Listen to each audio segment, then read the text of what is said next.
Thank you. I'd like to call this meeting to order. We need to stop the Pledge of Allegiance today. We could all stand for the Pledge of Allegiance. Could I get everybody to stand, please, for the Pledge of Allegiance this morning? Thank you. Thank you, Sergeant Herbst. You're welcome, sir. I pledge allegiance to the flag of the United States of America and to the republic for which it stands, one nation, under God, indivisible, with liberty and justice for all. And our roll. Karen Thurman. Clint Barris. Here. Ken Niemeyer. Here. Tracy Allen. Chris Bird. Carolyn McLaughlin. Mimi Stafford. Here. Stephen Patton. Here. George Garrett. Rachel He's Bowman. there. Here. Dave Mays. Susie Roebling. Joe Weatherby. Yes. Don Kincaid. Yes. Elena Rodriguez. Here. Daniel Dawson. Jessica Dockery. Christopher Benson. Michelle Coldiron. Here. Will Benson. Dale Bishop. Here. Stephen Leopold. Richard Gomez. Ben Daughtry. Here. Kara Rout. Justin Brulin. Jeff Kramer. Ken Retta. Here. Bruce Ferrer. David Vaughn. Here. Jelly Kruger. Here. Jerry Lorenz. Elizabeth Jolin. Corey Malcolm. Here. Diane Sylvia. Here. Andy Newman. Here. Lisa Majulia. Yes. Ed Barham. Penny Blackburn. Lieutenant Quentin Long. Bill Goodman. Here. Sergeant Dave Dupre. Captain. Captain.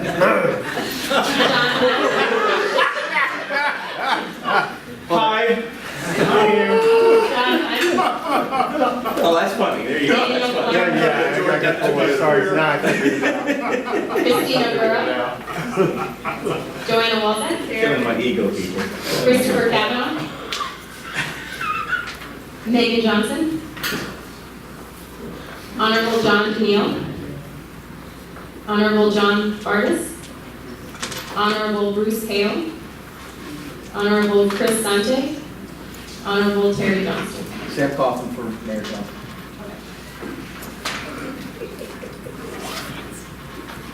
Thank you. Well, actually, Beth, while you're still holding the mic, I'd like you to read our mission statement, please.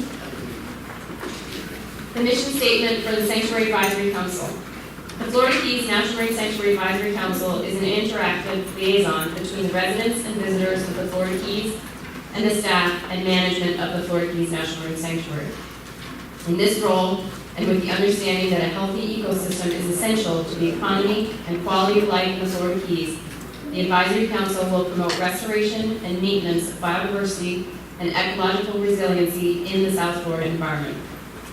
We will strive to achieve a vibrant, ecologically sustainable ecosystem and economy through application of the best available science and balanced conservation-based management.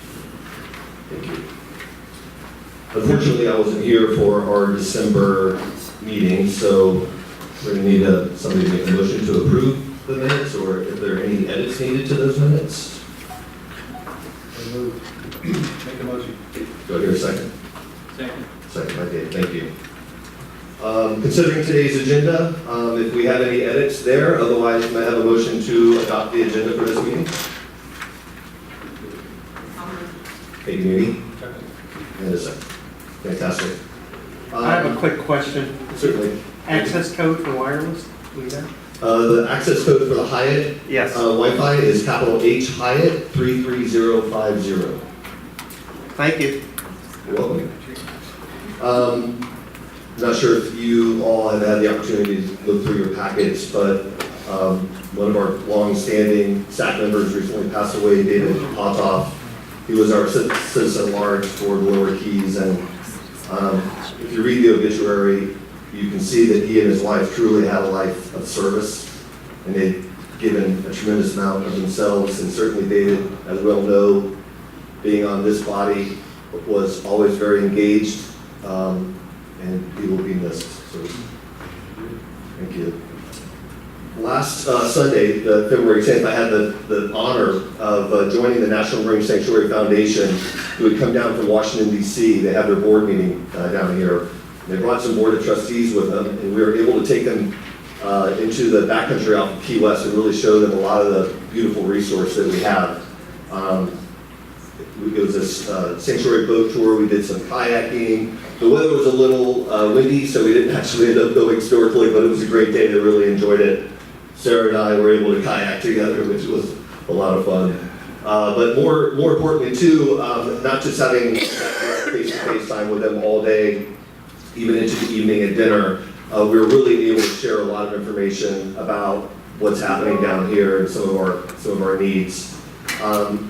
Also, too, as Beth reminded me, part of that trip was that we now have our own National Marine Sanctuary Foundation office here in the Florida Keys. Do you want to speak a word about that? Thank you. Yeah, so the National Marine Sanctuary Foundation is an organization based in Washington, D.C. that supports sanctuaries across the country, and they have a handful of chapters in local communities to specifically support the activities of that specific sanctuary. So this is sort of a 2.0 of the Sanctuary Friends, because many of you know that there was a Sanctuary Friends group, and this group is now sort of reconstituting under the auspices of the National Marine Sanctuary Foundation. This provides a benefit to the chapter in that there is a national sort of infrastructure, if you will, that can support the work of the local activities. So there's attorneys, there's people that deal with finance, et cetera, et cetera. So all of those burdens can be supported locally by that national chapter. So they're just getting that going. That group has a number of board members, although they're looking to increase the board members. And there's also an advertisement on the street right now for an executive director. So if you know someone that might be interested in working on behalf of the Florida Keys with that nonprofit Friends group, please feel free to have them contact me or Gina. Sorry, Gina, put you on the spot. So we can get them to the right place for that application. So. Thank you very much. Appreciate that. Also, to this note, Fury was the organization that took us out to the backcountry that day, and they had recently just made a $25,000 donation to the foundation. So apparently, a portion of all proceeds goes to this environmental fund, and so now it sounds like the foundation will be the benefactor of that, and so that's fantastic news. Fury also organizes like quarterly backcountry cleanups. They're free. They're some of the crew that we were out with were kind of showing us some of the areas out there by Woman Key. There's still some need out there, but they've done a fantastic job. So if you have the opportunity to certainly kind of many hands make light work, a job like that. Also importantly, since our last meeting, I just want to mention that Key West, you probably all know, has banned coral killing sunscreens that have oxybenzone and oxate is, do I see Chris Berg here today? Thank you, Chris. Chris is always a very articulate speaker, and he was at the commission meeting, as were numerous children, which was really empowering to see advocacy at that young level, that children really understand the need that our ecosystem is crying for. So that was awesome. Going back to coastal cleanups, let's kind of refocus this to our agenda. If you look at the theme of these meetings, in the morning, we have a series of presentations highlighting the maritime heritage resources in the sanctuary. Our afternoon session includes presentation by local school children who are contributing to the Goal Clean Seas, Florida Keys Marine Debris Cleanup effort. We'll also hear about a new sanctuary program focused on engaging local schools in ocean conservation. We'll also hear updates from two research efforts, one to track turtle populations in the sanctuary and National Wildlife Refuge, and another to report and learn from Soundscapes in the sanctuary. Very interesting. We'll hear from Sara about the status and outlook of release of the marine zoning and regulatory review draft environmental impact statement, which is a mouthful. also known as a blueprint for restoration, a little easier to get out. So we'll hear about that and what to expect from public comment. And then finally, any advisory council member updates and agency reports. And then finally, this afternoon, we have one public comment opportunity. As you know, public comment is an important part of our meeting and the advisory council process.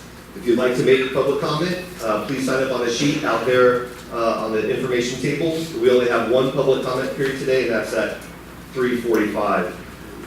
Also, too, I just want to take this moment, as I was gone in the December meeting, I just wanted to recognize our new SAC members as well. We have Christopher Benson, he's our Education and Outreach alternate. Dale Bishop, Fishing, Charter Fishing, Flat Sky alternate. Elizabeth Jolyn, South Florida Ecosystem Restoration alternate. And finally, Michelle Pullaier, here today, Monroe County Commissioner for District 2. So it's easy, when we're always focusing so much on the natural resources within the sanctuary, it's easy to forget or to overlook that the sanctuary also includes and manages a wealth of historical resources. We have a series of presentations this morning from sanctuary staff, state partners, and our very own Corey Malcom, who serves as the Submerged Cultural Resources Advisory Council member. I remember when I first joined the SAC 10 years ago, my very first meeting, Corey gave us a presentation back then on the discovery of the slave ships off of Key West. That was very fascinating. So thank you again, Corey, for sharing your knowledge with us today. So I'll turn it over to Matthew Lawrence now with Maritime Archaeologist for the Florida Keys National Marine Sanctuary to kick off and lead this session. Thank you. Good morning. Good morning. Yes, I really appreciate everyone's attention today. It's pretty exciting here. I'm new to the staff, having only been down here for about a year, having arrived just after Hurricane Irma. And I'm thrilled to be able to present on my topic of study and the work that Brenda Altmeier, who is, Brenda, where are you? In the far back, has been ably carrying on for the past decades. As so ably introduced, maritime heritage is something that is part and parcel of what we do here with the National Marine Sanctuaries. And I'd like to give you a bit of a sense of the research we're doing, the management that we're undertaking, and hopefully give you a better sense of this aspect of the sanctuary. It is that interconnection, really, between the natural and cultural resources here that makes this sanctuary such an amazing place. It is only because of these amazing coral reefs that we all depend upon for our economic livelihood, for our recreation, that we have the cultural resources that we enjoy as well. It's really the way these things work together that really highlights as the way that we work as a sanctuary, combining the management of both of these resources. And so through the shipwrecks, through the lighthouses, through the other submerged archaeological sites, we can tell the stories of the people who have been here before us, and we can connect to our past and hopefully better understand where we are today through that introspection and that knowledge. Broadly, our historical resources and our maritime heritage are within these three categories. Native American cultures. People have been living here in the Florida Keys for thousands of years, or possibly tens of thousands of years. Sea levels were once much, much lower, and in fact, people were probably living on dry land all the way out to the reef line when sea levels were as much as 300 feet lower during the last glacial maximum. So, we have yet to locate a submerged Native American archaeological site within the sanctuary. It's likely that they exist. They're very challenging to find. But through some more directed research over the coming years, we really hope to be able to start to tell this chapter.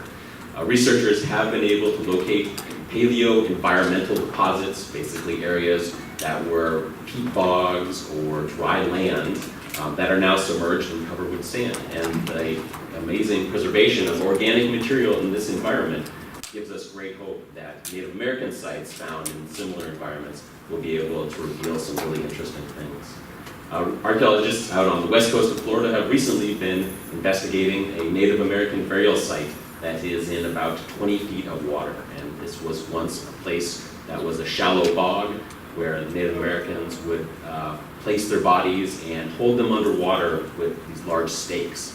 So there is some really amazing things we can learn about past cultures by investigating what is potentially submerged in the Florida Keys Sanctuary.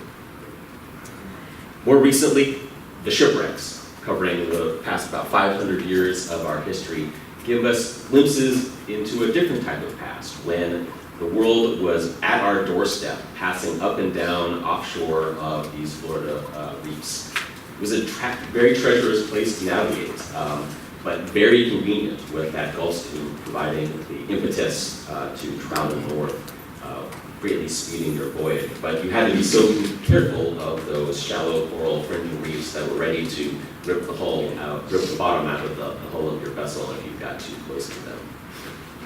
From the European colonial period, the exploitation of the New World by European powers, through the American period, the development of Gulf of Mexico ports, and in the increasing traffic, the increasing maritime traffic that was passing along this area, and the development of the Keys as a destination to visit, certainly with Key West becoming one of the most important ports in the area.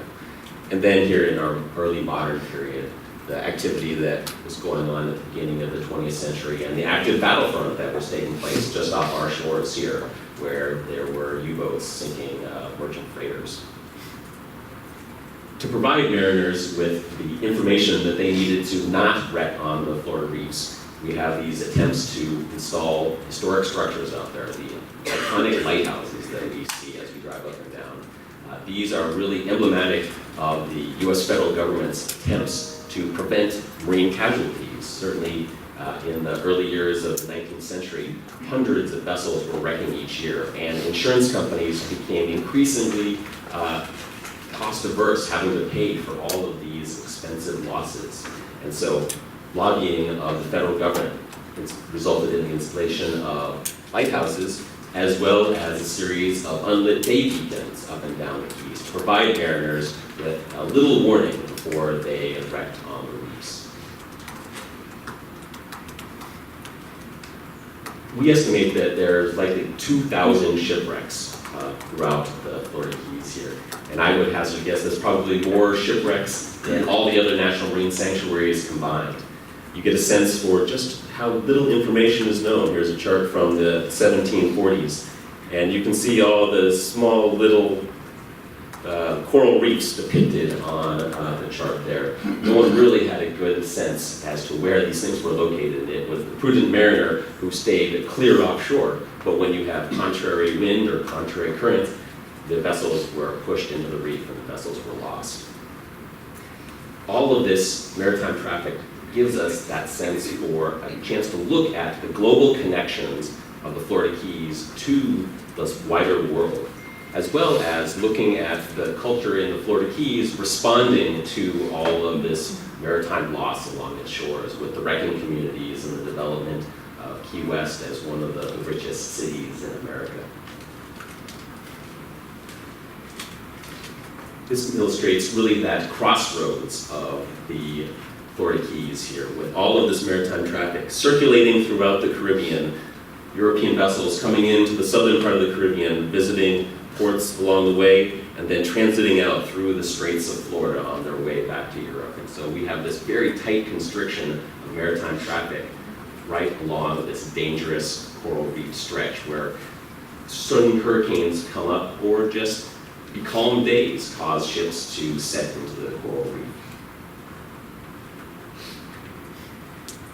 Historical resources are the term that's used in our regulations to describe these objects that are typically located underwater, or in the case of lighthouses that are emergent. But you might hear lots of other different terms to describe these things. We have maritime heritage resources, submerged cultural resources, underwater cultural heritage. Each of these has a slightly different definition if you get into the literature, and there are variations between some of these things. But in general, the historical resource definition that we have within our regulations encompasses all of these aspects. And so that's the term I'll use to describe the physical items that we're studying. The term maritime heritage is a broader, larger encompassing term that talks about the cultures, the larger connections. And so while we do not manage the maritime heritage of the area, we seek to interpret it through investigating the historical resources, as well as connecting to many of the organizations down here that do the same, that talk about the Florida Keys maritime heritage. So maritime heritage includes shipwrecks, aircraft, aids to navigation, Native American sites and artifacts. These are non-renewable items. No matter what we do, we are not going to have another Spanish galleon sitting out here to replace the ones that we have lost. And so we have to consider that all that we have now currently is the sum total. And so we need to think about that aspect when we might be doing something that is consuming these resources. It is our common heritage. It's who we are, what is important to us. It describes where we live, what we do, and how we do it. And so our things that we do today have connections into the past, and through investigating and interpreting this heritage, we can essentially enliven and embolden our lives. Historical resources are important. They provide unique information about the past.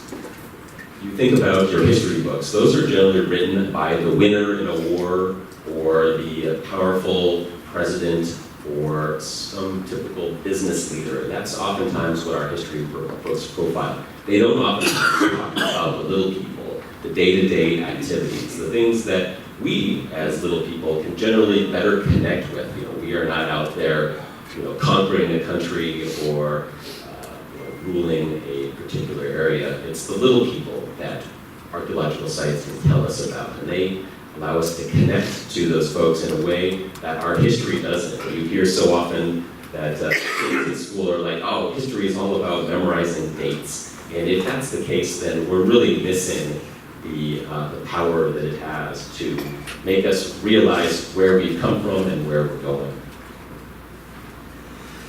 Shipwrecks and other archaeological sites provide exciting opportunities for recreational and education. There's nothing better than being able to snorkel or dive on a shipwreck, connect it to its history, and it becomes so much more real in someone's mind as opposed to just reading it in a book. And they attract tourism as a result and increase opportunities for our commerce. I would be very interested to learn just how many different trips a year go out and visit our historical resources on our dive and historical charter boats, and get a sense for just how much of that activity is focused at these resources. The best part about it, it's a combination though of the amazing natural environment that you see on these shipwrecks and that history that makes them so compelling. Pardon me? Yep, come on. No, he was just No, we were just having fun, sorry. You'll just have to get used to that.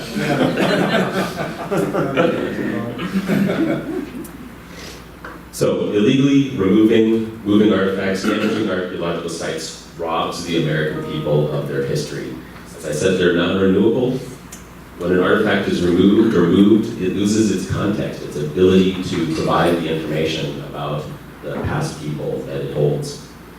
So many people think about shipwrecks and other archaeological sites, particularly those underwater, with a couple of misperceptions. Out of sight, out of mind. No one knows about this shipwreck. No one cares. It doesn't matter what I do with it. And because I found it, when it comes to finders keepers, I should be able to do what I want with it. And that is certainly not the case here in the Florida Keys National Marine Sanctuary. Another perception that many people believe is that the environment is consuming these objects anyways. That if I don't take it, somebody else might, and if I don't take it, the environment is going to destroy it.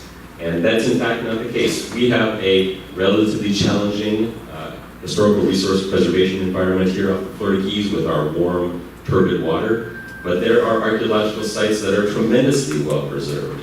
And as examples, there are Mediterranean archaeological sites that are several thousand years old that still contain organic material and the lower structure of entire ships. And by investigating these sites, if they have not been disturbed, so much can be learned.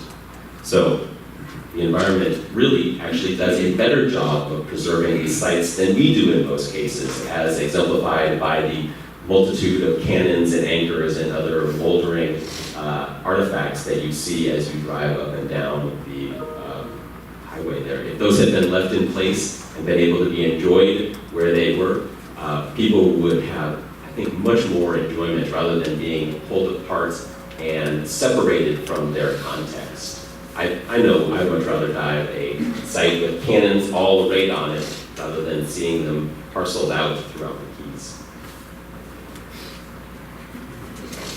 As a refresher, the sanctuary regulations prohibit movement, removal, or injury, possession of historical resources without a permit, as well as alteration or construction on the seabed, drilling into, dredging, or otherwise altering the seabed. So ultimately, what does that mean for us? When you're out there in the sanctuary, take only pictures. Do not touch, pick up, move artifacts. Do not tap on them, do other things to them to see what they are.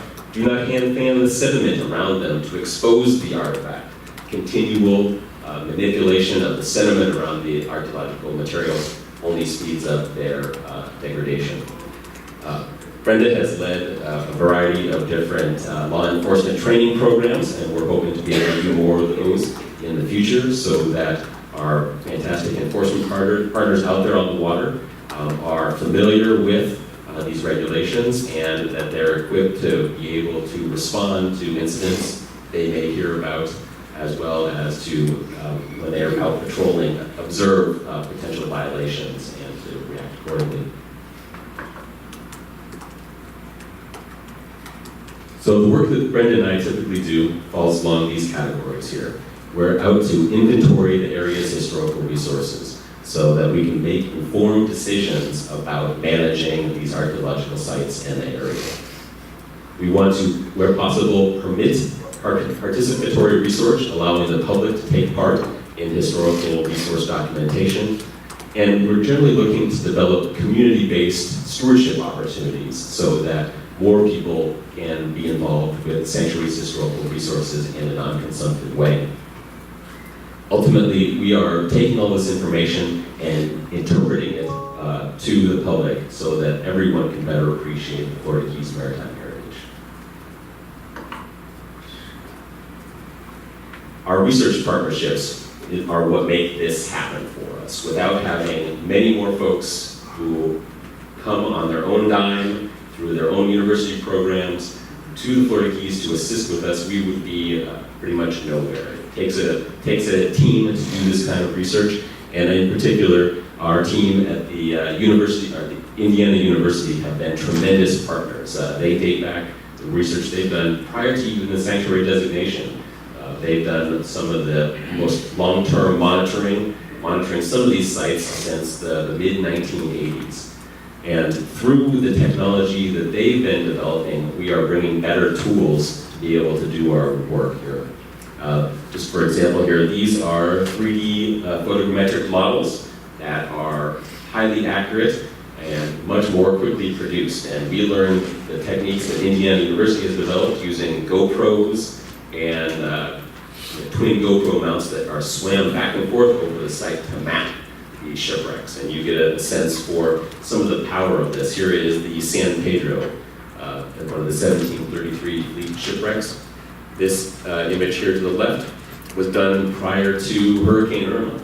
And just this past summer, we were able to return and image the exact same site. And so because the tools they developed allow us to rapidly acquire the information and develop such accurate models, we can begin to do change detection from year to year, from pre-hurricane to post-hurricane, building the baseline that allows us to have the information that we need to do the kind of monitoring that will improve the longevity of these sites. So we've done it on smaller sites. The San Pedro is probably about 100, 150 feet long, to sites as large as the city of Washington here, which is a 300-foot long steel freighter.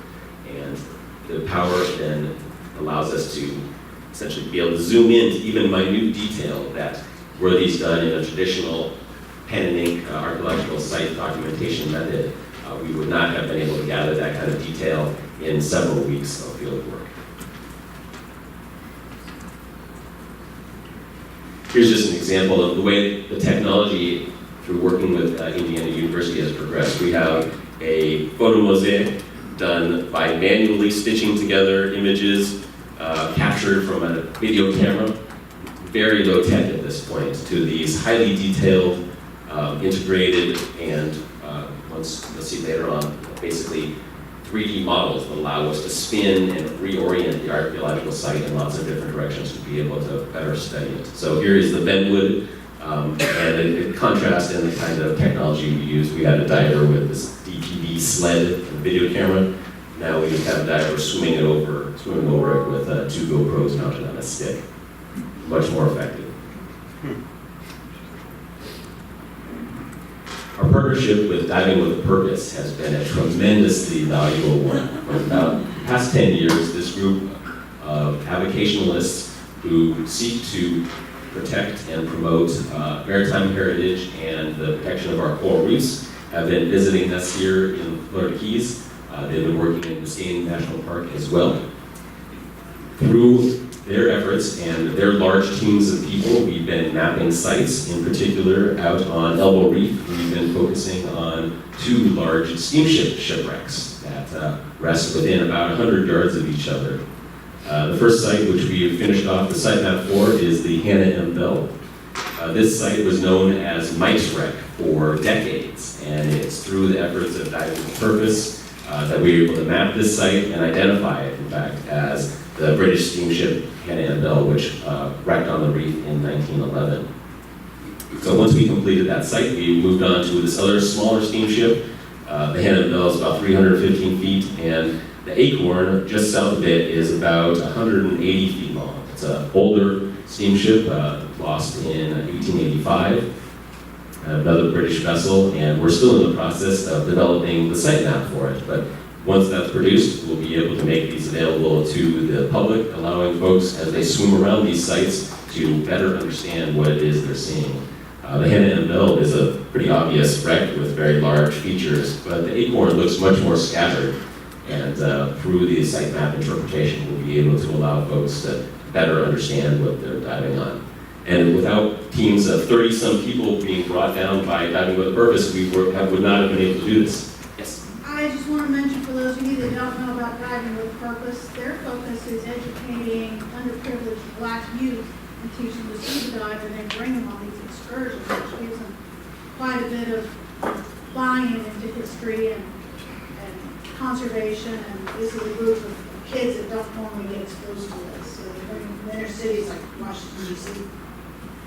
Absolutely true. We've been fortunate to work both with Diving with a Purpose, which is their adult group, which is fun because they consider adults to be, broad range. So we have folks who are just out of their teenage years, all the way up to retirees, as well as the youth Diving with a Purpose, which do exactly what you're saying, where they bring in younger folks and they teach them scuba skills and put them in the water and really give them a purpose for the activity that they're doing. They're just not out swimming around.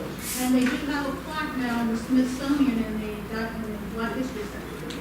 Yes, the National Museum of African American History and Culture highlights the work that the Diving with a Purpose group has been doing, particularly studying slave shipwrecks. And so I'm sure Corey will be revisiting that.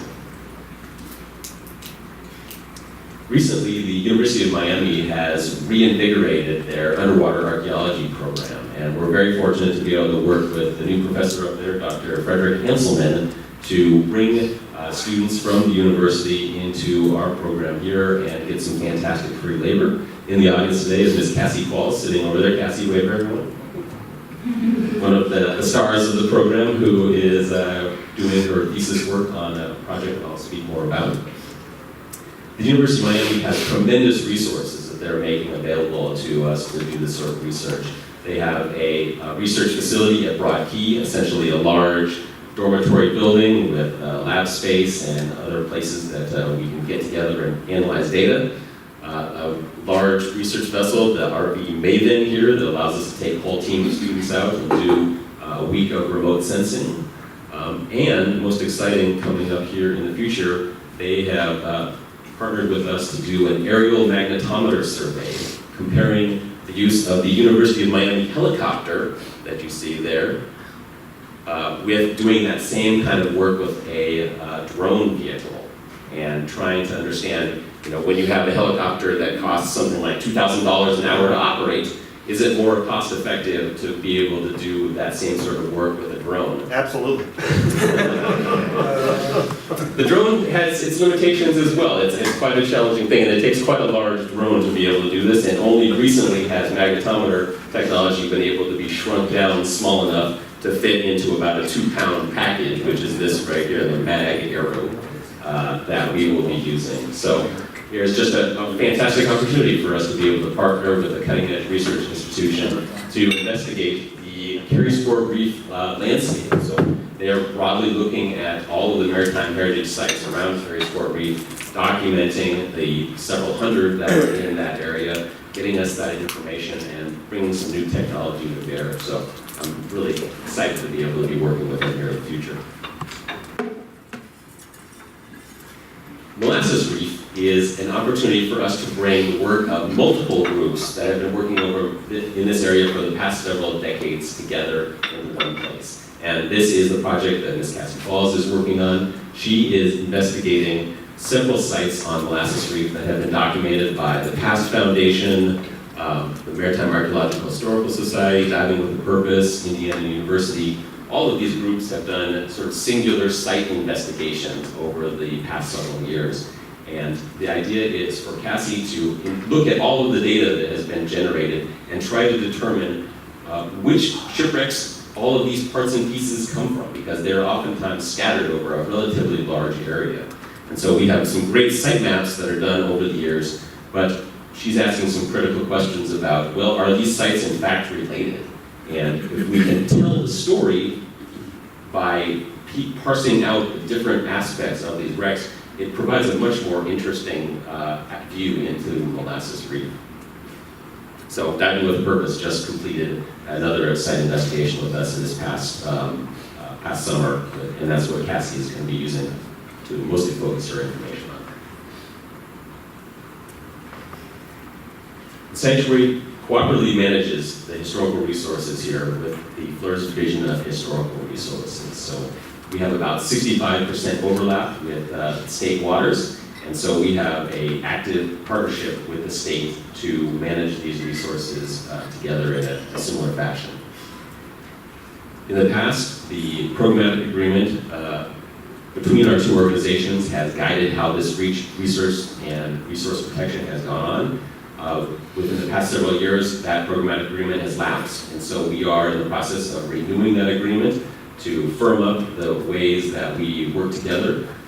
Brenda has worked on a number of excellent projects documenting sites around, these are ones specifically around the Marathon area, investigating shipwrecks on the state bottomlands that are part of the sanctuary to provide that directed information about particular sites that in fact people are visiting quite often.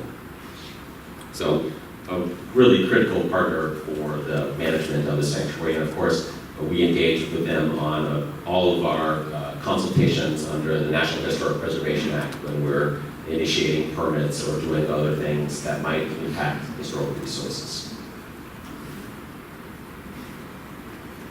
Sanctuaries participatory archaeological research is encompassed through our permitting activities. These are all of the current permit holders here within the sanctuary, conducting a variety of different research.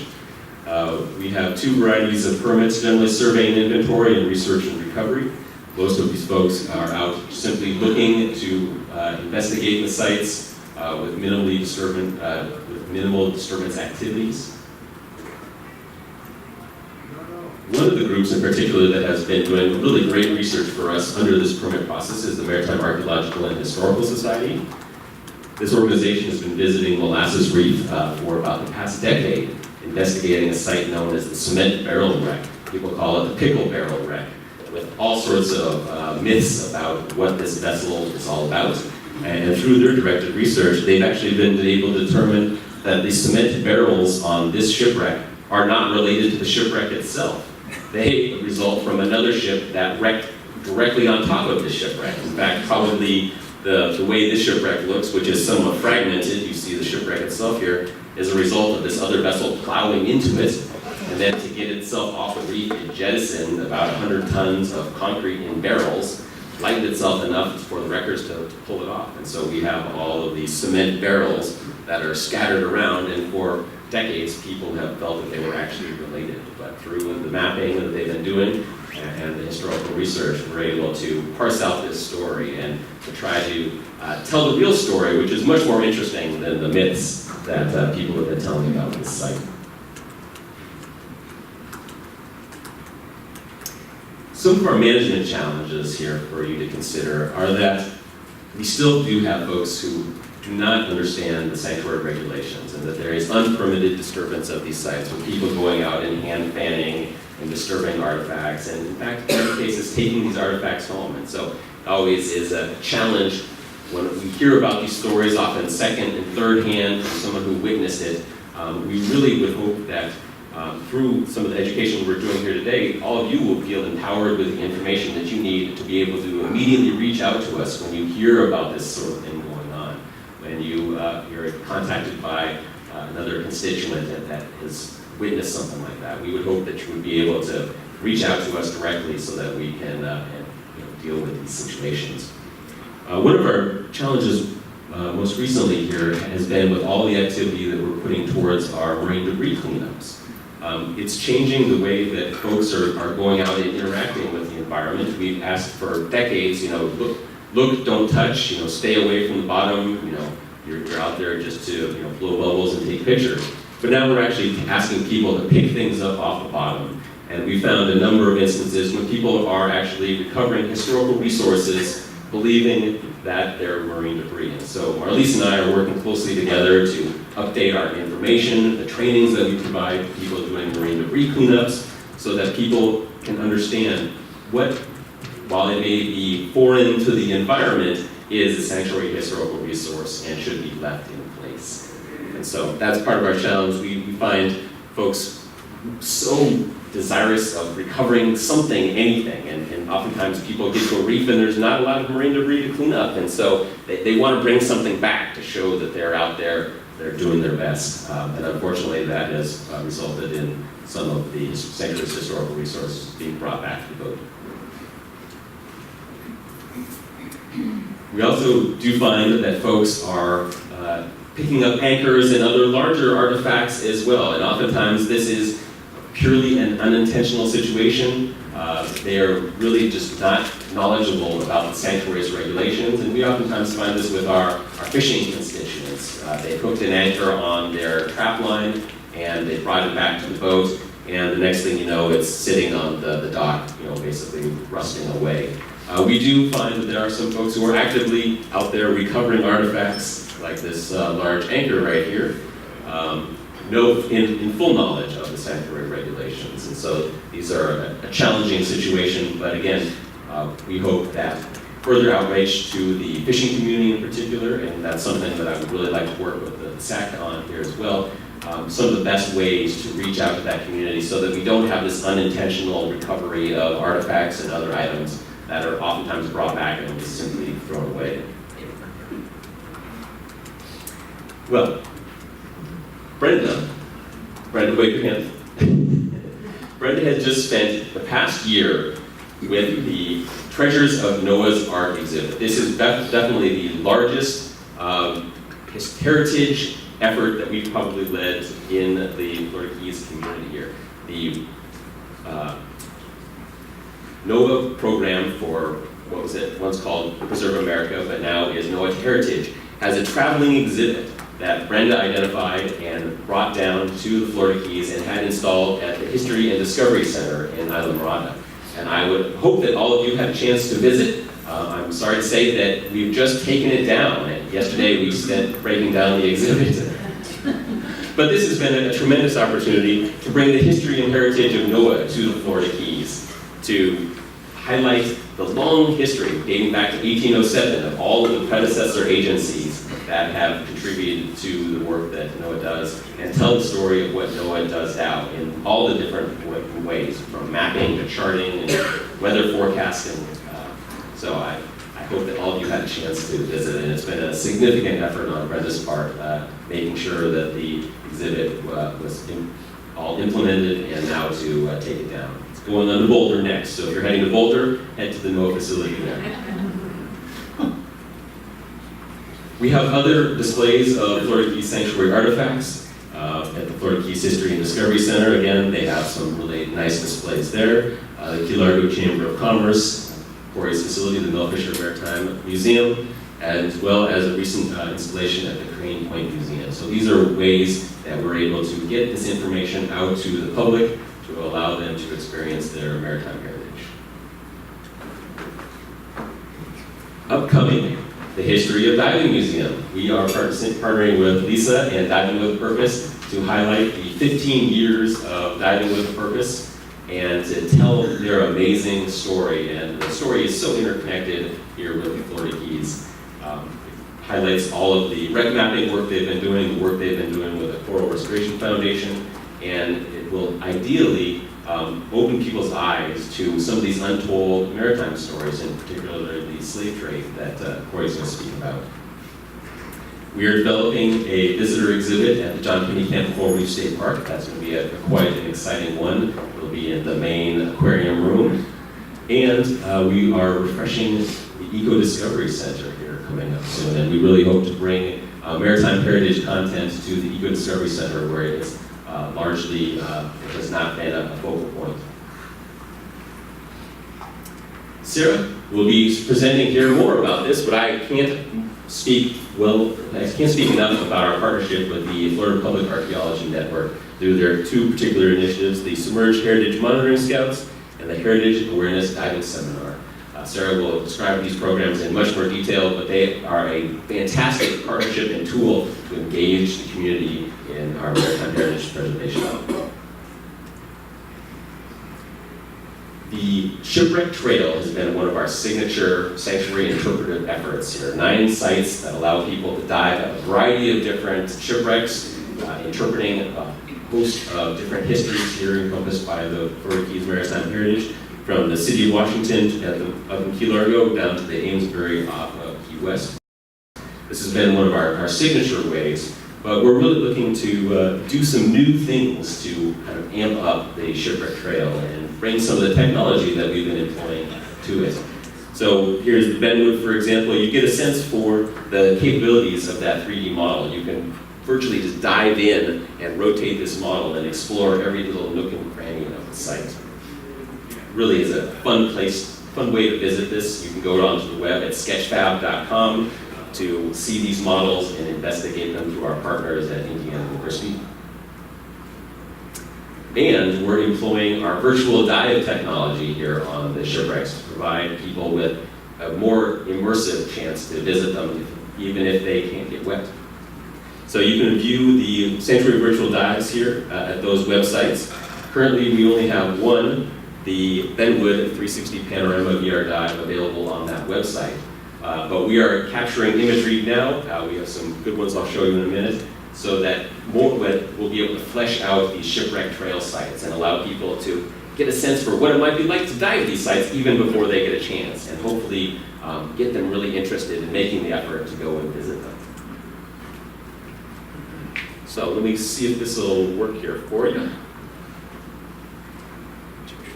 Let me run from there.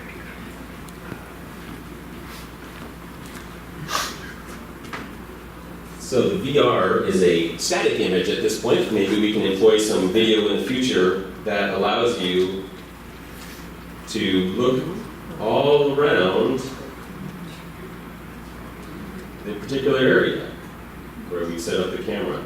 So we are at the M13 buoy on Molasses Reef. That's the buoy right there, one of the popular spots to dive. And here is wreckage from the site that we were mapping with Diving with a Purpose this past summer here. There's actually wooden hull material that is preserved here on Molasses Reef. We probably were not fully aware of it until after the hurricane. There was some sediment and some coral rubble around. But you can see some of that in this area right here.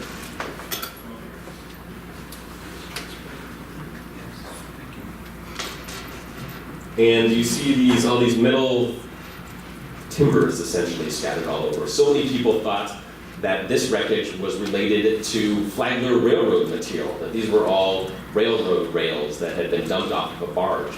But in fact, through archaeological research, we know that this is the structure of a vessel that was composite built. It had an iron frame, but a wooden hull. And this was a technology used in the late 19th century to build these large wooden sailing ships. And so again, we're able to sort of tell this true story of this particular site.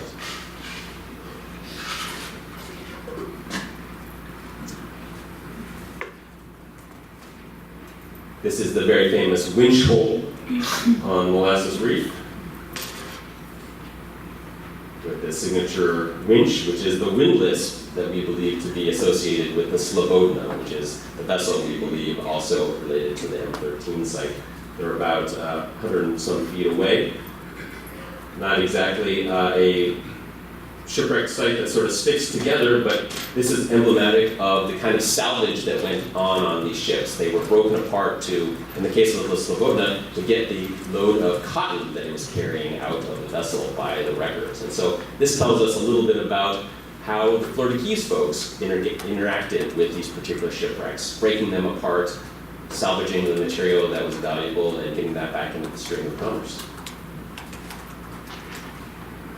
And so you see this, actually this target right here. We try to do these dives and gather imagery for both the 3D models as well as the 360 panoramas at the same time. And this is one of the targets that we use as we collect the 3D data. We've expanded it to doing some of the deeper shipwreck sites as well. This is the bow of the Duane at about 110 feet.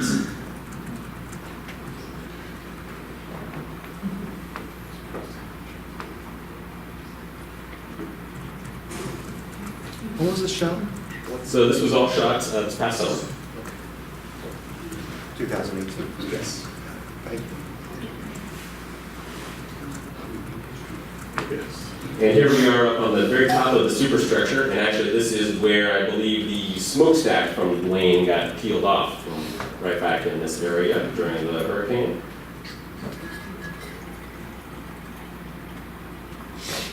And by linking all of these panoramas together, we can allow people using virtual reality glasses to essentially tour through the shipwreck. And I know Marlies would love to be able to demo our virtual reality kits that we have just gotten through a Preserve America Initiative grant.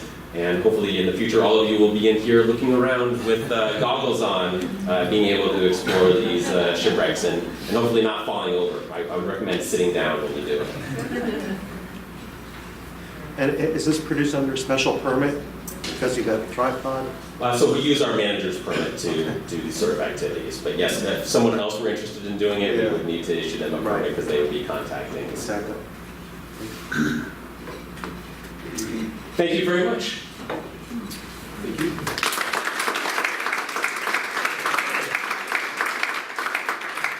Thank you, Matthew.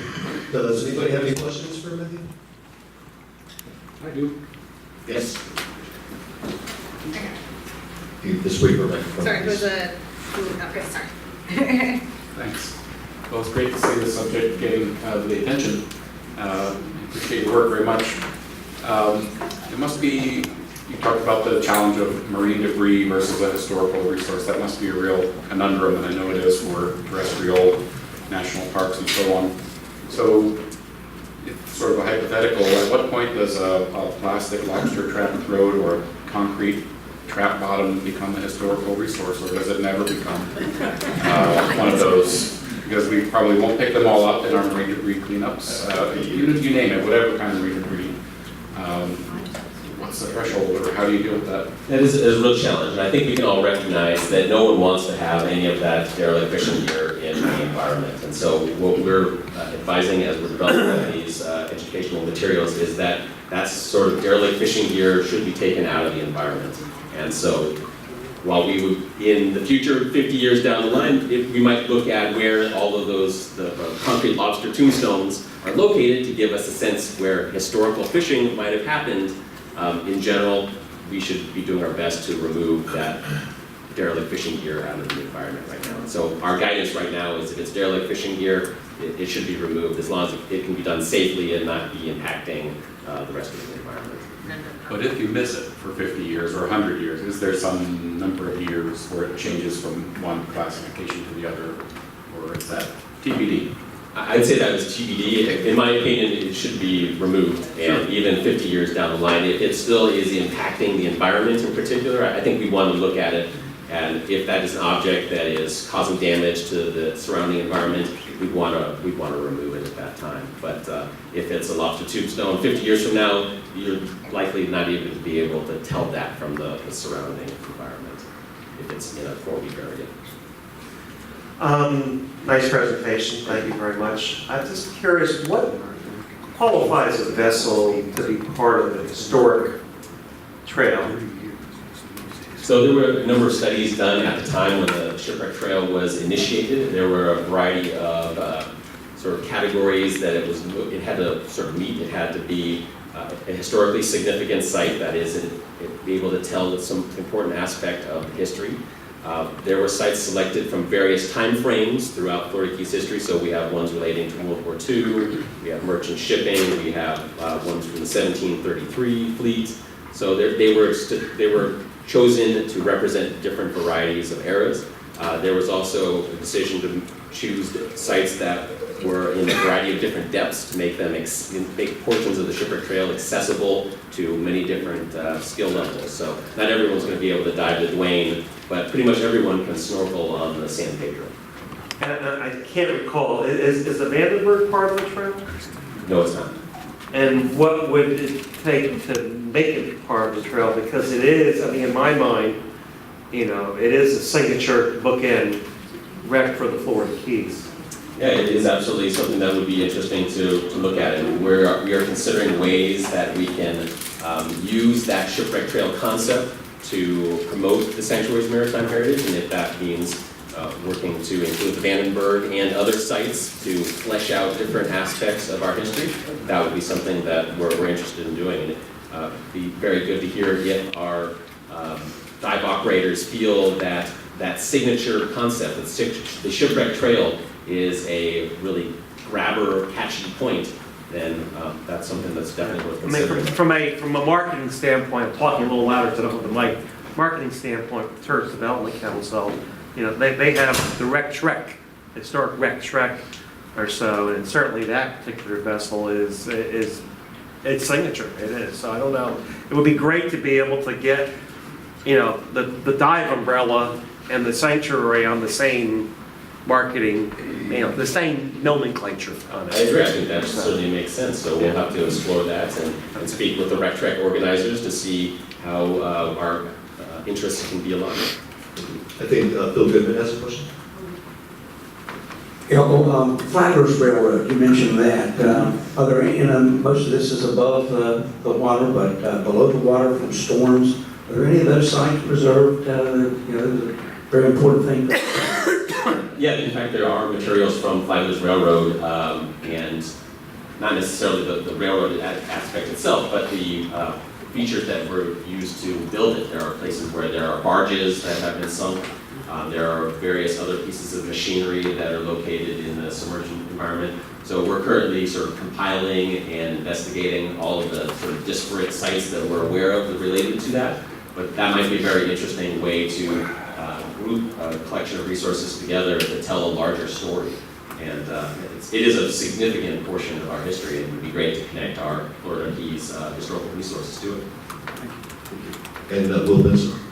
Yeah, in your presentation, you had said that some fishermen had removed or disturbed some historical objects. I'm just curious if which, in order to be helpful, you know, perhaps connecting you with the right folks, kind of what group of fishermen were you talking about? Was it, I'm just imagining it's somebody somewhat offshore, maybe retrieving one with an anchor or something like that by accident, but can you just elaborate a little bit more? You can see me afterwards. Oh, no, absolutely. The instance that I mentioned in particular most recently was a fisherman who fishes lobster and stone crab and had hooked an anchor with with one of the lines, and when he tried to pull his trap in, the anchor came up as well. But there are certainly a lot of opportunities to engage with fishermen engaged in any sort of bottom tending, mobile gear. So particularly folks like that, I think would be a great opportunity to raise their awareness of the sanctuary and have some good partnership discussions. Any other questions? And just as a reminder, especially for the new people, after the meetings, all the presentations are uploaded to the website. So I know there's a lot of links and URLs on there, so if you needed to get those, you can always download it later. John, did you have a question as well? Well, I did. So my question is essentially the same as Chris's, except more from a vessel standpoint. So, you know, a lot of those vessels landed on reefs in days gone by, and they were salvaged for a very different purpose.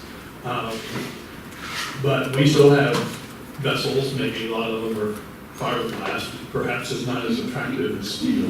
But, you know, how do historians decide when that type of event happens, whether this is something that should become part of a maritime heritage or not? You know, so it kind of makes me feel like that this might sound odd coming from, you know, the director of the Environmental Research Lab, but you know, it's in today's world where our actions are causing us to lose heritage, if you will. So this is a philosophical discussion, but I'd just like to hear your viewpoint on it. I think you got to the fine point that there is a shifting baseline that is in the works here. We do tend to need a little bit of perspective to appreciate what our significant history is.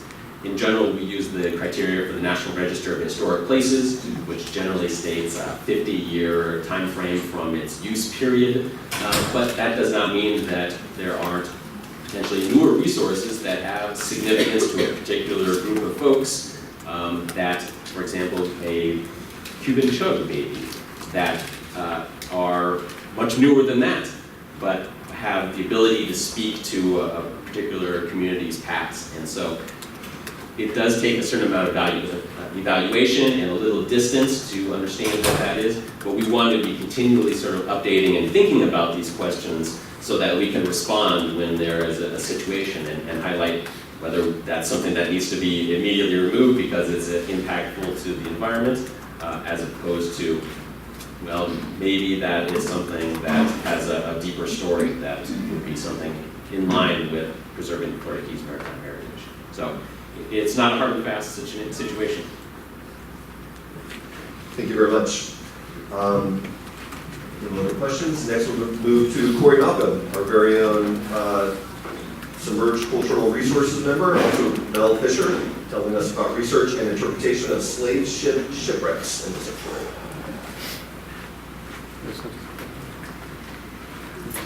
Gina. Yeah, Gina. That slides look so much better than the other points are. Yeah, could somebody cut the lights? Yeah.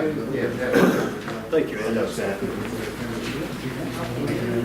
All right, good morning, everybody. I'm Corey Malcom, and I'm glad to speak here again. Quinn, you mentioned it was about 10 years ago you saw me speak. I think that was the last time I spoke to this group, so I'm glad to be back. I guess it'll be a decadal event. Anyway, I do want to just explain a little bit about who I am and who I work for. I'm Director of Archaeology for the Mel Fisher Maritime Museum in my real life. The Mel Fisher Maritime Museum is a museum in Key West, founded by Mel Fisher.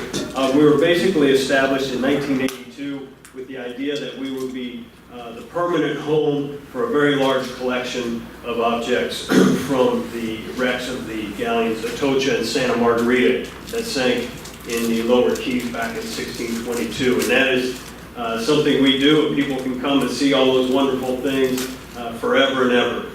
We are not part of the Fisher family treasure hunting operation. That is a continuing venture. We are not a part of that. We're not a part of the search for the Atocha. But we are out exploring up and down the Florida Keys. Sometimes we partner with the government of the Bahamas on projects. And our mission is research, exploration, and education. And for us, we're looking at the maritime world and really if there's something that can help us see the past in some new way, illustrate it powerfully, whatever, we're all about that. And one of the things that we have studied extensively over many decades, actually, is the transatlantic slave trade. As I go through my presentation, you'll see there are a lot of resources here in the Florida Keys related to the transatlantic slave trade. Now, the Florida Keys were never a slave trading center. Ships did not pull up in Key West Harbor with hundreds of captive African people and auction them there. That just didn't happen. But through geography, we do have a lot of ships that sail by here, wrecked, and other stories that happen related to the slave trade. Primarily the Gulf Stream current, ships exiting the Caribbean or the Gulf of Mexico, sailing right by here, wrecking on our reefs. Also, our close proximity to Cuba, which was a huge sugar-producing country that was entirely dependent on slavery to maintain that business. We see stories related to Cuba that come into play in the Keys. I want you to kind of pick up one thing as I go through this talk. I'm going to go through 4 different stories, different things that reflect the transatlantic slave trade here in the Keys. The slave trade ran for close to 400 years. It was a very long-running system, but it wasn't a static system. There was not one thing that happened across those 400 years. It changed. Sometimes it was legal and an open and accepted business. Sometimes it was illegal. It changed from place to place. As I go through these stories, you'll see we're going to look at a broad swath of time, many centuries here, and you're going to see that every story is unique, all right? And I think that's an important thing to remember. The transatlantic slave trade carried some 12 million people across the Atlantic Ocean, from the west coast of Africa here to the Americas, and that was done in 36,000 sailing voyages across nearly a 400-year period. So a massive, massive system that reverberates today. First story I'm going to tell, and I'm going to go through, and Matt gave a wonderful overview of all the wide range of things that we have here in the Florida Keys as far as maritime heritage goes. I'm going to kind of dig down a little bit into the details of these 4 stories and kind of go through processes and get into the nuts and bolts, show a little bit how archaeology works and the logic behind it, and get into these stories a little bit deeper. First one is the Henrietta Marie. The Henrietta Marie is an English slave ship. It sunk about 35 miles west of Key West on a remote reef called New Ground Reef, past the Marquesas Keys, sort of between the Marquesas Keys and the Dry Tortugas. It was an English ship based out of London, wrecked in 1700 in unknown circumstances. It was a fairly small ship, about 120 tons, but it operated in sort of a classic period of the transatlantic slave trade, when the slave trade was a business that respected people engaged in. The site was first found in 1972 by crews working with Mel Fisher's Treasure Salvers. They were looking for the Atocha, but they didn't know. The search for the Atocha was in its infancy at this time. They didn't know exactly where it was, so they were looking at this broad area, including New Ground Reef. And during a magnetometer survey, they came across a shipwreck. And they dove on it and recovered some items and made some notes, and became pretty apparent pretty quickly, though, that this wreck, whatever it was not the Atocha. It was from a later period. It seemed to be English, so they called it the English wreck. They returned to the site again in 1973, did a little bit more work, but really then just put it to bed, moved on to the search for the Atocha, and the English wreck was kind of forgotten for a while. Now in 1983, interest was picked up again through the Mel Fisher system, but this time a young archaeologist named David Moore, my good friend and colleague, accompanied the team, and they spent a couple of summers doing some really good archaeological work on this mystery ship. And a lot of what we know about the site actually comes from this period. But their big discovery was, we have well, anyway, this bell, this encrusted bell. And what happened with the bell was, that's sort of the holy grail. That's what you want to find when you find a shipwreck, because it might have the name and date on it. And lo and behold, this one indeed says right around the waist of the bell, the Henrietta Marie, 1699. And so suddenly, in the summer of 1983, the English wreck transformed into the Henrietta Marie. And that then allowed the historic research to really open up.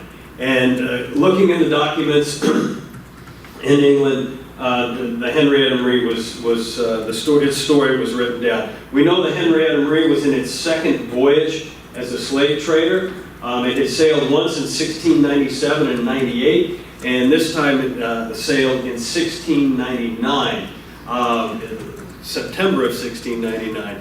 It was owned by a group of London businessmen. They sort of pooled their resources. They loaded the ship with trade goods, iron bars, cloth, liquor, pewterware, glass beads, all these sorts of things that they could then carry down to the West African coast and trade for people. And their intent was to engage in what's called the triangular trade. And again, this is sort of the classic system of the transatlantic slave trade, if you will. And the way it worked was ships would leave, in this case London or other European countries, loaded with manufactured goods. They would carry those goods down to the sub-Saharan west coast of Africa. They would then trade those goods for people, all right? Then they would carry those people across the Atlantic in this middle leg. This is the first leg of the triangular trade. This is the second leg.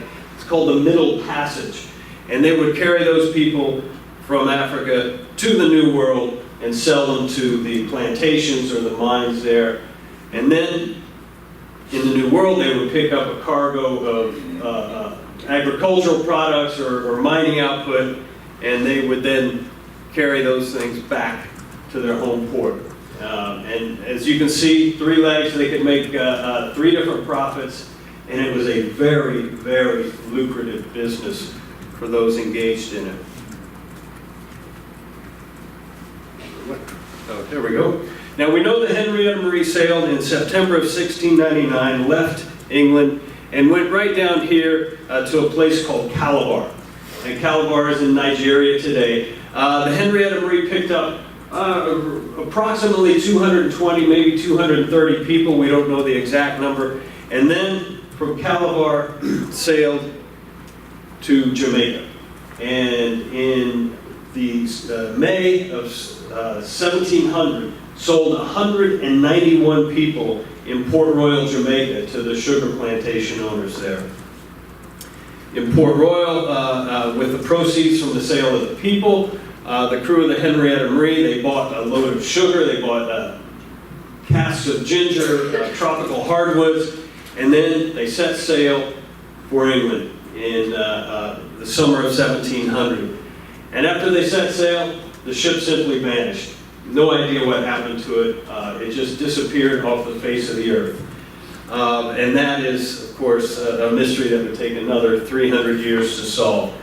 Now, our organization has worked for many years on this site, done a lot of field work on the wreck, done a huge amount of conservation work in our laboratory, interpretation, and really we've been able to put a pretty wonderful story together that shows what was on the Henrietta Marie and how it was all used. One of the big collections from the shipwreck are trade goods. And here we see pewter vessels, a pewter bottle, a pewter tankard, pewter spoons here, glass beads, iron bars. These were all intended to be traded for people. And we've been able to go through some of the old records from 1699 and 1700 and actually convert these into human terms, what they traded for. And probably the most chilling are these iron bars right here. These are roughly 16, 18 inches long, 2 inches wide, maybe 3/4 of an inch thick. And we know that in 1699 in the Calabar coast, you could buy a person for 12 of those. So, pretty startling fact. We see these on the Henrietta Marie, and these are probably the most emblematic devices. These are the shackles. These are the items that were used to hold two people together, side by side, chained by the ankle, so they couldn't escape from the ship. And the way they worked, you put one person's ankle in a loop here, another person's ankle in a loop here. You slid this bar through the littler loops down here, drove a wedge through a slot there, and then that locked them together on board the ship. So they couldn't jump overboard, so they couldn't rise up against the crew. And we see here an illustration. If you look closely, every two people, you can see their ankles are joined by these shackles. Now we have on the Henrietta Marie, I think, 84 sets, so that's enough for 168 people. And I'm sure we haven't found all that were carried on board the ship. Some of the items from the Middle Passage, that voyage from the African coast to the New World. We have here a very large copper cauldron. This copper cauldron was, it's about a cubic yard. It was used to prepare food for the captive Africans on board the Henrietta Marie. Once a day they would boil up things like rice and beans or boil up yams and serve those to the people so they could survive the voyage. Let me go back. A tooth extractor, crew medical care, and this was probably used for anybody that needed a crew or cargo. And then lots of weapons on board the ship. We have cannons, we have swords, we have muskets, but we have these right here. And this is a type of gun called a blunderbuss. And a blunderbuss is this sort of short, squat, big-barreled firearm, and one of these was loaded with lead pellets when it was found. And it was probably used as protection against pirates in the last leg of the Henrietta Marie's voyage. But in the Middle Passage, this same thing would have been used the same way. But it would have been used for protection against the cargo. If you have 200 people held under duress on board a ship that don't want to be there, there's a very good chance that they're going to rise up against the crew and try to take the ship over. And the crew would have things like blunderbusses on at the ready to protect themselves against any potential uprising. There's a fair amount of the ship that has survived. We have uncovered that, mapped it, photographed it, videotaped it. It is well documented, and it is really maybe 8 to 10% of the ship has survived. And what we have represented is the lower stern of the Henrietta Marie. So we have the stern post here, the keel right here, some of the framing and planking. You can see some of the hardware where the rudder was once attached. A small portion of the ship, but it does give us a good sense of the size and design of the Henrietta Marie. But it also, when we add up the hull remains and the artifact collection, we see that at best we have maybe half of the ship represented. And so we thought it would be interesting to see if maybe we couldn't find the rest of the Henrietta Marie. And so in 2001, we partnered with the RPM Nautical Foundation, another archaeological research group in Key West. They have lots of good surveying here, and we decided to do a magnetometer survey of New Ground Reef to see if we couldn't find the rest of the Henrietta Marie. A magnetometer is a device that measures the Earth's magnetic field. It's a great way to find old shipwrecks because iron on these old wrecks will distort the Earth's magnetic field. And so you go back and forth and collect the magnetic data in the area of interest, and you read all the magnetic anomalies, and hopefully they are caused by artifacts from an old shipwreck. This is how it works. You just tow the magnetometers through the water, you go back and forth in parallel lines, and you do that day after day, month after month, and in this case for 2 years. We got some really wonderful data out of the survey. This is roughly western 2/3 of New Ground Reef. I don't know if you can see it from where you're sitting, but all these dots, these speckles across the chart, those are magnetic anomalies, all right? And we have the Henrietta Marie site right here, and some pretty sizable magnetic anomalies around there, and a whole bunch of them over here. And we thought, oh my goodness, we've got, you know, the missing cannons from the Henrietta Marie. And so we applied for permits to test some of those, dig down and see what might be causing them, because they were all buried. And so we were granted permission to look at a few of those. And once we started uncovering the sea bottom, we found a bunch of wood. And that was kind of interesting, all right, but it didn't look like shipwreck wood. And so we sent it off for analysis to see what it might be. Well, it was 8,500 years old. It was pine and mangrove, and we had oysters attached and all that. What we had found, and Matt alluded to in his talk, was the submerged prehistoric shoreline of Florida. So it is now, in this particular spot, 50 feet underwater. So the seas come up 50 feet in 8,500 years. Shockingly well preserved. Some of this pine still smelled like pine. I mean, it was phenomenal.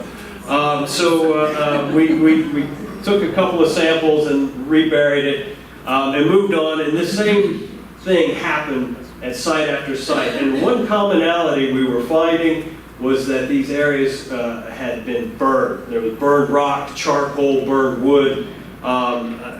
And what these things were standing out to our magnetometers through a principle called thermoremnant magnetism. All right, now Google it. I'm not going to go into it. But anyway, we were finding areas where there had been forest fires or lightning strikes or something, and they were causing a disturbance in the Earth's magnetic field. So not what we were looking for, a fascinating discovery nonetheless, and I think it does reflect a very strong potential for another aspect of marine archaeology, and that is the prehistoric world is still buried out there below the seafloor throughout much of the sanctuary. So I gotta be honest, we never found the rest of the Henrietta Marie. It's gone. I don't know where it is. I tell people now, you got New Orleans or you have Havana. It's your choice. I don't know. But the site itself, there is a memorial that was placed in 1993 by the National Association of Black Scuba Divers. It is a wonderful, beautiful 1-ton concrete pyramid with this plaque mounted in it, dedicated to all those people forced to sail in the transatlantic slave trade. So it's a tough monument to visit, but it is quite beautiful if you can ever get out to New Ground Reef.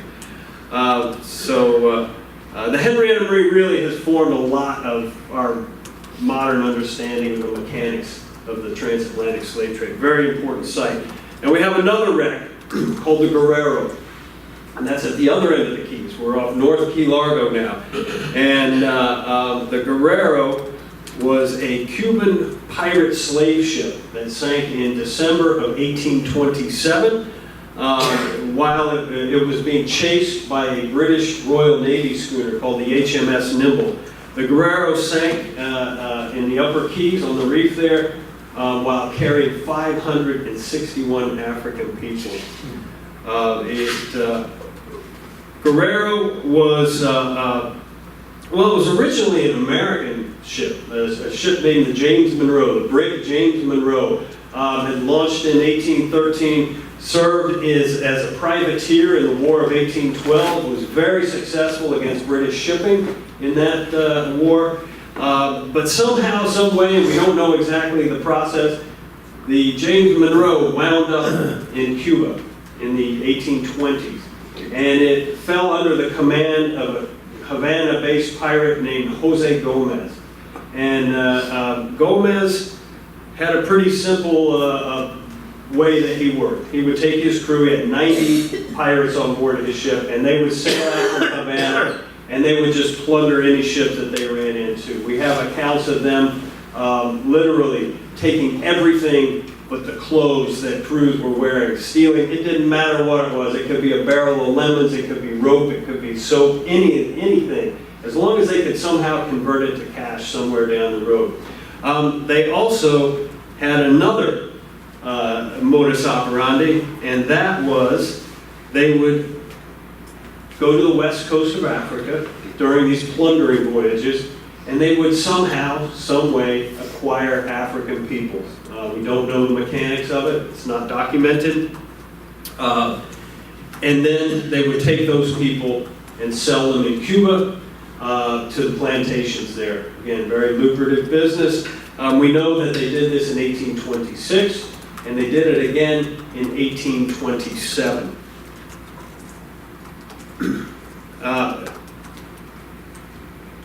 In December 19th of 1827, Guerrero was heading back to Cuba from the west coast of Africa, again with 561 African people on board.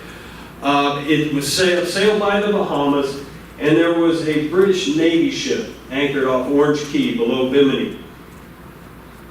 Well, the slave trade was illegal. By the 1820s, it was illegal across the world, and the British had sort of taken it upon themselves to be the global policeman against the transatlantic slave trade. And they had ships all over the place looking for illegal slavers. And as Guerrero sailed by the Bahamas, Nimble thought something was odd, and so they tried to get Guerrero to stop.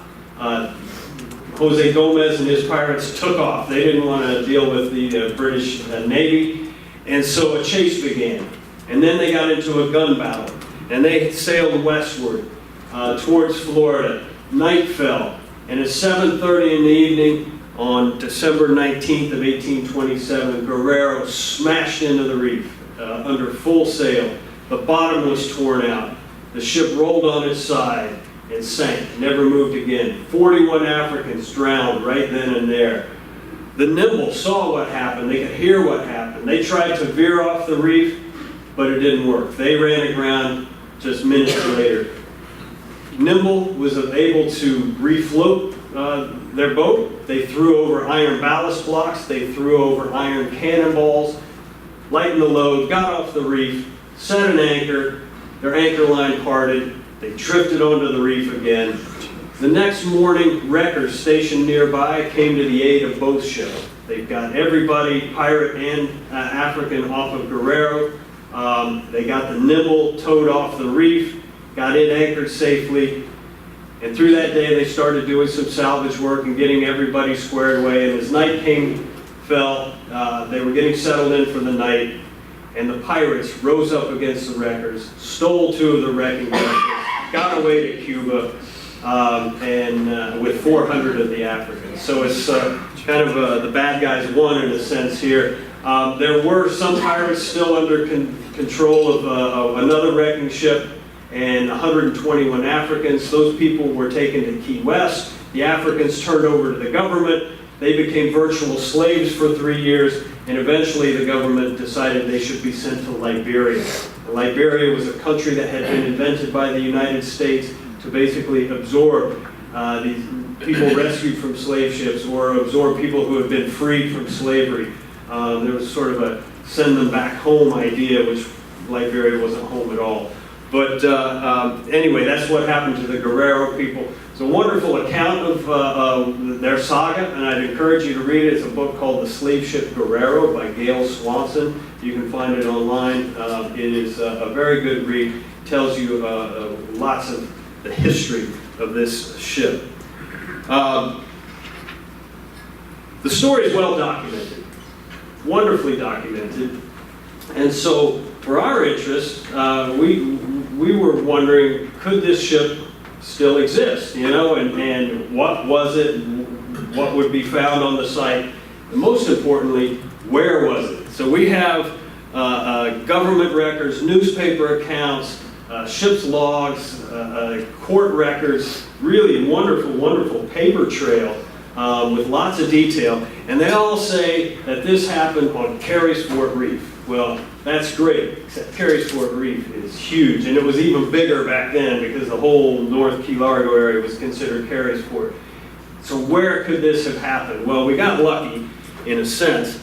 There was one passage in the log of the Nimble that was written on December 20th 1827, the morning after the Nimble had been towed off the reef and anchored safely, the captain of the Nimble took bearings as to where he was sitting.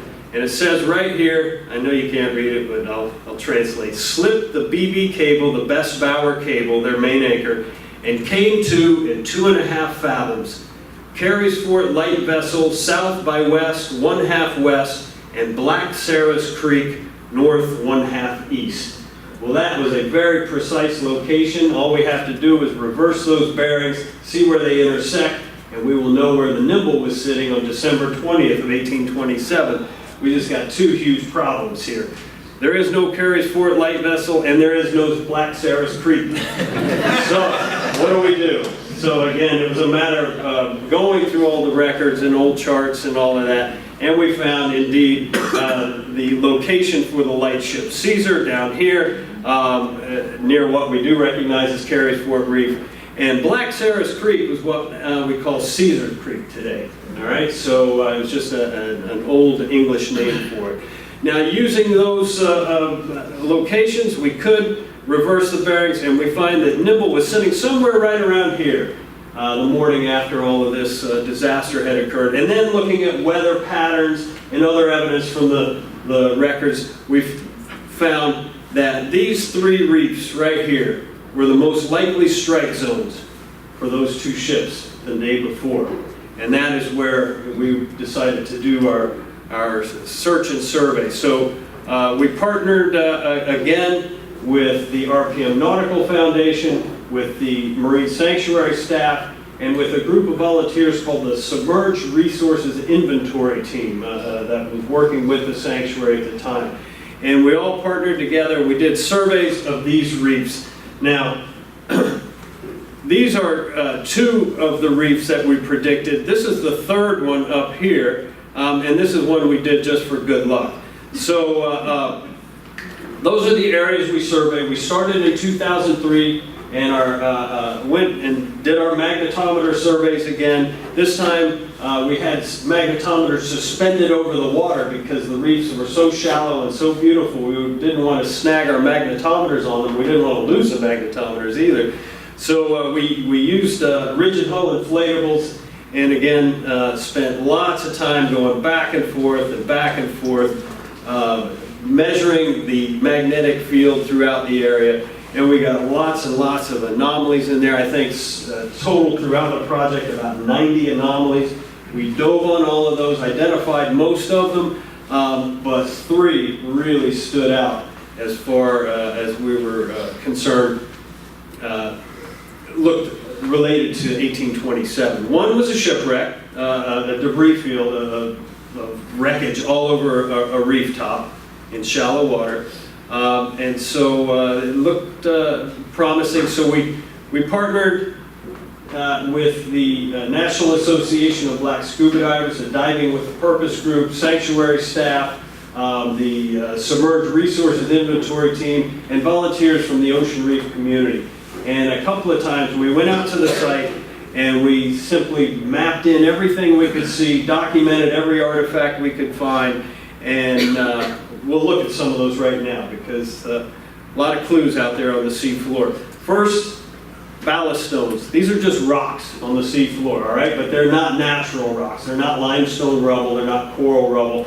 They are rocks that came from somewhere else. And those were ballast stones in the bottom of a ship to make it heavy so it would float upright. They served as a counterweight. When wind filled the sails, you needed a counterweight so your ship didn't roll over.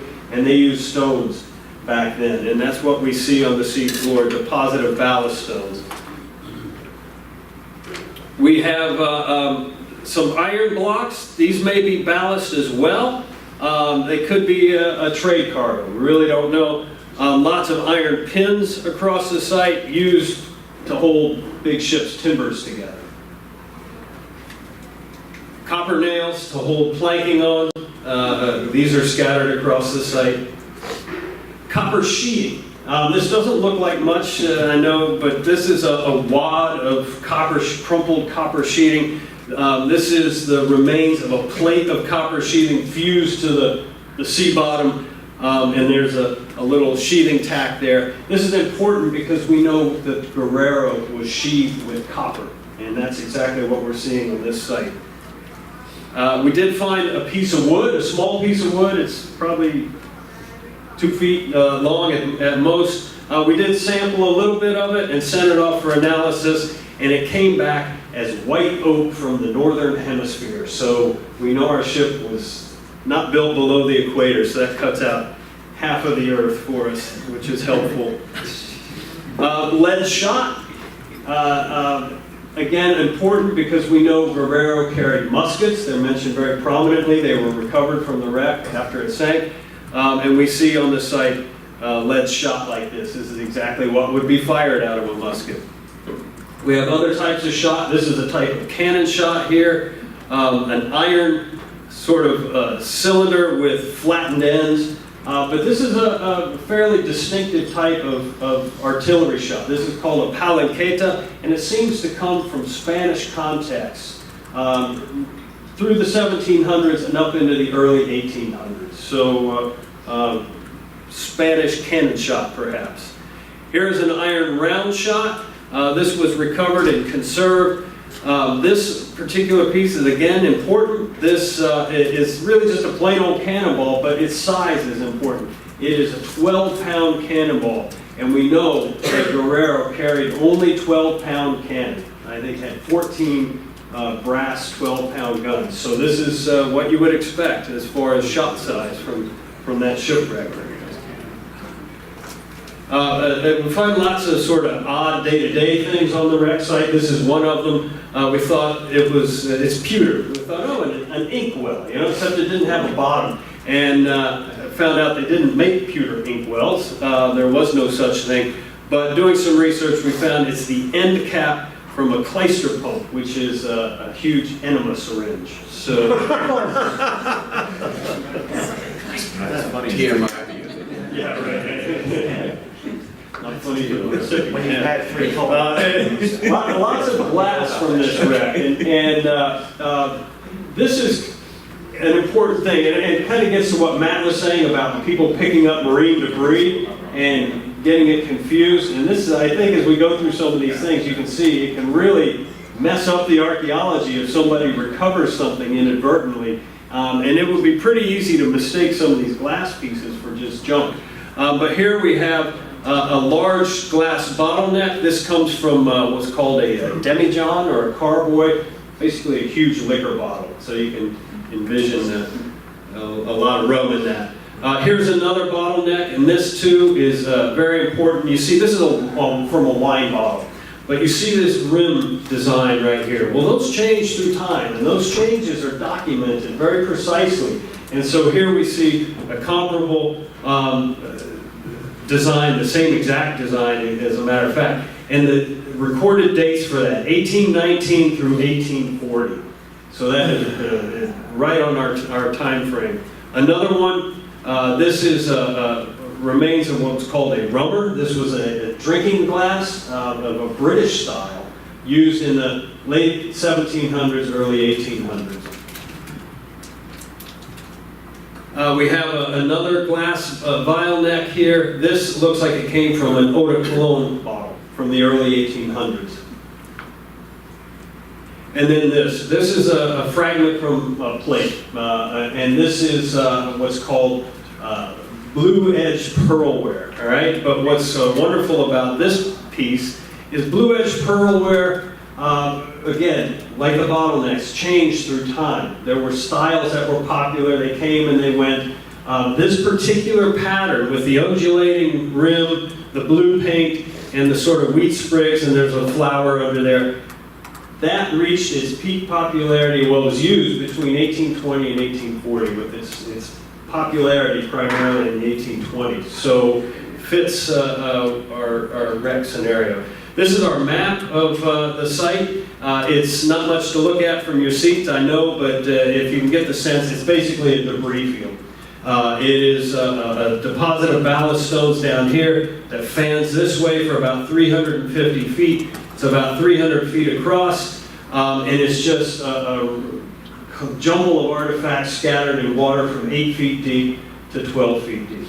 So that's really how a lot of shipwrecks are here in the Keys. So what can we say about that? Well, the wreck was a sailing ship. We see that from the things that we found on the seafloor. The artifact collection dates to the early 1800s. The ship had to be a total loss. There's too much on there that you would have had to remain afloat and sail. We have things from top to bottom represented on this site.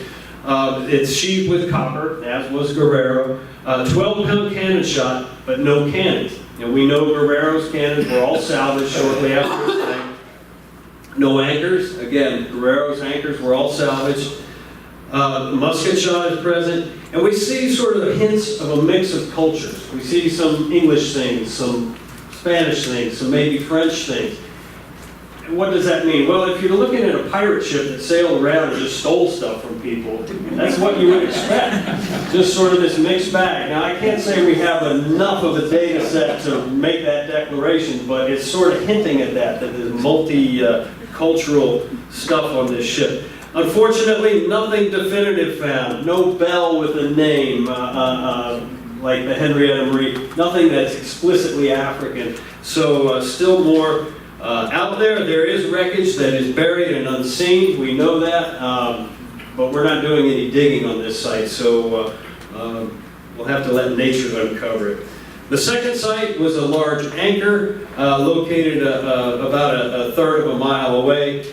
This anchor, we know Nimble lost an anchor. When we look at the size and design of this, it is very much what you would expect a schooner of Nimble size to have used.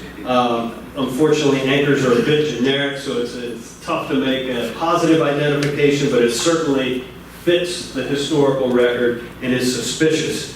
And then our third site, which I think is probably the most telling of all here, we have on a reef top a deposit of iron ballast ingots and iron cannon shot.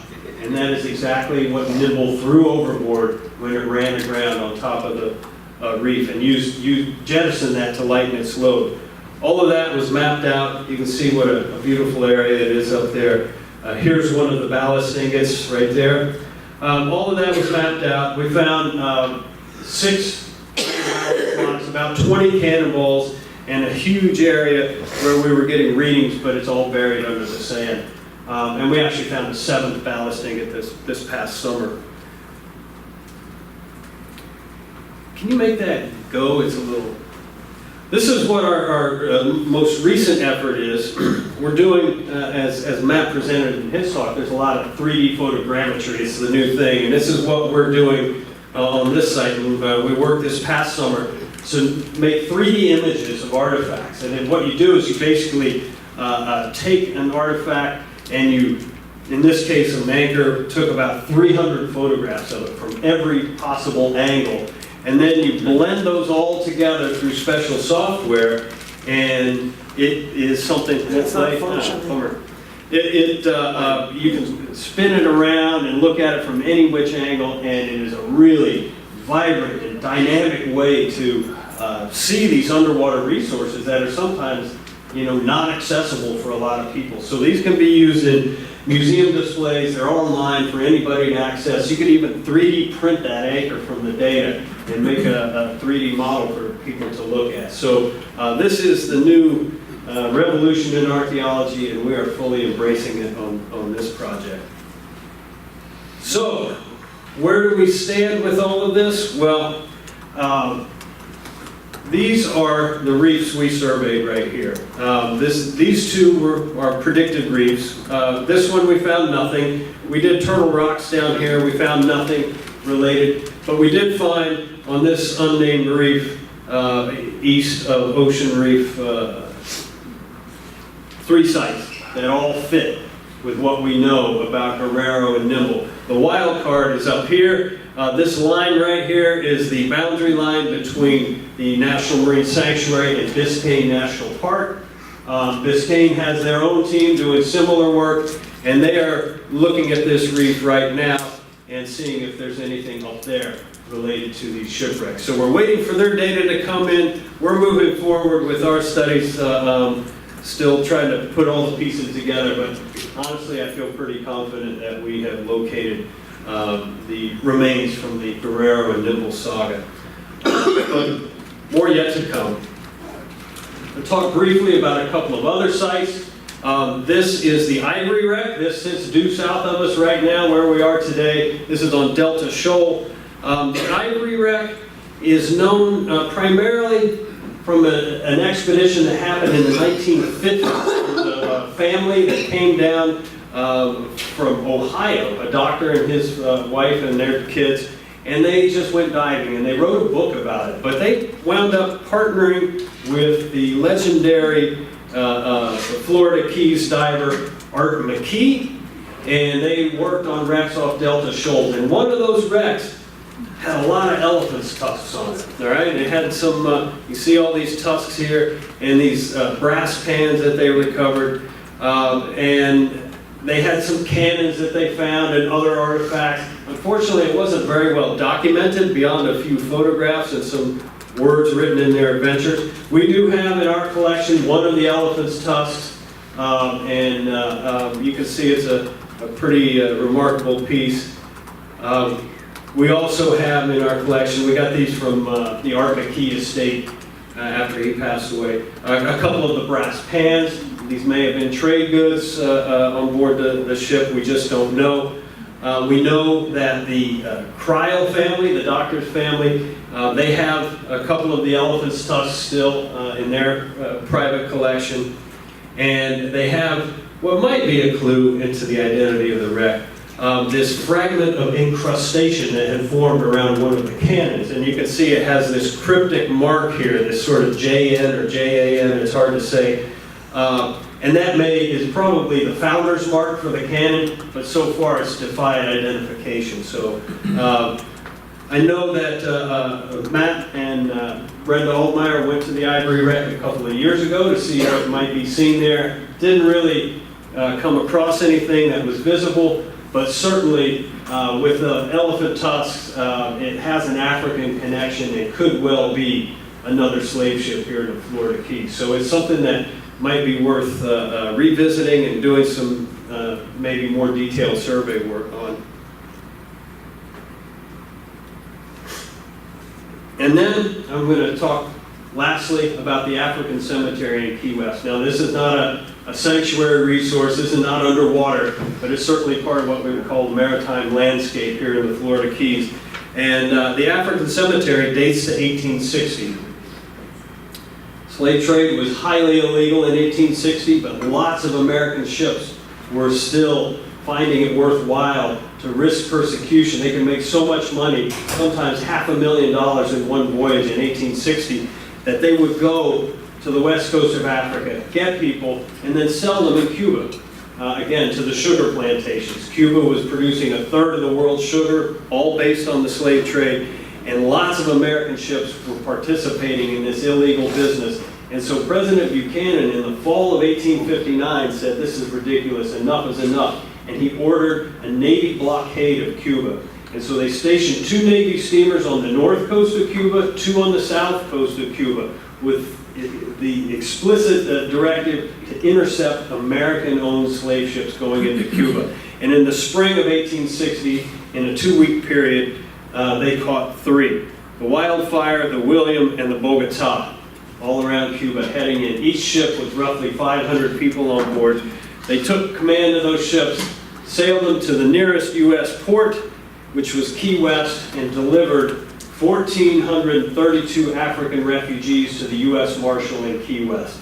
The Marshal took them under his control, built a complex for them to live in, and they lived for about 3 months in the summer of 1860 in Key West until something could be figured out to do with them. After much debate in Congress, and they finally decided that these people, much like the Guerrero people, should be sent to Liberia, and that's what happened. While they were here during that 3-month period, so many people were sick from being on board the slave ships. Slave ships were notorious for disease and high death tolls. In Key West, 295 of these African refugees died on the island, and they were buried on the South Shore. And there's a map from 1861 drawn by the Army Corps of Engineers very detailed map of Key West. And it has noted on the South Shore African cemetery, sort of cryptically. Well, further research made it clear that that was indeed the location of the cemetery for these 1860 refugees. And for us, we began to wonder, does this cemetery still exist? It's certainly not marked in Key West anywhere, but might it still exist? And so doing a little detective work, just thank goodness for Photoshop, we're able to take the old map, lay it on top of a modern map, and we see very clearly here the African cemetery plots out in what is now Higgs Beach Park. And it is right under, most of it, under what's known as the West Martello Tower, Civil War era structure built in 1862.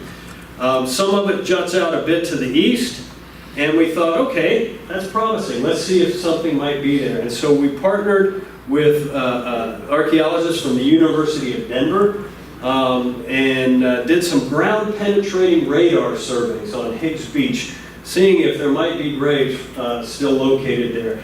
And the way it works, ground penetrating radar shoots energy into the ground that reflects back up, collected by an antenna here in this device. That data is then fed into the computer and it shows you both vertically and horizontally how things are distributed under the ground without having to dig, which is something that is highly desirable in a sensitive site like the cemetery. You don't want to go rooting through, digging everything up, looking for graves.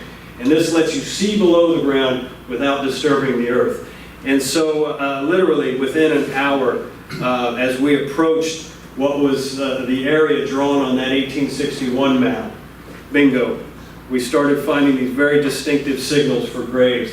And in that first session, we found 15 graves below Higgs Beach, buried in the sand, lined up in rows, exactly as had been described in 1860. So that was pretty promising. Now, as the time went on, Monroe County started talking about redeveloping the Higgs Beach Park. And so we, in coordination with Monroe County, University of Denver again, we did more surveys throughout that park just to try to figure out, because we got 15 graves, 295 dead, a lot of people missing. Where are they?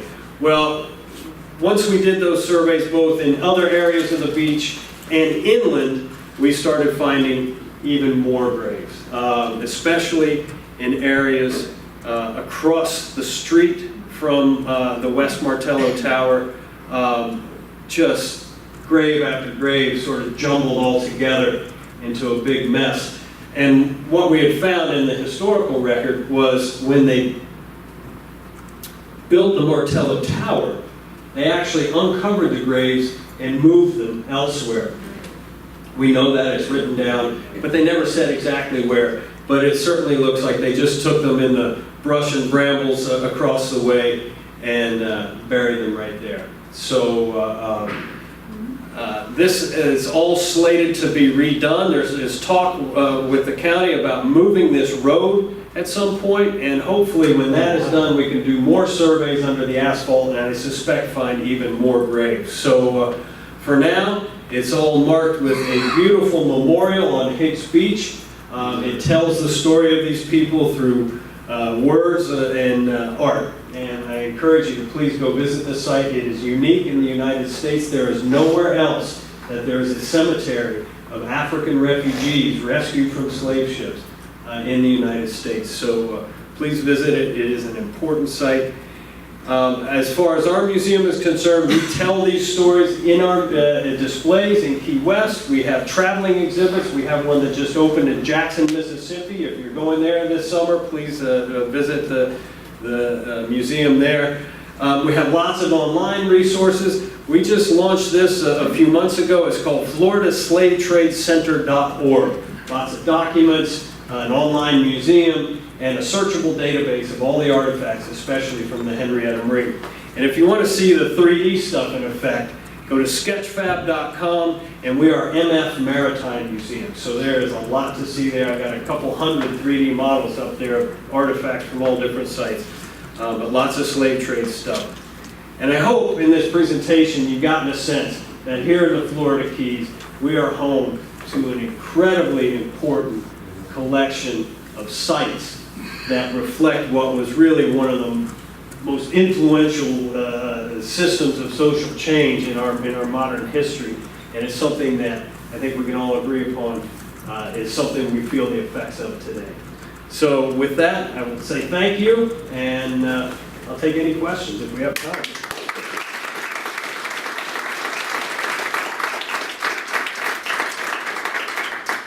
Corey, thank you. That's very fascinating. Any questions for Corey? Yeah, Joe. Hey, Corey, congratulations. That's great work. I'm watching you, and I see some of it also with Matthew's presentation.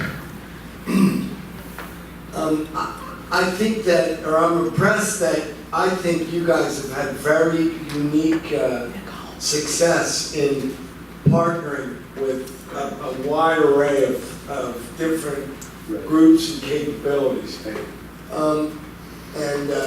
Sometimes I spend some of my time looking for some of those same opportunities, right? So, do you think it's a result of, do you think that's a result of your subject matter, or the recognizable brand and name that is Mel Fisher's, or is it people that like to go on vacation in Key West? No, it's subject matter is a big part of it, I think. I honestly don't know. So many of these partnerships have developed over different circumstances over many different years. I don't know that there's any one set thing that makes it, there's a pattern.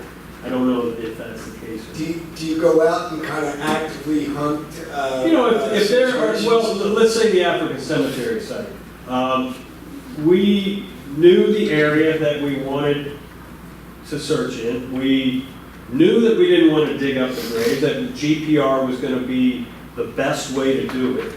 And it was simply a matter of trying to find, I tracked down the guy that wrote the textbook on GPR. And I said, hey, I got this crazy idea. Would you be interested in coming to Key West? And he's, I love Key West. So he came down and we spent 2 different sessions doing that. So that's how that would work. So they're all different. They're all impressive. Thank you. Andy. Corey, your work is tremendous. As always happened. But just the one thing I'm not sure if we made the one thing that I'm not sure of the correlation. The people that are buried in the African in the cemetery. Are they from the Henrietta Marie? No. Those are from the William, the Wildfire, and Bogota. Okay. The Henrietta Marie was in 1700. Okay. This was in 1860. So over a century and a half later. And again, reflects that huge span of time and those different circumstances that we see in the slave trade. It's tremendous work. Yeah, I think it's really interesting, especially going back to Matthew's presentation where he showed the photo collage from '06 and just 10 years later the technology had really kind of opened up. I personally believe that with machine learning and artificial intelligence, the next decade is really going to usher in a lot of new possibilities in the field of archaeology and marine heritage. So yeah, I can't express enough. Such exciting times right now. This whole digital revolution is really just taking over archaeology, and the 3D is phenomenal. I mean, the whole notion of the measuring tape and all of that. We're still going to do it, but there's 3D just makes it so alive for people. Absolutely. Does anybody else have a question for Corey? All right, we are scheduled for a 15-minute break, a little past schedule, so let's come back at 11:15. Thank you very much.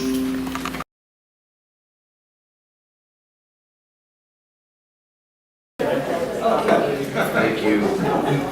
Well, thank you, everybody. We are running a little bit behind schedule today. Our 11 o'clock is a presentation from the Florida Public Archaeology Network, Sara Ayers-Rigsby, covering Florida Public Archaeology Network, hands-on history. Thank you very much. Great, thank you. I just want to thank everyone for having me out today and coming and listening to me talk.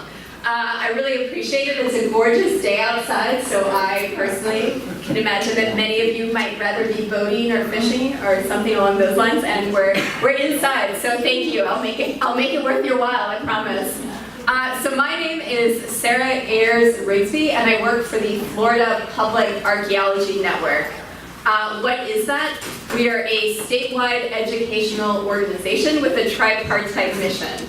So our tripartite mission is education and outreach. So what I'm doing here today, we assist local governments. So I might go out on an excavation with Miami-Dade County or another county, and we assist the State Division of Historical Resources.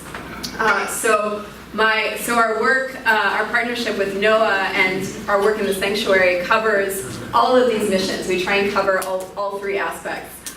We're divided into different regions. I work in the Southeast and Southwest region where I'm the regional director. So we have an office in Fort Lauderdale and an office in Fort Myers.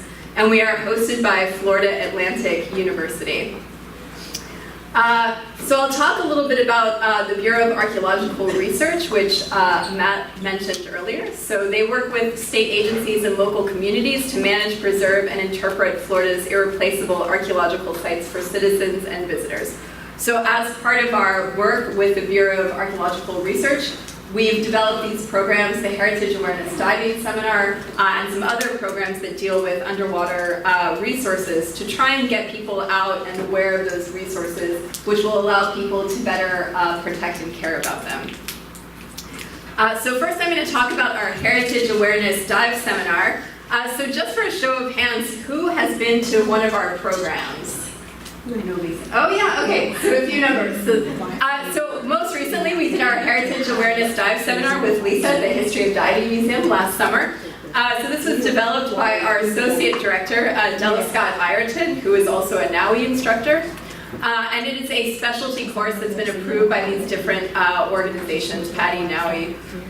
The objectives are what is heritage awareness, why do we practice underwater historic preservation, why should we care, what are the problems affecting submerged cultural resources, why is the conservation of these resources important, and why is the conservation of these resources important. And I just really want to build on what Matt and Corey both discussed about underwater resources. You know, these resources are irreplaceable, right? There is never going to be another Spanish galleon. There is never going to be another submerged pre-contact burial site.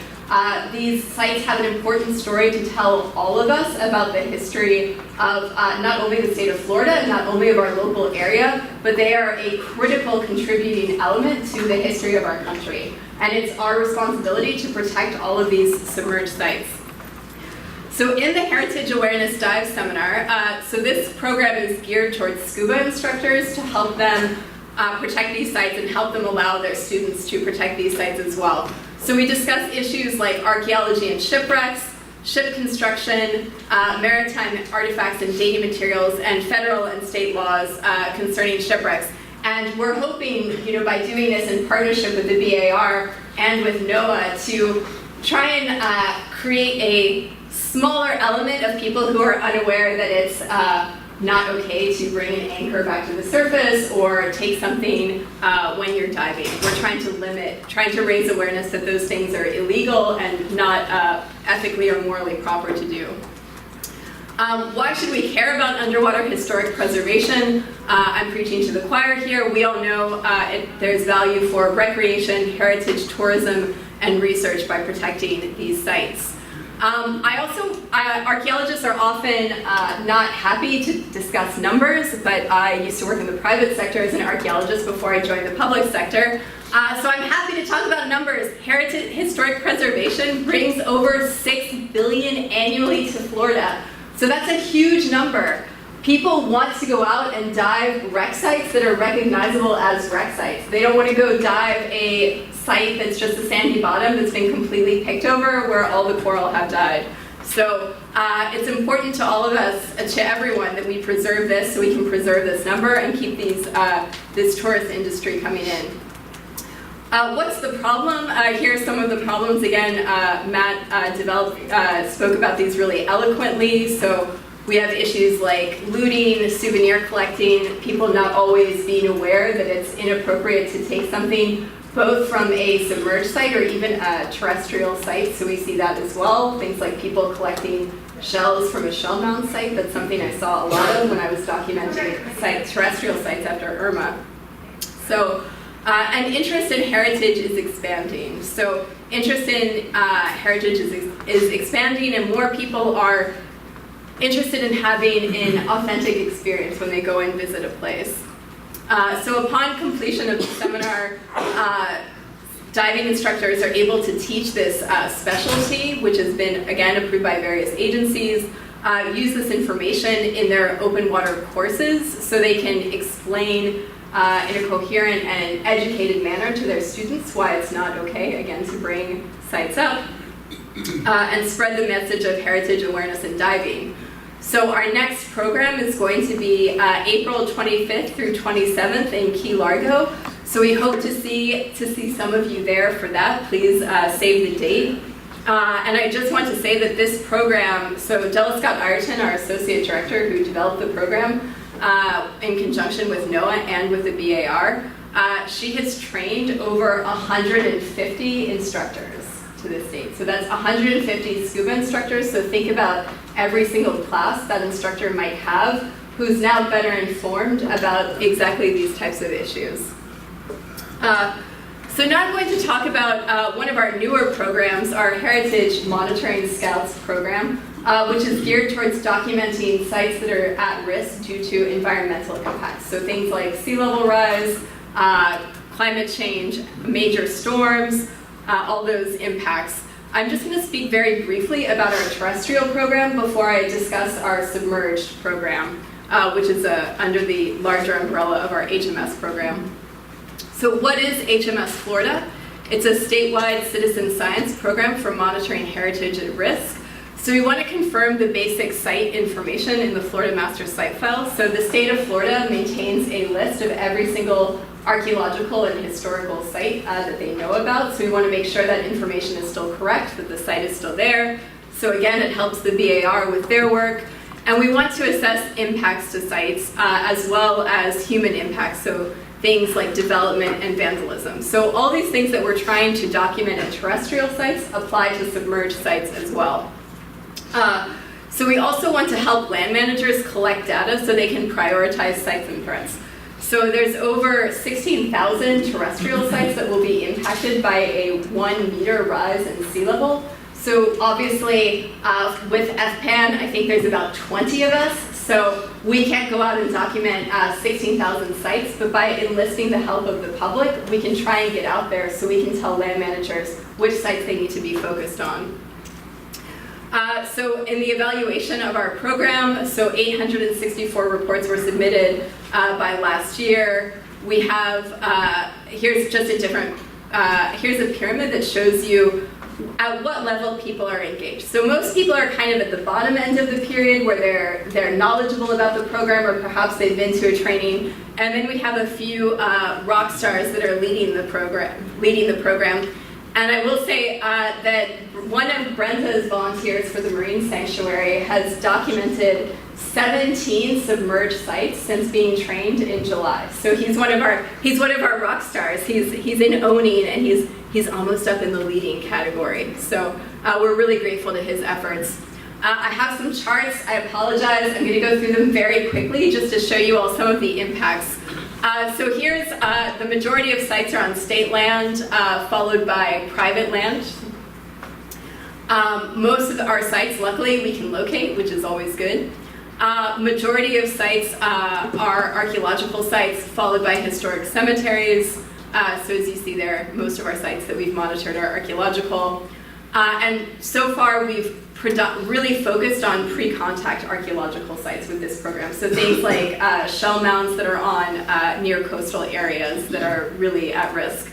And we have, as you can see up here, we have shipwrecks, 6%. So we're trying to enlist more people so we can get that shipwrecks and other underwater cultural heritage to be a larger part of the pie. As part of this program, we evaluate the site's condition, good, fair, or poor. So the majority of our sites are in the fair category. In 2016 to 2017, a lot were characterized in the good category, so sites are predominantly stable. Here's a list. We have HMS Scouts active in every single county in Florida, which is great. So here's Monroe here. We see people are very active in Monroe, which I love to see. Here's the number of scouts by county and the sites monitored by county. So now I'll discuss our heritage monitoring scouts, how we've been applying that program to underwater cultural heritage. This photo is from a dive this weekend out to the city of Washington that we did as part of this program, training exercise. Our goal with this program was to add to the existing underwater stewardship programs we have. So we have our Heritage Awareness Dive Seminar, which I just spoke about, and we also have our Submerged Sites Education and Archaeological Stewardship program. SEAS is a program geared to get dive clubs out to look at potential anomalies and other features. So we're really focused on a small group of people. So if you have a dive club that you think would be interested in this, I have business cards and everything. Please get in touch with me. Our Submerged HMS is based similar to our HMS, but we're focusing on underwater sites and specific threats. And we conduct this in partnership with the Florida Keys National Marine Sanctuary. Why is this important? It means that the data we collect from this program, in addition to basic information on site condition like good, fair, poor, we also collect information like, is there a mooring buoy at the site? How is the coral looking? What is the water temperature? Other factors that could indicate environmental change. This program lasts a day. In the morning, we cover climate change and sea level rise, the effects of humans and environment on submerged sites, laws that protect submerged sites, and how to monitor submerged sites. And you all will be very aware from your work with the Advisory Council how climate change is impacting underwater sites from an environmental point of view and how it's impacting things like the reef and the wildlife populations. I, as a terrestrial archaeologist, was less familiar initially with the impact that climate change and other factors could have on submerged sites, because my attitude initially was like, hey, you know, these sites are submerged already, aren't they fine? However, after going around and talking to different dive shops after Irma, I put together a press release with Brenda and with Biscayne National Park, and we just went around and said, if you see artifacts, have you seen artifacts exposed? This is what you should do. Let's try and document some of this because it's significant. It changed how a number of sites looked significantly. So the potential for these severe storms to impact and destroy our archaeological heritage really can't be understated. And it's absolutely critical that every diver has this basic information so they can help document these changes. Again, I really can't emphasize enough our partnership with NOAA and the Florida Keys National Marine Sanctuary, and I really just want to thank Brenda. You know, I was like, hey, we have this program that we're looking at eroding sites on land. Can you help me make it applicable to sites underwater as well? So again, we can document these sites after storms. Right now, we're focusing on shipwreck trails around Florida. So archaeological site location information is protected. The idea behind that is you don't want someone going out and potentially disturbing a site or doing something they shouldn't be doing. So we focus in our training on sites that are publicly known and publicly accessible and publicly interpreted.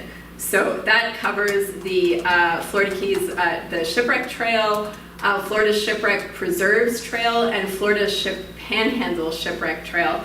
And again, this is from this is a photo from our first training, which was actually with Kama's group at Dive Into Life. So thank you, Kama, for working with us on our very first training. This is from our most recent training, again, at the City of Washington. So we did our first Submerged workshop in July of 2018, again with Kama's group. This program we've been really fortunate to receive some press about the program. So we've been featured in Atlas Obscura and in Grist. And we've monitored about 23 sites so far by our submerged volunteers. So that is just the sites that we've documented underwater. Does anyone remember how many sites our star volunteer documented that I mentioned at the beginning of my presentation? 17, yes, very good. Okay, so he monitored 17 sites. So he's really doing the brunt of the work. So I'm really trying to get other people engaged in this program. We had 30 people at our training with Reef. So we had a new group of people, and I know Cassie, I want to thank Cassie. She filled out a form and handed one in.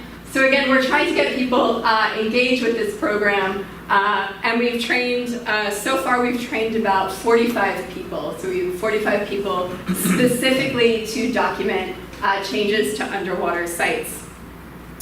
Our next workshop is going to be on April 28th, 2019. Please contact me for more info. It's going to be held in partnership with so we're going to hold it at their Erasmus facility on Virginia Key. They are really excited about partnering with us, so we're really looking forward to that, and I would encourage any of you who are interested to contact me and sign up. I also left some information about our different dive programs and about who we are, and even what to do if you find an artifact at the beach. Does anyone know what you should do if you find an artifact at the beach? Call FWC. Call FWC, yes, that's a great answer. Yes. Call FWC, call me.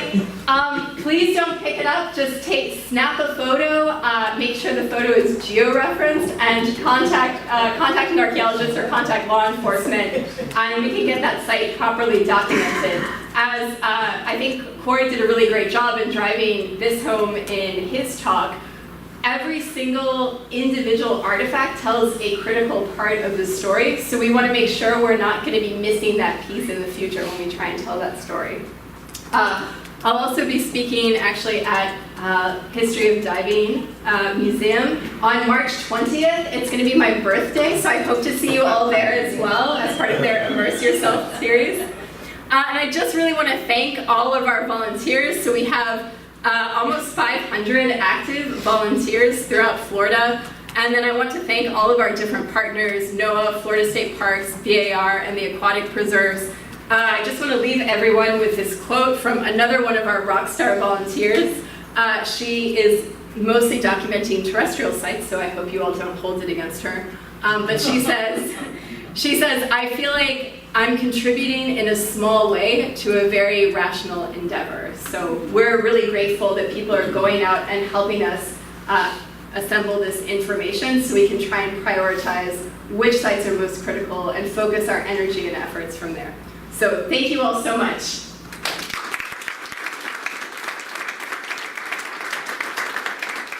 Thank you, Sarah. Does anybody have any questions for Sarah? I do. Yes, sir. Oh, I see you're waiting for a mic. Thank you. So sea level rise is one of the things that I'm very interested in, and the Nature Conservancy is very interested in. I'm sure it varies by landowner and so on, but what's the general thinking about how to manage these resources that are fixed in place, but the sea is going to wash over them, and they will go from be terrestrial to becoming marine over time? What's to be done about that? So that's a really fabulous question, and unfortunately, as again, as I think you saw highlighted in Matt and Corey's presentation, doing a full-scale excavation and even a documentation takes a lot of manpower, or person power, if you will, and a lot of time and money. So the best case scenario would be to try and document what we can while we can. So that's why we're trying to categorize things as good, fair, and poor, so we can really concentrate our efforts now and focus on the stuff that we're going to lose, next week first, and then go from there.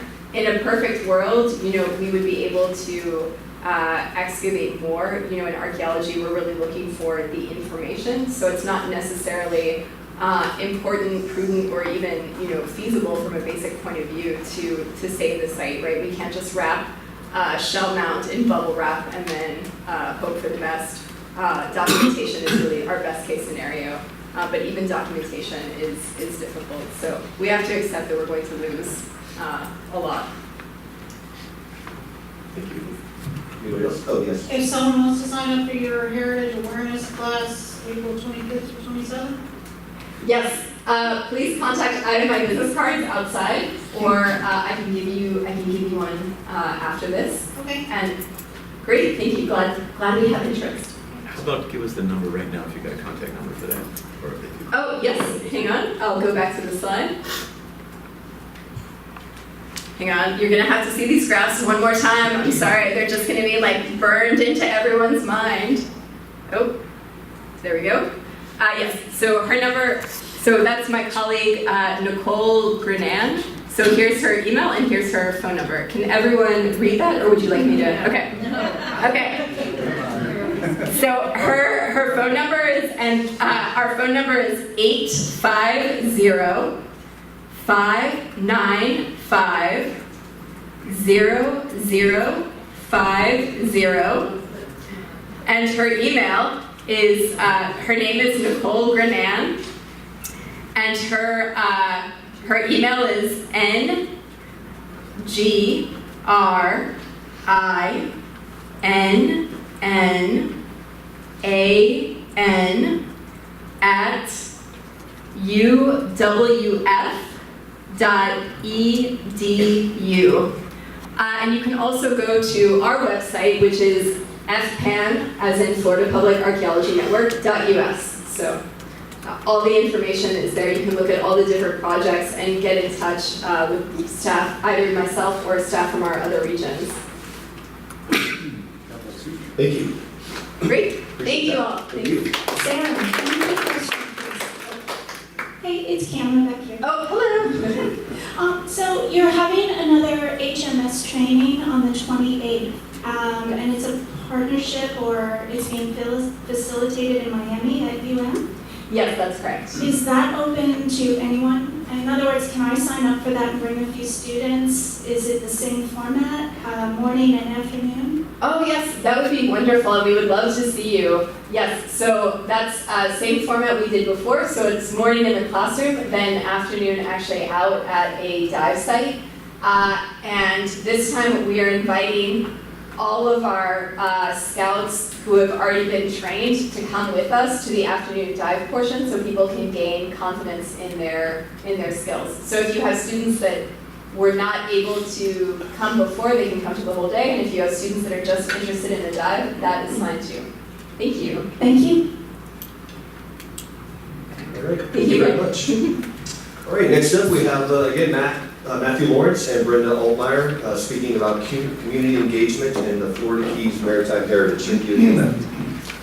Well, just to wrap some of the discussions that we've had in this morning here, I think Sara did such a tremendous job of giving you a sense of the way that we are so dependent upon the community to support these efforts. And so what I would ask you to do is take a look in the materials that we provided you today. There is a frequently asked questions sheet that we have developed. It's in draft form currently. We're hoping that we can provide you with the kind of information that you need so that when you're out in the community and you encounter someone with a question related to the Florida Keys National Marine Sanctuaries historical resources, you have the information to answer that person, or if you don't feel comfortable, certainly you can refer them on to Florida Keys staff. So I would ask that folks take a look at that document, see if there are topics that you've been asked that we're not covering, and please get back to us, let us know how we could augment, how we could improve that document. We'd like to be able to get it out into wider distribution so that more folks are aware of the Sanctuary's historical resources, and we start to improve on that curve of those who know about our heritage and those that don't. Really, the purpose of this is driven home by the work that Lisa did, connecting me with the Babcock Sailfish Scuba, who had encountered encountered a cannon on Elbow Reef, and they really weren't sure on what to do with it. But fortunately, they knew Lisa, and Lisa was able to connect the folks there to shop with me, and we were able to make a fantastic new discovery, a cannon that we were not previously aware of. And I'm sure many of you have encountered other folks during your day-to-day, whether it's in your avocations, your recreation, where since so many of us are connected to the water here, we have so many eyes and ears out there, and I'm hoping that all of you have had your level of awareness raised, and that now you feel you can be stewards and partners, being able to carry this message forward, and so that if we can't provide you with, or we don't provide you with the information that you need in that frequently asked questions document, please let us know so that we can augment it, update it, and get that document out, because we want it to be useful and to help people across the sanctuaries here to be able to participate in heritage preservation. Great, that's what I've got. And if anyone has any immediate questions after the meeting, I'd be happy to take them. But Susie, Let's get our mic.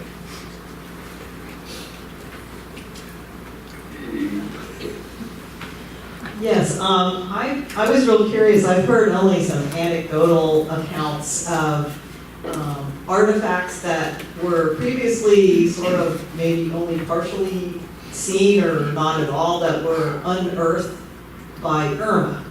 And I don't know enough about it. I was real curious if you had sort of an accounting to update us on what's new that happened after the hurricane.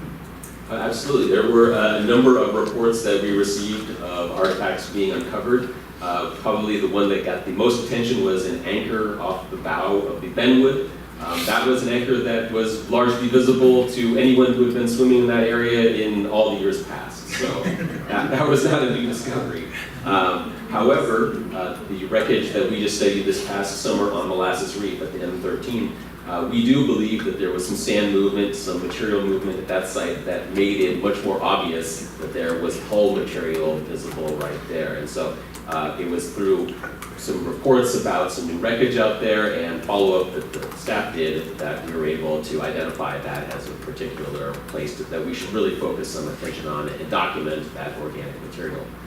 Probably the most significant discovery was reported to us by a trapped fisherman who, through his connections to the FWC, connected all the way back to the sanctuary and made us aware of a large piece of wooden hull structure, about 70 or 80 feet long, that was in the molasses, the alligator reef area, that we had no idea was there. It looked to have been recently uncovered. There were portions that had coral growing on it that obviously had been uncovered for years, but the much larger section of wooden planking was a total new discovery for us. So that was quite exciting. Brenda, is there any other incidents that you can think of? No, nothing of significance, but what I would say is this is the whole reason, the incident of 2017 is the whole reason that we partnered with the Florida Public Archaeology Network, because we had dive masters and dive shops that were reporting things left and right to us, but there was no assemblage of organization to it, original, viewer or somebody who saw it, what they saw, photos, anything like that. So it really brought something forward to us that we really need to do something where we can catalog this in some manner where we can look back and note it and then view the changes. So although there weren't anything, it was not anything dramatic, a couple of shipwrecks that shifted where the shipwreck material actually lays up against the coral at this point in time. So what do you do with that? It's still a management issue we're dealing with. What do you do with the historic shipwreck part that is on top of a piece of coral now? So, but we appreciate all the people that did call in or email us or say something to somebody who then told us later. But now we have a mechanism for assembling it in an orderly fashion. Great. Can we also post these FAQs to the website later so we can have access to that and distribute it that way? I think once we go through the process of doing the final review, we wait some time to get some many comments back. Yes, sir, that's what we intend to do. Excellent, thank you. Any further questions? Yeah, one more. Matthew, I love all the presenters' topics. Right? As a guy who spends a lot of time trying to put historic artifacts in the water, I appreciate your position. Although, because of that, I find myself a square peg in a round hole, and maybe this is another question, but one of the hats that I wear is I'm on the board of directors of the U.S. Coast Guard Cutter Ingham Museum down in Key West, which is, as a national historic landmark, has significant Florida history as well as national history. And is this something I can engage with the sanctuary on as part of maritime heritage in the Keys? It's a floating asset. We have terrestrial and underwater, but again, I'm always in the middle of those things. Absolutely, that is absolutely what we would be interested in doing. Brenda and I have discussed ways that we can connect the thing to the Dwayne and the Bib to provide some of this broad history of these vessels. And here you have done tremendous work preserving this vessel, and we do have other ways that we have taken on sort of preservation of these vessels by creating artificial reefs. So I think there's some exciting ways to show our connectivity and develop some programming that allows us to explore that. Maybe we could come by, I could come by with my, the leadership from the organization, talk to you about that another day. I think we would need to come down and see you in Key West. It's good not working at the North Pole, right? Thank you, I appreciate it. Thank you. Thank you, Joe. Anybody else? All right, I've asked Sara to provide us with an update on the status of the marine zoning and regulatory review, eventual release of the draft environmental impact statement. Sara. So, at long last, we are hoping, expecting to release the restoration blueprint, also known as DEIS management plan, restoration blueprint better than that, at our August meeting. So, fingers crossed. We don't, yes. Yes, 2019, thank you. We don't control everything, so that is what we are targeting. In preparation for that, we have 2 meetings before then. And so we intend to focus those meetings on revisiting some conversations that perhaps happened long enough ago that we need a little refresher. So some of the recommendations from the working groups, some of the data, some of the science, we want to revisit that so that we all have a really clear understanding of when it comes out, what are some of the drivers, what were some of the issues, what's some of the science, etc. So be prepared for us to have some presentations in the next couple meetings about those subjects. In the meantime, myself and other sanctuary staff have been continuing to have meetings with constituents, partners, stakeholders, talking about this process and where we're going, where we've been. That's going to ramp up now as we are gearing up for an August release. That's also going to be, I suspect, when some of you start to get out on the streets, and some of you I know have already been doing so, and I thank you, but we're going to really ramp that up in the next couple of months. And toward that end, as you remember, those of you who were at the meeting in December, we've been continuing to work on products that we hope will help facilitate communicating this information to the public. So you remember we've got a video, we're putting some final tweaks on, infographics, PowerPoints, talking points, information that we hope will help inform the release and help people understand what we're presenting. So, as I mentioned, we're going to release at the August council meeting. We'll use that meeting to present what is contained within the alternatives. We'll take questions, but it's not really meant to be a public comment period because it's going to be so new, there's so much information. The intention of that meeting will just be to relay that information so that people can start to digest it. We'll also, of course, have informational sessions throughout the Keys and up to Fort Myers. So that we can get out into the community again to make sure people understand what we're putting out, why we're putting it out, and try to solicit as much input as possible. Not exactly sure how long the public comment will be. It will be at least 3 months. If it's necessary for various reasons, it may need to be longer. The idea is to get as much good input as we can. We don't want to shortchange due to some reason I can't foresee at this moment. Once we do release the DEIS, we will then go back to our partners who we've already been working with. So the National Marine Fisheries Service, Office of Protected Resources and Habitat Conservation Division, South Atlantic Fishery Management Council, Gulf of Mexico Fishery Management Council, the state, Fish and Wildlife Commission, Governor's Office, etc. So we will be doing that as soon as this releases. Now, those aren't conversations that will just start at that point. We've been having conversations, but we will go back to them when everything is out on the street so we can have more discussions. When it comes to getting public comment, so thank goodness we're almost there. And so we are almost to the point where we can put this on the street and ask people to provide input. What will go on the street is a series of alternatives, 4 alternatives. Most of you are familiar with this type of process. You know that there is always a status quo, which means as is, leave everything alone, one option. And then there will be 3 additional options that will describe different levels of more action, if you will. In each case, each of these alternatives will describe regulatory changes potentially, boundary changes potentially, and zone changes. So again, we're going to provide an online resource so people can get into details of what we're proposing. But we don't expect everybody to get into the detail of every aspect of this. People are going to have interest in specific places, specific issues, specific potential regulations. And so we invite people to comment on what they're interested in. We're not expecting people to go into every bit of detail and provide comment on the whole thing. And so we're going to be accepting comments on any aspect of the proposal that people wish to provide input on.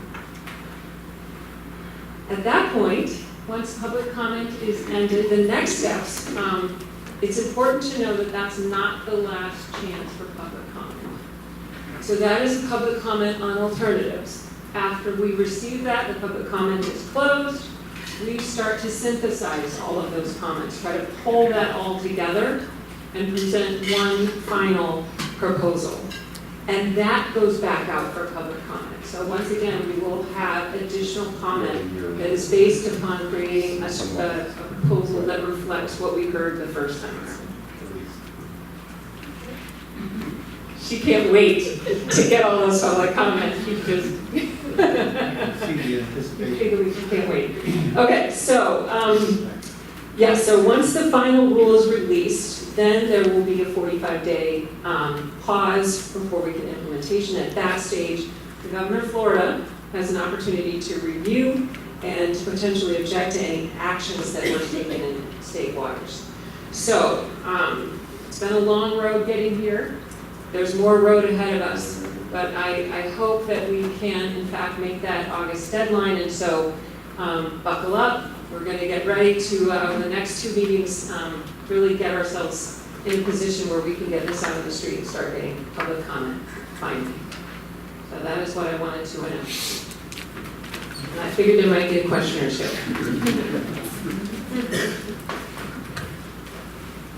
I'm just curious, Sarah, what's the project? Okay, so it goes on, if it goes on the street in August of 2019, what would be your best guess in terms of actual implementation after that? I knew I was going to get this question, and I was trying to think of how I could answer it, Andy, because there are so many variables that are really hard to predict. So I could give a guess, but it's, what do you think is a fair? The next decade, would be a target. If we can reach that, I'd feel very grateful. Thank you. Yes. Yes. Is there a way to get it released at least a day or 2 before this meeting so we can read it and come with almost an intelligent question? Do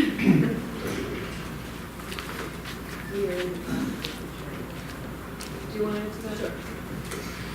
We're in discussions, and obviously final decision will be made closer to when we actually have a release date, when it formally releases through the formal Environmental Protection Agency process, and when and how we can release it to the public.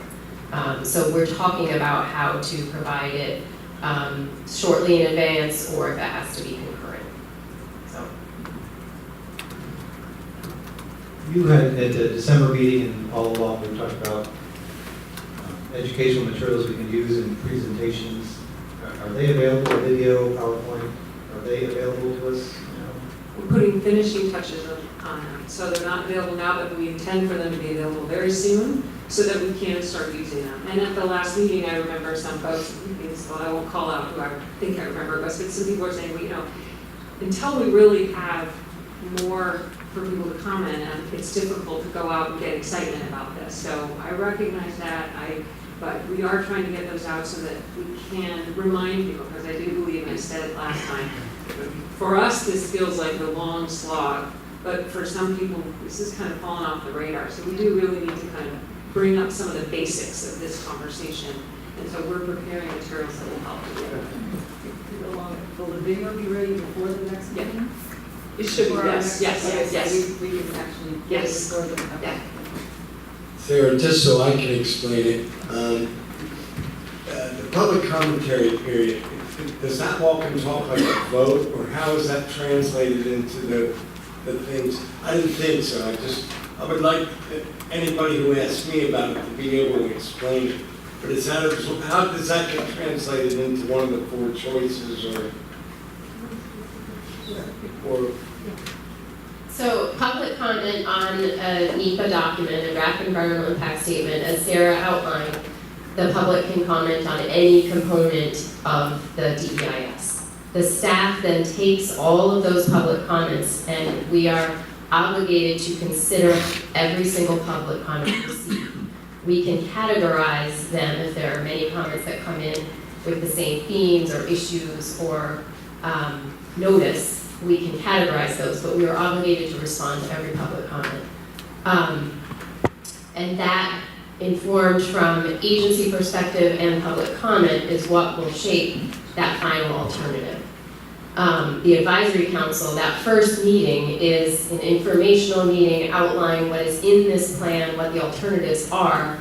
We will revisit with the advisory council to get your advisory council input. And again, we're still shaping that, how that final meeting will look, and we will work with the core group to help shape that meeting so that we get an advisory council perspective as well. Thank you.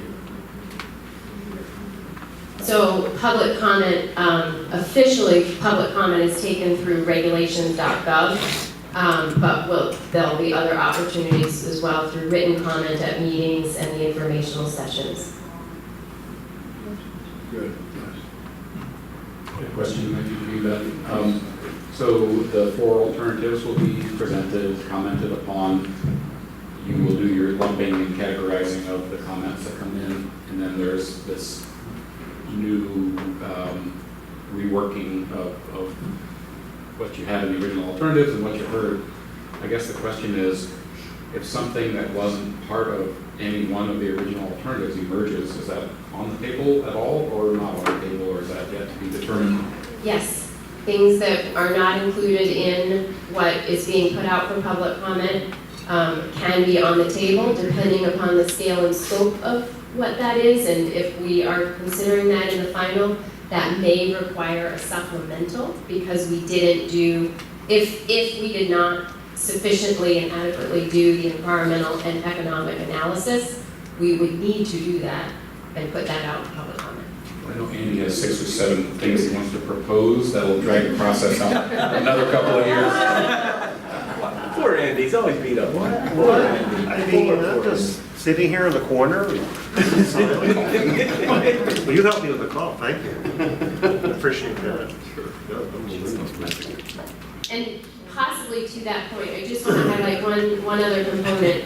Sarah talked about that 4 alternatives, status quo, and 3 action alternatives, and that each would include potential boundary, regulation, and marine zone. This plan will also include updates to our management plan. And those updates are non-regulatory, but sort of the programs that we run. We heard about the Maritime Heritage Program this morning. So while we do have regulations specific to maritime heritage or historical resources, we also do a lot of activities that are not regulatory. And so the management plan section is consistent across all of the alternatives.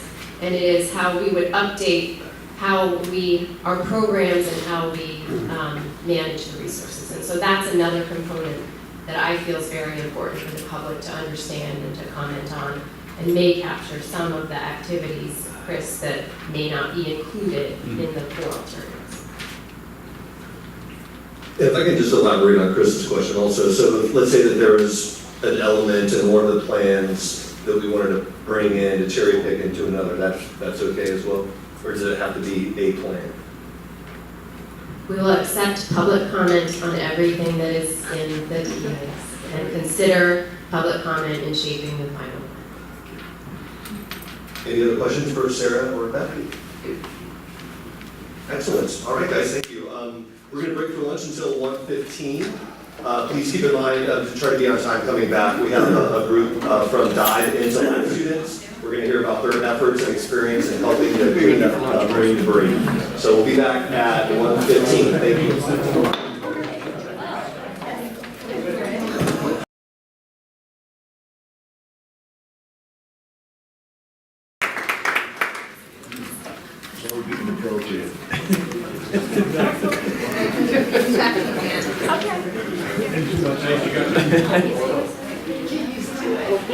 Oh, I'm used to it.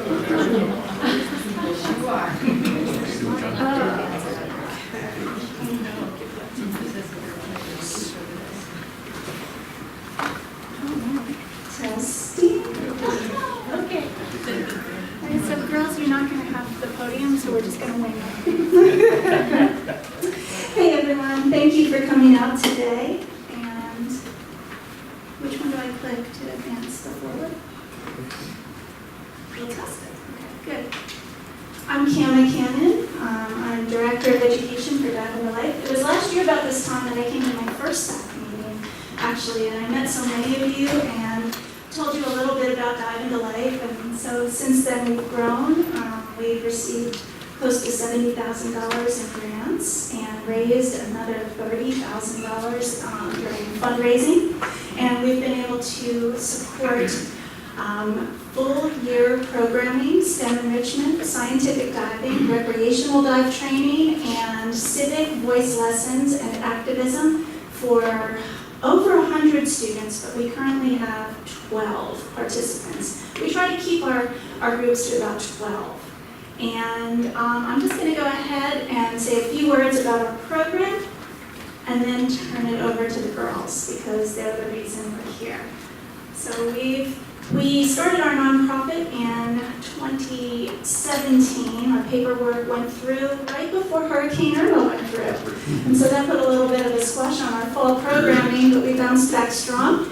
We were able to apply for a Marine Sanctuary Foundation grant, which helped to support our Goal Clean Seas Florida Keys initiative because we really wanted to be a part of the solution, not just take from the environment. And we are a Blue Star operator. And Eric, are we the only organizational Blue Star, nonprofit, non-charter operator? Florida Sea Base. Oh, okay, great. Okay, so we're one of two, and we value that relationship. And we also have some local sponsors and partners, so we thank you. All right. So the reason we started Dive into Life is because when I first came here as a scientific diving student, back when I was a full-time K-12 gifted education specialist, I noticed that there were no extracurricular science or humanities enrichment programs that served kids after school on the weekends and engaged our gifted, talented, and highly motivated learners. And after coming down in 2014, I went back to North Carolina and learned that, I'm a doctoral student. I don't have to live in North Carolina to work on my doctorate. I can live wherever I want. So I came down here, started teaching at the college, and we started Dive into Life. That was actually 2016. We incorporated in 2017. The need for this is immense. You live here. You know how isolated the kids are here in the Keys. We are so far from programming that they would receive to engage them in where they live at a higher level and to give them those experiences in the environment. So my theory is that if you can fall in love with where you live and work to protect it, you can grow up to become the advocates and continue to protect it. And so that's what we do.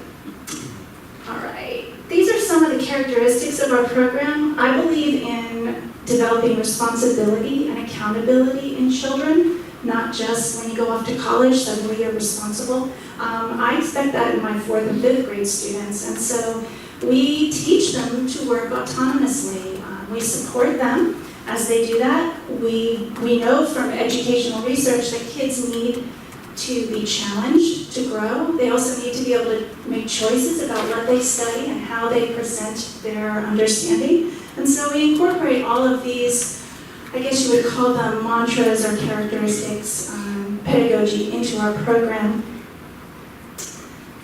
And what I've found over the last few years is that the relationships that the girls, and we do serve boys too, but most of them are girls. I'm just saying, boys, I don't know what they're doing, sports and video games. But, oh, tell me I'm not lying. What we found is most important in the relationships with our students is that they have to know that the relationship is two-way. I'm not a sage on a stage. Sometimes I think I am, but they bring me right back down. Relationships that are peer-based and interest-based and respectfully built, you need to challenge students way out of their comfort zone. If you're getting straight A's in school, I'm sorry, that school's not doing the right job. They need to push you so far beyond that you are quaking in your booties and moving those fins really fast so that you can actually feel what it's like to struggle, so that now you're actually growing. So we challenge them. I treat them like college students. And as a gifted specialist serving kids, that's what they want anyway. They don't want to be treated like children, although they still are. Well, not really, not this group. And the confidence, self-efficacy is built when you are challenged beyond what you believe you can handle, are successful, and you can do it again and again and again. So we really want to build up their confidence. What grade levels are we looking at in this? Oh, these? Go ahead. I'm in 10th grade. I'm the oldest in the program. I'm in 11th grade. Okay. I'm in 5th grade. And I'm in 7th grade. And what school? Is there mixture of schools? Both of us are in Key West High School. And I'm also dually enrolled at FKCC. I'm at 6B. I'm at May Sands Montessori School. Thank you. And right in the back of the room somewhere, we have another participant, Emma, from May Sands Montessori. She's not speaking this morning, this afternoon. Yeah, we range in age from 8 years old. We've recently started a Scuba Rangers program to introduce children ages 8 and up to diving in the pool. And we also take them snorkeling on the reef. And they participate in some of our activities. Our oldest students are actually college students and teachers who are training as dive masters and eventually dive instructors, as well as scientific divers, so that they can go back into their schools and engage their students in meaningful, place-based ways. Program's primarily Key West then? We are in the Lower Keys. We serve students and adults, teachers, families from Big Pine all the way to Key West. We also have kids who, being an area that predominantly serves military families, they move away. They end up flying back and meeting us for different programs. And we also have kids who live here half the year. Their parents are snowbirds, so they are snowbirds. So when they're here, we serve them. And anyway, so I'm going to go ahead and give this mic over to Sara, who's going to take over and talk a little bit about living on an island. Hi, I'm Sara Norman, and I'm 12 years old, and I have been in diving for life for about a year and a half now. In that time, I've logged 114 dives and become, to my best knowledge, the youngest SSI junior master diver in the world. I really love this program so much because since we live here in the Florida Keys, I'm able to dive almost every weekend, weather permitting. And we don't just learn the science and about the marine environment, but we also learn to build strong bonds and relationships and lifelong skills. And thank you so much for that, Kayla. And I've heard from so many people that they wish that they could have this type of program when they were younger. So I feel very grateful and lucky to Dive Into Life and all of the volunteers who work to make this possible for us. And I don't know where I would be if I hadn't joined Dive Into Life, but obviously I wouldn't be here.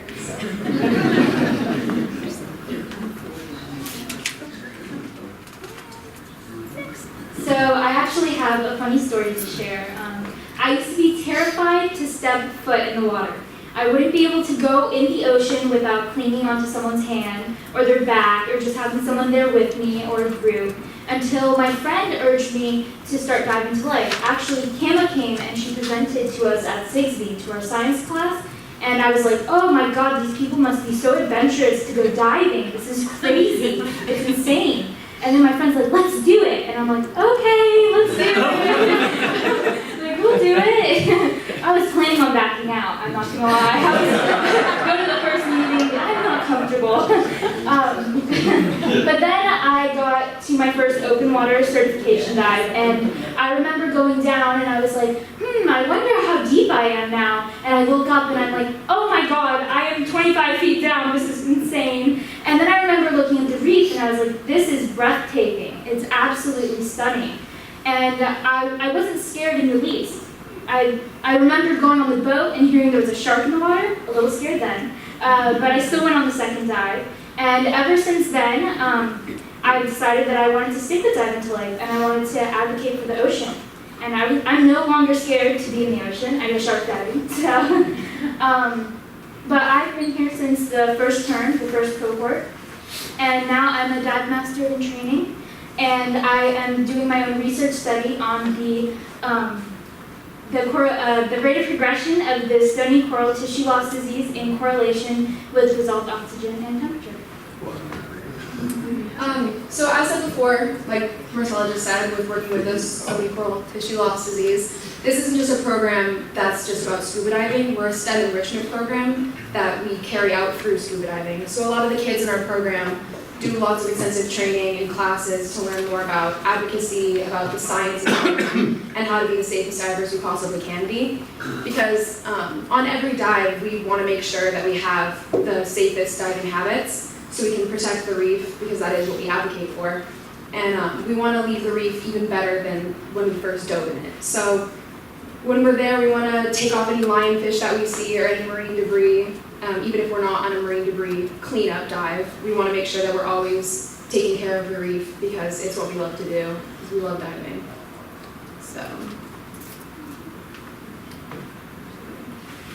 So I'm a volunteer dive master that guides the kids, and it started with just wanting to spend more time with my two kids, and my two kids grew to 12, and now I take sort of personal stake in every one of them.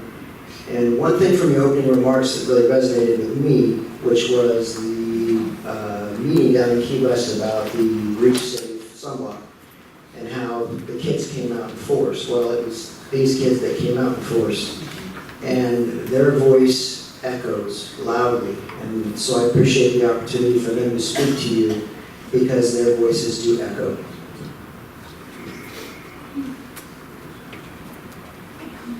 Back to me. So Brandon, parents sign their kids up for these activities, after school evenings, weekends, the promise of weeks away on trips, things like that, and then they don't realize that they become dive masters. I'm sure that he was imagining all this time off, and now him, like every other person I recruit, Nicole, where are you? Back there, you end up working every weekend, every night, but it's so worth it, because like Brendan pointed out, these kids are, I have 3 adult children. I talk to them, I don't know, once every couple weeks. My daughter calls every day, but the boys know. But these kids, we have a chat on our phone all day. Every morning I wake up, good morning, Kayla. And it's so rewarding. So if you can see the love and the passion in this group, it's because we've built those relationships. And I hope that for any teacher to have this opportunity. But it can't just be the teacher who leads a program. That's why part of our board, we have a board of directors, and early on, I said to the board, we also need kids on the board. And so we developed what we call the Youth Leadership Council. And we developed leadership skills and management skills in our interested and ready young adults. And so just a moment here, I want to introduce them again to you. Marcella, she is the president. Haley is the vice president and ambassador. And at the end, Cara is the secretary. Zoe is treasurer, but she could not be with us today. You'll see a video of her later. And so it's really important that their voice is heard through everything we do. They're involved in organizing programming just as much as I'm involved in facilitating it. And when we saw a problem, So after Irma, we noticed that there was a lot of marine debris out on the reef, and we needed to do something about it. So we applied for and received the grant from the National Marine Sanctuary Foundation, and we started the Goal Clean Seas Florida Keys last July. So we went out July 21st, and we collected 490 pounds of debris, and that was really great. But then we decided to go out a week later, and so the following week, we went out and we collected 3 times as much. We collected 1,500 pounds of debris that day. We noted this, keep in mind that this wasn't in the time where you're allowed to harvest stone crab and lobsters, yet we found traps of both kind, and we ended up ultimately releasing 66 lobsters and 10 stone crabs from all the traps that we removed back to their natural habitat. So then we went out again, and we removed 1,600 pounds of debris, so 100 more pounds. And we invited the scientists from Malcom Marine to come join us, so they joined us that day to help us remove the debris. Then we went out again on December 2nd, and there were 16 participants, and there was not as much marine debris on the reef, which was actually a pleasant surprise, even though I picked up a little bit less. But there was a big tree branch that was blocking the waterway, and we ended up picking that off, and all the kids got to pick off all the little crabs, and we got to release those back in. My name is Bree Logan. I'm pretty new to scuba, and I participated in my first dive against debris a few weeks ago, and that's also the same day that I got certified from a junior open water, and it was the best day of my life. So overall, we collected 4,341 pounds of marine debris, and it was only in 5 events. And when you take into account the age of most of our participants and the size of our groups in general, I'd say it's a pretty big impact. And we're going to continue increasing that number because we care so deeply about the reef. I hear so many people, especially in this room with all the advocates that we have here, saying that we need to protect the reef, we need to protect the ocean and the ecosystem for our kids because we want the youth to have the same experiences that all of us have had. Well, let me introduce us again. We're the youth. We're worried too. It's pretty scary going out there and seeing firsthand the coral bleaching and the debris and how careless people can be about how they treat such an important part of our world. And we're working our hardest to protect that. And you know that there's a real big issue when a self-centered 16-year-old comes and notices that there's an actual environmental issue. So that's what we're here for. March 30th will be our next Dive Against Debris until our National Marine Sanctuary grant runs out. So we're pretty excited to get back on the water and continue our debris cleanups. So, all right, you've heard from the girls, you've heard from Brandon, you've heard from me, and now I invite you to go to our website. You can also go to our Facebook page. Facebook page has the culture of the group, all the videos, the pictures, the cheesy moments. The website is important because you can donate to our all-service limit program. All donations are tax deductible, and every little bit helps. So we're going to go ahead and apply for another grant as soon as the opportunity is open with the foundation. But in the meantime, we want to keep having these Dive Against Debris events and continue serving in this way. So if you are interested in helping us, please consider that tax-deductible donation. And we have a short little video to show you. There's a lot of videos. We like to make videos because it's important for the girls to know how to do that. The video is loaded separately, but we made it this Sunday on the Reef, and it introduces you to our other Youth Leadership Council member who couldn't be here today.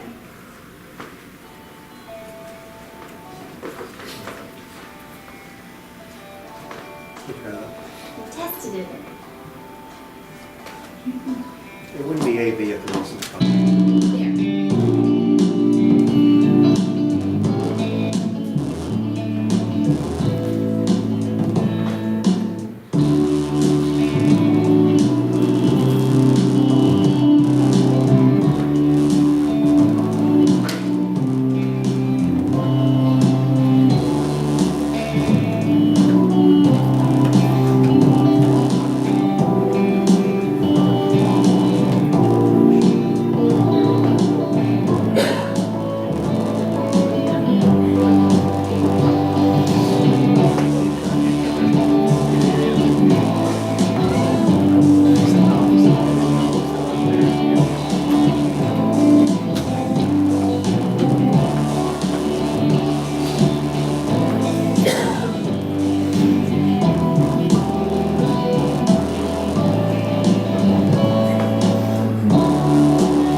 Does anyone have any questions? Folks, can I see one of your mics? Thank you. Randy? Thank you. Ladies, I just wanted to say, it's great. You guys are the future. Thank you so much. You guys are the future, and this is the reason why. I'd love to see this program expanded up the Keys, personally. I remember Mr. Makepeace had a program at Coral Shores High School a number of years. Still there? Not very much about it. And I'd like for you to see me because I might be able to help you get a little bit of media coverage for the program. I really think it's great. Thank you for doing it. Thank you so much. Thank you, Eddie. Does anybody else have any other comments or questions? Well, I can say, comma, and students, it's really fantastic to have you here.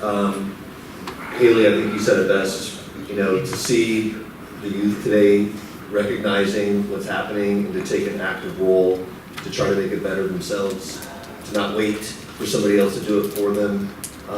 Really appreciate your efforts, so thank you very much. We do have another question. It's not a question, I just wanted to say, and I probably speak for other people here, I'm kind of blown away by now. You guys are awesome. Good for you. I got one more thing when you're here. So I think about when my boys were your age, they're 31 now, and dang it, they were playing sports and video games. They still are.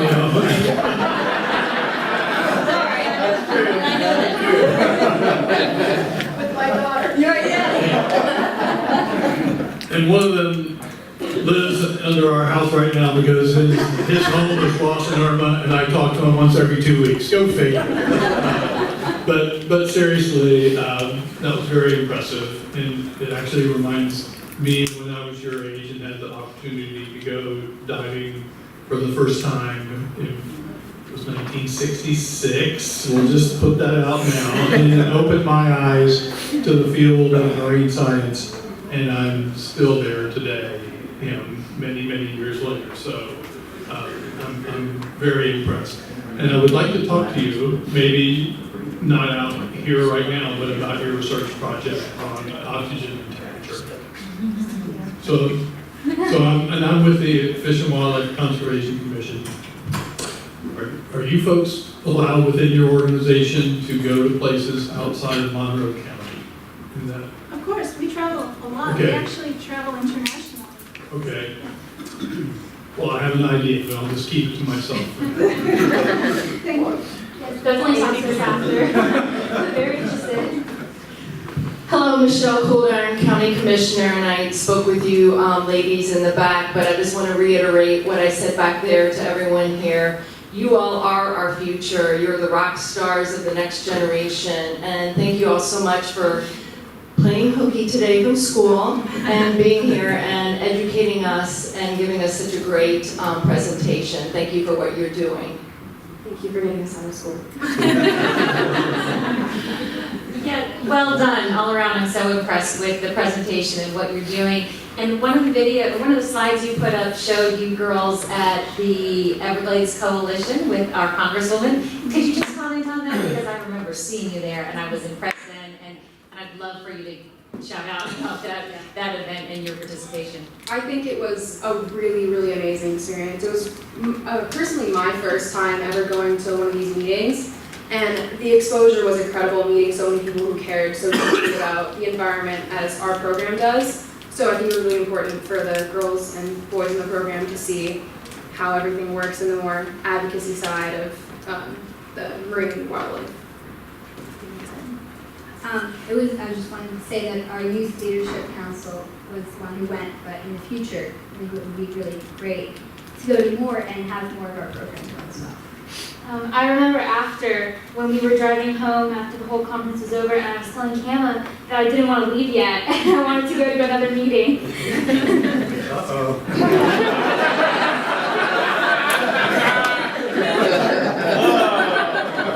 That's not a good sign. I'm not sure if any of the youth positions are open on this. Well, that's where I was going, okay? This has really enlightened me personally. And just as it serves as a great reminder of some of the reasons why we're doing this. And I don't know how you expand this board or if you want to or not, but I think having a youth representative on this board would be a really good idea. They should have some input too. How about from lower, middle, and upper? Hey, I'm making this suggestion.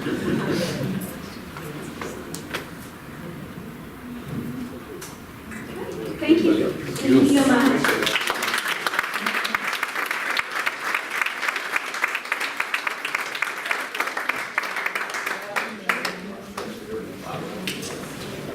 Thank you.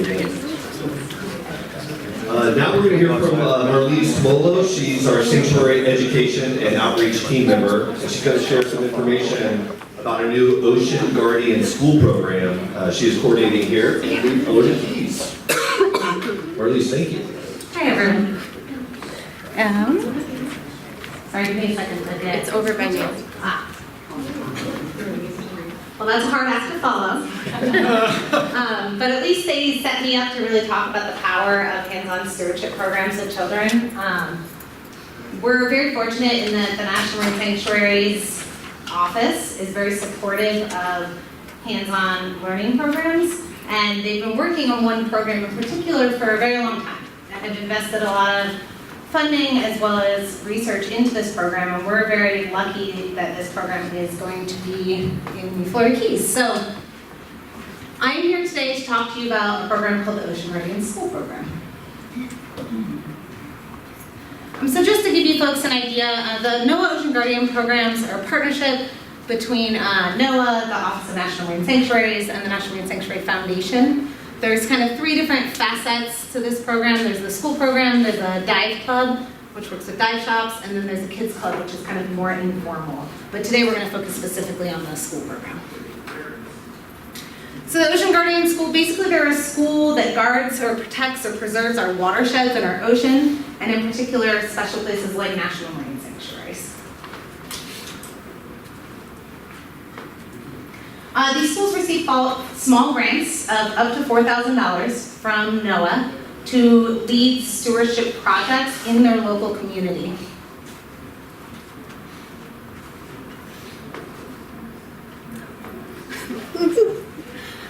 Okay, so these stewardship projects have to be along specific pathways. So there are certain pathways within the Ocean Guardian School program that we ask the students and teachers to focus on. So I'm just going to briefly go through each of these pathways so you guys have an idea of the scope of this program and what it's really encompassing. So the first pathway is the 6 R's: refuse, reduce, reuse, recycle, rot, rethink.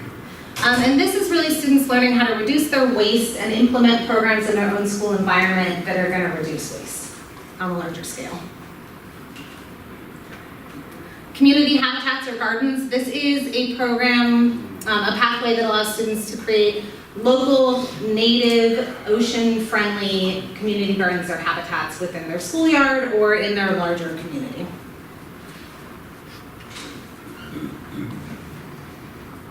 There's a watershed restoration, which is very tangible, I think, especially down here. And that's learning about local watersheds, the impacts we're seeing in those watersheds, and then actively participating in projects to improve the local watershed. There's a marine debris pathway, which focuses on reducing marine debris, in particular one-time use plastics, and then participating in projects that prevent that debris from entering the ocean.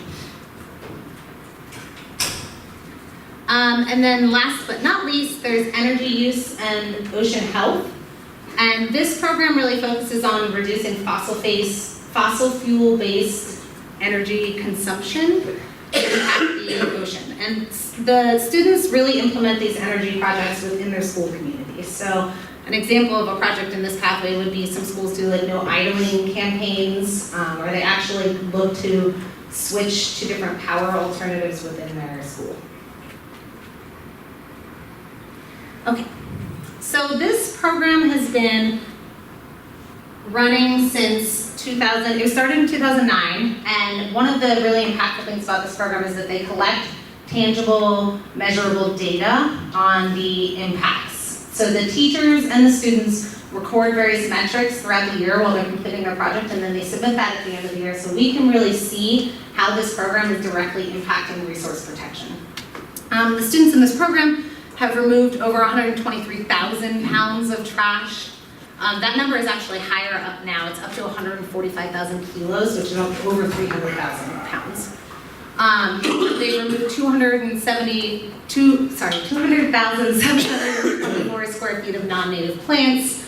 And the point of this slide is to really just show you that there's not a lot of education programs in the formal setting that we can actively link to resource protection. And as a resource protection agency, it's really important that when we're working on these education programs, we're able to make that tangible link. And this program very clearly does.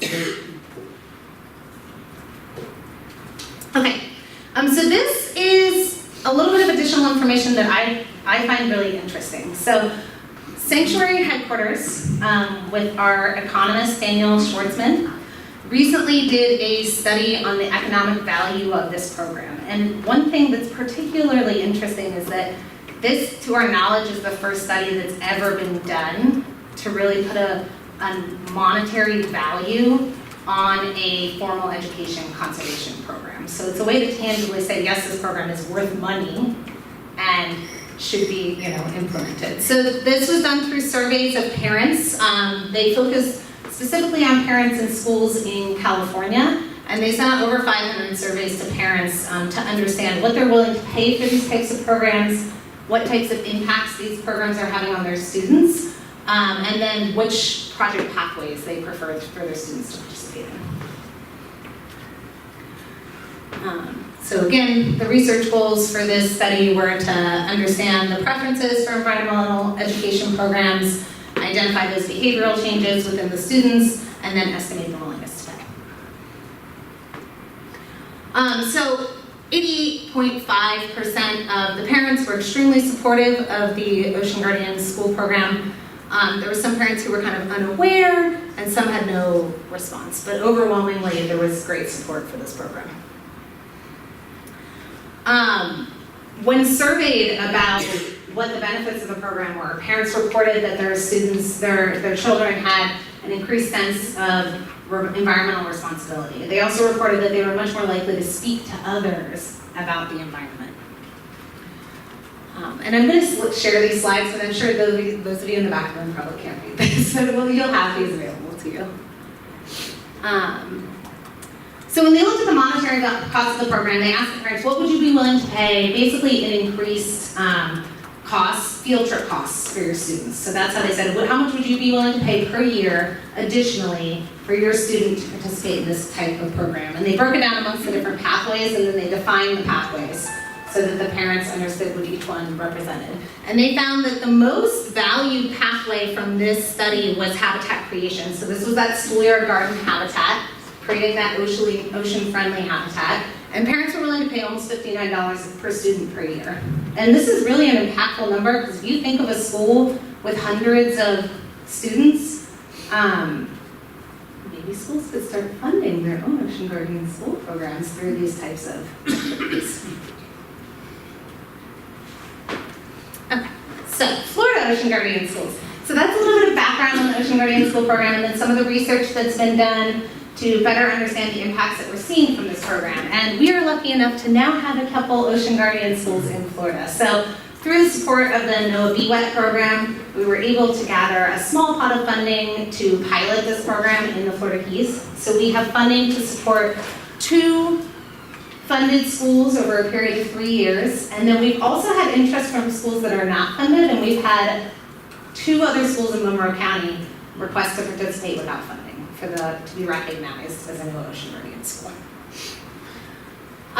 So I'm just going to tell you a little bit about each of the schools and what they're working on. So our first funded school is Key Largo School, and they're working on a schoolyard habitat project. So Key Largo School has a large nature trail behind their school. They've had issues with the disappearance of native flora and fauna due to iguanas. And they've also had a lot of damage from the hurricane. So they're going to actually go and replant natives to this schoolyard garden and habitat. It goes all the way from hardwood hammock all the way down to the water. And they're also going to put in interpretive signage so that all the students in the school will be able to use this nature trail. And as they walk through the nature trail, they'll be able to see the connection that the different habitats have to the health of our ocean ecosystem here in the Florida Keys. It's an 8th grade group that's doing this project. Oh. Okay, picked it up upside down, folks. Okay, so our second school that's receiving funding is part of the Ocean Guardian School program is Stanley Switlick Elementary School here in Marathon. Their stewardship project is focusing on these 6 R's. I only have 5 on the screen. The last one's rethink. But so their stewardship project is focusing on the 6 R's, and so up until recently, this school was actually not recycling.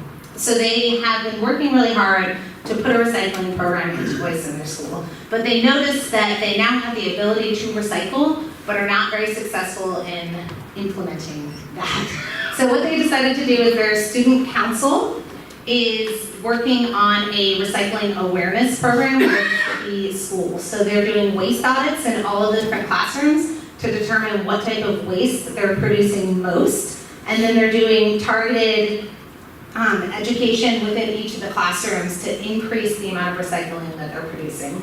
They are also, with a part of their funding, going to be visiting Solid Waste Center as well as a recycling center to really learn more about how waste is managed and what actually happens to waste after you send it off to the recycling center. And I did mention this earlier, but when students do an Ocean Guardian School project, it can be one class or it can be the whole school. But a part of the requirements for this project are that they communicate this information school-wide. So at the beginning of the year, they do an assembly, so the entire school is aware of the Ocean Guardian project and what they're working on. Letters are sent home to the parents, and at the end of the year, they report back on their findings and the data they've collected and what they've been able to implement throughout the school year. And as they move through this program, they start along a project pathway, and then they build on that project pathway. And through researching the program, we found that if schools receive a grant for 4 years, after the 4 years, it's pretty much ingrained into their school, and they're able to carry on those stewardship projects along those pathways without the funding from the grant. So it becomes ingrained into their school culture. So the Academy at Ocean Reef, they are actually our second year, on their second year as an Ocean Guardian school. So for their first year, they're participating unfunded. For their first year, they did a habitat restoration project, and they grew mangrove seedlings at their school, and they educated the school community, the teachers, the parents on mangroves and the importance to the ecosystem. And then at the end of the project, they were able to go and plant those mangrove seedlings in areas that were illegally harvested right after Hurricane Irma. For this year, last year during their mangrove project, they also did a coastal cleanup to help the health of the mangroves, and they found that there was a tremendous amount of marine debris along the coast. So they decided that this year they wanted to focus on marine debris project. So they're focusing on overall waste reduction, but they're focusing specifically on monofilament fishing line. So they've actually worked with the local community to get monofilament recycling bins that they're going to be placing around Ocean Reef in local businesses. And then they're going to be working with the recreational fishing community in Ocean Reef to help spread awareness and education on the impacts of marine debris and the best way to dispose of that type of gear without causing damage. Additionally, they're conducting 3 different kayak-based marine debris cleanups where the students actually go out and they're removing all of this line. So this photo is from a cleanup that they did in October. Our last unfunded school in Monroe County is Ocean Studies Charter School. They are working on a habitat restoration project, and I think that they're doing it in partnership with Treasure Village Montessori. This is 3rd grade students. They are outplanting and doing restoration on mangroves.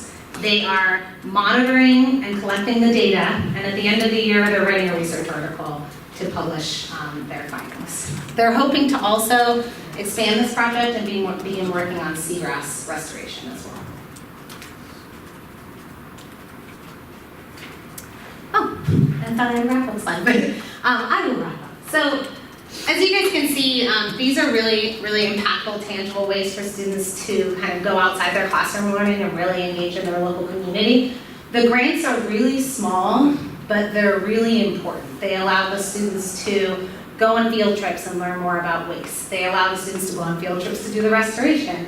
And it really helps the teachers and the students to implement these projects. And as I mentioned, after a few years, they really become ingrained in the school community and they continue on. So we're incredibly excited to have this program here in the Florida Keys. We're hoping to expand it and build on it and have it open to more counties and more opportunities. And if anyone has questions or is interested in learning more, I'm always available and happy to chat with folks. Thank you, Liz.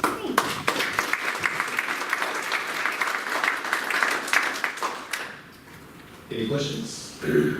Yes, Elizabeth? Can you just comment on how much grant money the kids are receiving in school? You said it wasn't much. Yeah, it's up to $4,000 per school. And that funding can go towards field trip costs, towards materials to do the projects. There's also a small portion of it that can go towards stipends, so that if they need substitute teachers or additional help to be able to implement those, they're able to do that. I have a general question. You said that Stanley Switlick did not recycle. Is that prevalent throughout Monroe County School District?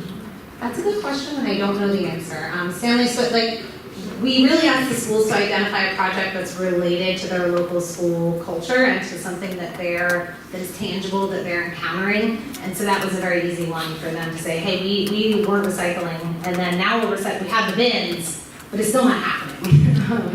I could definitely reach out to the school district and find out more. It's really expensive. A lot of institutions don't because it's a cost prohibitive. Yeah, you see that in Key West, you know, at the end of the night, there's this garbage pail full of recycling that get thrown into the trash can because it costs more to recycle than it does to throw up the trash. It's really shameful. And not just a little bit more. Yeah. It's like triple. Really unfortunate. Well, any other questions? Thank you very much, brothers. So these two presentations today, the last two, really kind of show the power of getting the youth involved into effectuating the change that we need. So thank you all for your efforts in that regard. Kind of turn it a little bit here. We're going to now hear about two recent and ongoing research efforts in the sanctuary.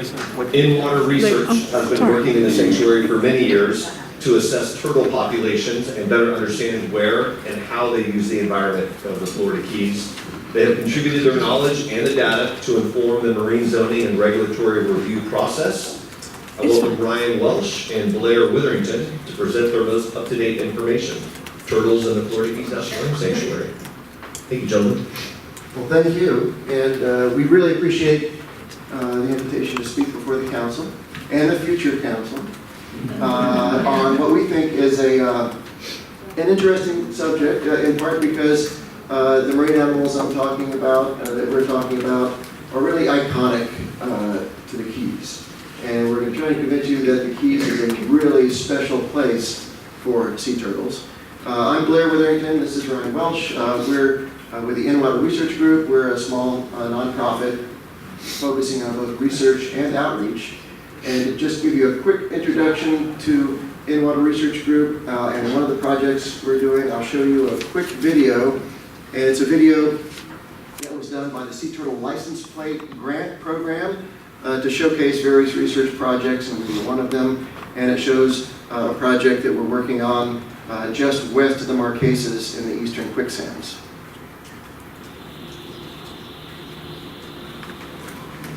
We do field research projects on sea turtles all over the state of Florida, and then we try to incorporate the data we gather and the lessons we learn into educational programs.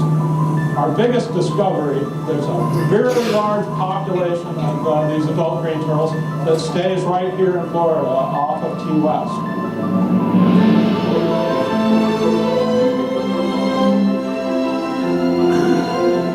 A very important part of the project is gathering size class data and taking blood samples and tissue samples for genetic analysis. And to do that, we have to catch the turtles. We'll definitely see them, and we'll be able to count them and take positions on them. With any luck at all, there's one. We'll be able to get one in the boat.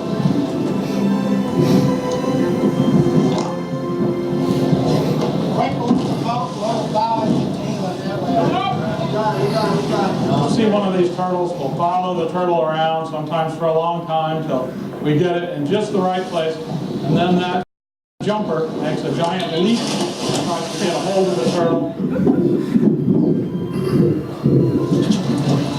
This is bigger than we thought, so it might Nice job! And we have 91.6. So this is an adult green turtle, which we used to think did not occur in Florida at all, except for nesting on the beaches.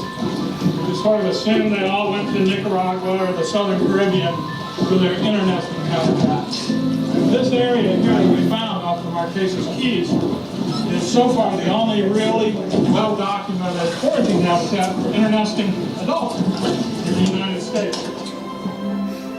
What we were able to do is tell them, here's how many green turtles and loggerheads you have, here's where they live, here's what they're doing, and where they came from. MMY 459. These sea turtle license plate grants have been really crucial to our work. It's hard work, it's really rewarding though. These are beautiful big animals, and we're getting a lot of great information from them.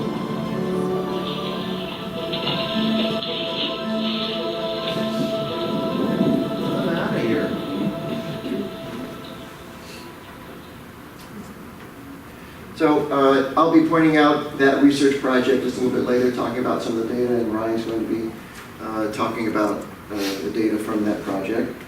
But as a quick, just general introduction to sea turtles in the sanctuary, it's important to point out, so first, our organization. So we're a small nonprofit. We specialize on coastal species, especially sea turtles. And we have 8 long-term studies. A few of those are right here in the Keys. We have education and outreach components as well. We have a traveling trunks program where we take these trunks full of really cool science mimicking activities, and we take them to schools along with instructions, and the teachers introduce these things to the schools, and all the items participate in STEM programs that each school tries to fulfill. We have 8 staff, 2 research vessels, and our funding is from ongoing contracts in addition to grants that pop up for individual projects. So the take-home message that we have for you is a question, and that is, how can we help? How can our data, our observations, our ability to locate sea turtle resources in the Keys Sanctuary help you out with a mission that you might have in mind? Now, the history, everyone knows the history of sea turtles in the Keys, starting with the turtle crawls in Key West. Right around 1850 or so, a processing facility became up and running in Key West. It only took about 50 years or so to harvest most of the green turtles in the Keys area. Not very long, really, but so you can imagine that the effort was probably pretty large to suck in all of those sea turtles, because about the turn of the century, the turtles coming into the turtle crawls were not from the Keys area. They were from the Caribbean. So places like Jamaica, Nicaragua, and farther south. But the processing facility still was up and running. And, later on Isla Morada, Sidney Roxy's opened up, and another canning facility there across the street. And by the time I got down to the Keys as a young kid accompanying my parents in the 1960s, the green turtle stew that I ate at Sidney Roxy's probably came from bluefields out of Nicaragua. There weren't very many green turtles around the Keys area. Also by that time, the trawling industry was up and running. A lot of people had taken Kemp's-Wrigley's out of the water, in part to use as shark bait. Trawls hit Kemp's-Wrigley's as well too, and there was a big commercial industry for tortoiseshell that hit hawksbills pretty hard. So all the sea turtle species familiar to us in the Keys waters were pretty diminished by about the 1950s and 60s. But now we're very interested in how those sea turtle populations might be bouncing back. We're using some of the methods that the old turtle fishermen were using, including using tangle nets and hand capturing sea turtles, like you saw in the video, the rodeo style. And this time we're counting up the turtles, we're recording data. We use a specialized research vessel with a really shallow draft and a tower and a dip in the side so we can bring turtles on board. And what we're doing is recording turtles that we see in addition to the effort that it takes to find the turtles. And we call this the hunt method, which is a series of haphazard, unmarked, nonlinear transects. It's a way to count the turtles that we aren't seeing as well as the turtles that we are seeing. So it's a quantitative way to count up how many sea turtles might be in the waters that we're surveying. And jumping on the turtles is pretty straightforward. You position the boat, like you saw in the video, dive on the turtles, and then bring them in for questioning. And questioning means a lot of different information that we're getting from these animals. We recognize that each and every one is very valuable, has a lot to tell us. We're drawing blood, we're taking a variety of measurements, taking scoot samples for stable isotope analyses. We're trying to learn as much as we possibly can. And you can see, this is the deck of the boat. Gives you an idea of the adult green turtles that we're catching out there west of the Marquesas. That's an adult female on the bottom and an adult male, number 15 there in the top.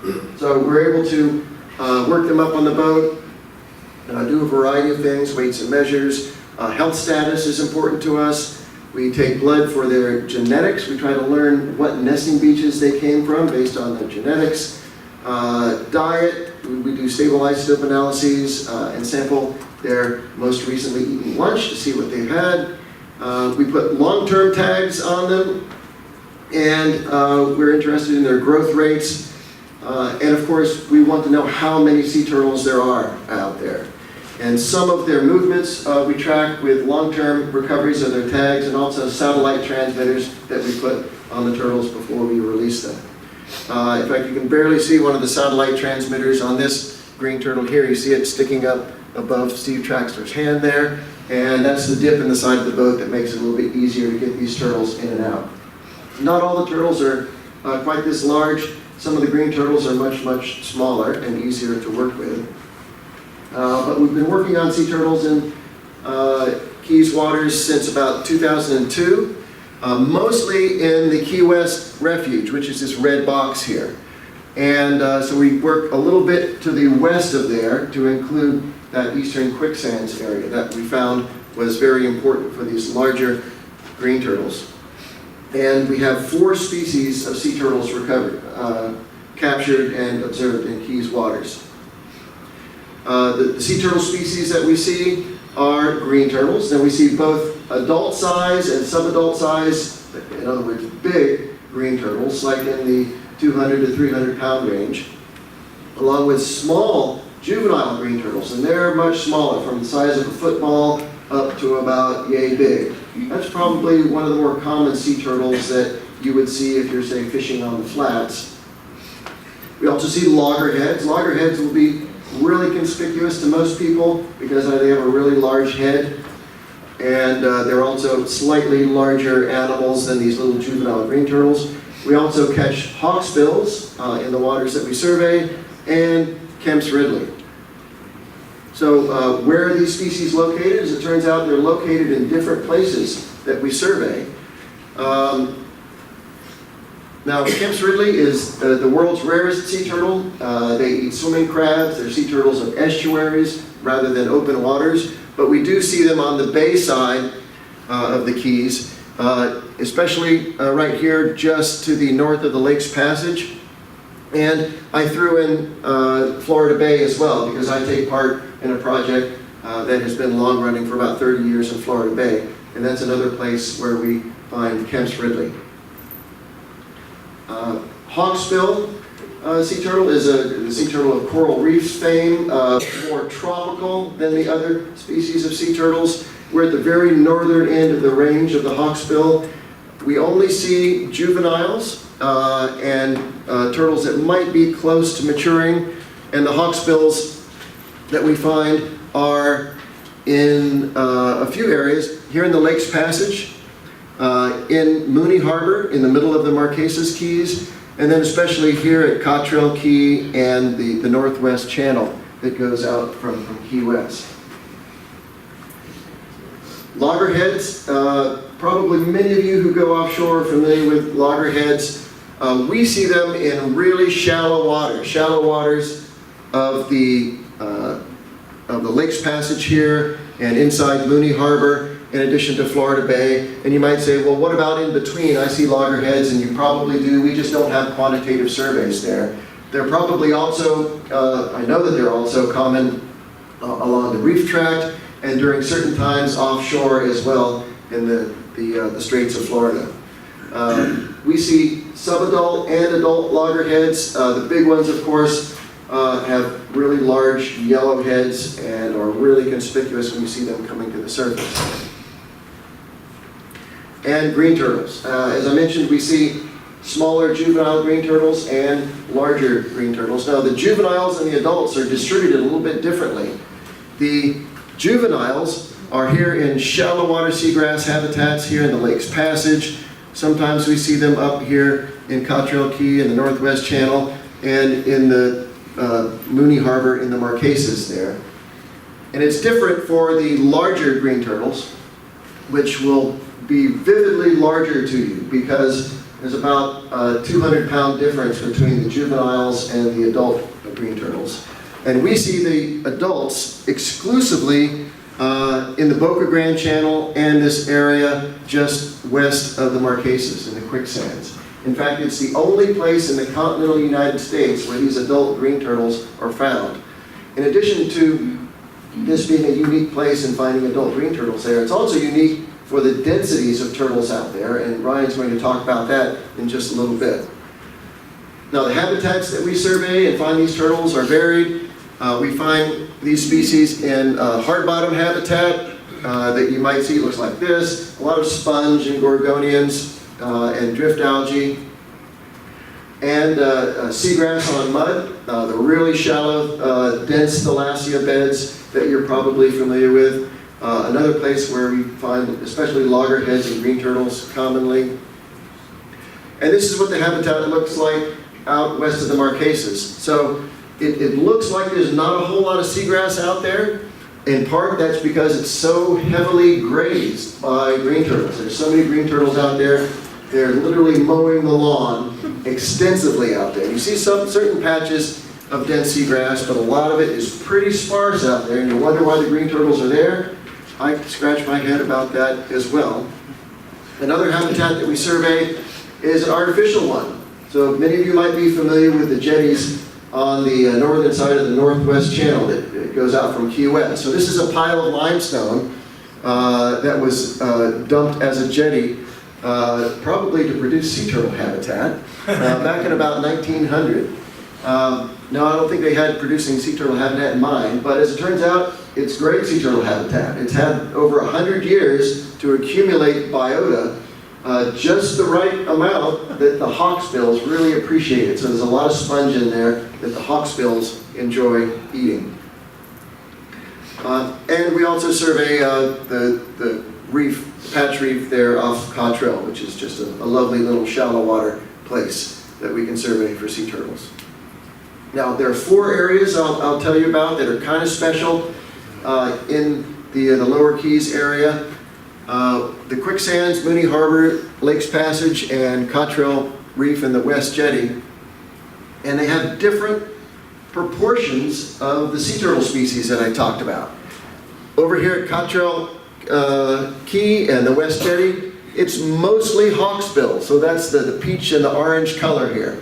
Subadult, slightly larger, and juvenile, pretty small hawksbills. So the hawksbills really love that shallow reef there and that artificial jetty habitat. It's really different here in the Lakes Passage. A lot of shallow seagrass, and it's kind of a split between these small juvenile green turtles and loggerheads, which are subadult to adult size. Really similar to what we see in Mooney Harbor. So it's a good ways away, but very similar habitat, kind of a split between those small little green turtles and loggerheads. And then it gets really different when you go right outside the Marquesas Keys into water that's only just a couple of feet deeper, but different habitat. We see very few sea turtles except for these larger green turtles. Either they're subadults or adult green turtles. So really interesting in how drastically the species ratio shifts when you go from one habitat to one next door. And this is a plot of where the turtles that we see have come from, their origins, these circular marks, and places that they've gone based on tag recoveries. We have one turtle way up there in the upper right, a loggerhead that came from the Azores over there in the eastern Atlantic. It was a small turtle caught in a longline fishery that was released alive, eventually came here to the Keys. A lot of the turtles that we've tagged have ended up on nesting beaches here in Florida, but also down in Costa Rica, Quintana Roo, Mexico, and then one over here in northeastern Mexico, Tamaulipas. So our connections between sea turtles in the Keys and outside are pretty extensive. And we've also done some satellite telemetry. This is what the satellite tags look like. They're GPS tags, so they give really precise locations. They can archive the data and then upload it to satellites and teach us a whole lot about fine scale movements of where the turtles are going.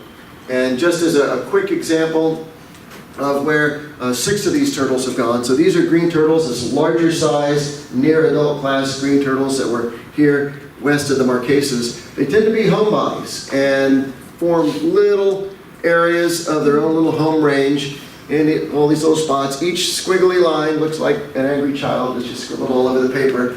But when you look at all the points, they're really kind of concentrated. So these turtles tend to be homebodies. And what these turtles are doing is they're continually grazing patches of seagrass so that when the seagrass grows back, the stuff that does grow back gets grazed again, and that ends up being much more nutritious than older blades of grass that turtles might graze on. So green turtles are famous for maintaining grazing plots. It almost looks like someone has mowed the sea bottom with a lawnmower. And now Ryan's going to talk to you a little bit more about some of the details of turtle movement in that area west of the Marquesas. All right, good afternoon, everybody. Thank you for having me here. So moving on, we're going to focus on green turtle size and habitat, and we're going to do most of this focus in that area that we're calling the eastern quicksands, just west of the Marquesas, with these very large green turtles. Erg originally kind of discovered that these large green turtles were there in 2006, and after that they immediately started working on some research out there, and one of them was just showing that this area actually is different from those smaller green turtle foraging areas that are very common when you're in our more shallow water near shore seagrass flats.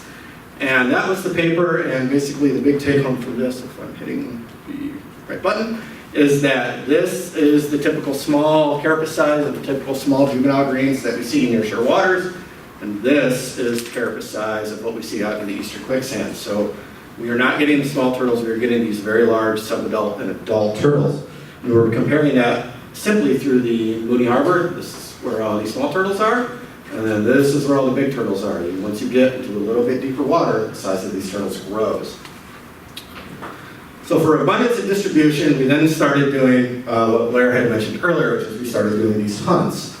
And hunts are great for figuring out where hot spots are. We can go around in this haphazard transect and start keying out where we're seeing lots of turtles. And some examples of the paper we just put out showing where we have a lot of turtles just outside in the quicksands, in Mooney Harbor, and Barracuda Archer, which is kind of the Lakes Passage area, and of course Control Key.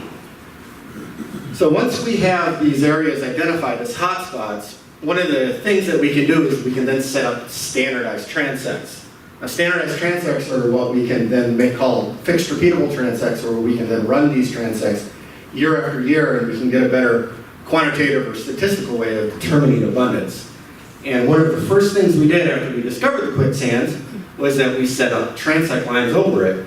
And we have 6 transect lines. Each line is about 6 kilometers long, and it encompasses about a 30 square kilometer field site. And we've run these transects 18 times since 2006. So, as well as being a full-time employee at In-Water Research Group, I'm also a master's student with the University of Central Florida, and my thesis has actually been focused on determining distribution, density, and abundance of these green turtles out there. And one of the things I wanted to look at was separating the adults and the subadults. So, in the case of this, it is the slightly large turtles that are only 100 to 150 pounds versus the very large turtles, which are 200 to 500 pounds. And if we separate them out, because what we have are the kind of what we would call the mature adult turtles and the maturing but not quite adult turtles. And I can take all of these observations from all 18 that we've had. We've had about just under 600 observations of subadults and just under 450 observations of adults. And we can make what is essentially called a detection function, which is the ability to see turtles as we get away from these transect lines. And I get these magic kind of mathematical model lines, and then I can apply them to something that's called a density surface model. And that's simply a model where we can take this detection function and we can combine that with spatial variables. I'm going quick. With basically our sightings, our transect lines, and then some habitat and depth maps. It's going to get good. And magic all that together and we create distribution maps. So these are the distribution maps of the eastern quicksands, and we start to see these very high density spots of subadults and adults. But from this, we can also draw abundances, and this is where it gets important and I think interesting. So what it's coming up with is 2,239 is the estimated abundance of subadult green turtles on these foraging grounds, and 1,415 adult green turtles on this foraging ground. This comes out, if you combine them together in a 30 square kilometer area, to about 100 turtles per square kilometer. 100 large adult green, or not adult, but large green turtles per square kilometer. That is the highest density estimate of large green turtles in the world that are found on the foraging ground just outside of the Marquesas. There is not a published density estimate that is larger than that. And I have looked, and green turtles are a pantropical species. They are found in subtropical and tropical waters throughout the world. So this is actually a very, very, very special place. So moving on into the more boring stuff, we can see that basically I can do something called a null model analysis, and all you need to know is that you see how this red line is very, very different from this distribution right there. And that means that even within this ground, the subadults and the adults are actually starting to segregate from each other.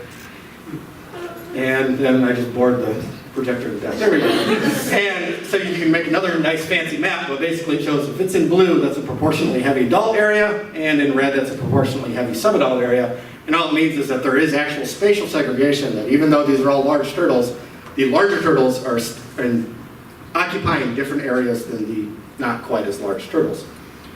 And biological reasons for that is what we're getting into now, but it seems to be that the adults like shallower water depths, and that they like ecotones, which are the transitions of habitats that are found out there, specifically the transitions from bare sand seagrass to hard bottom.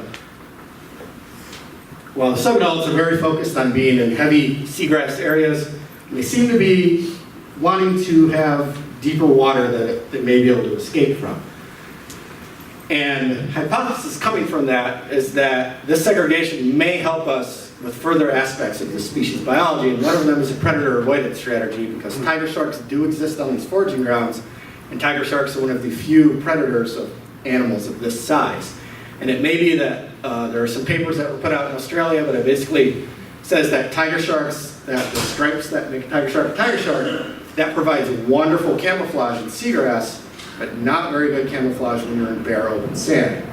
So these very large turtles may want to be on these ecotones because they can feed in seagrass and then go sit in this open sand where it's much easier for them to see predators coming.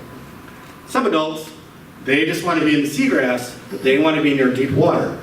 And there was another paper that also came out of Australia that described the same thing, is that it is actually easier for green turtles to escape sharks in deeper water than shallower water, because they have a greater depth in order to do actual escape maneuvers to get away from them.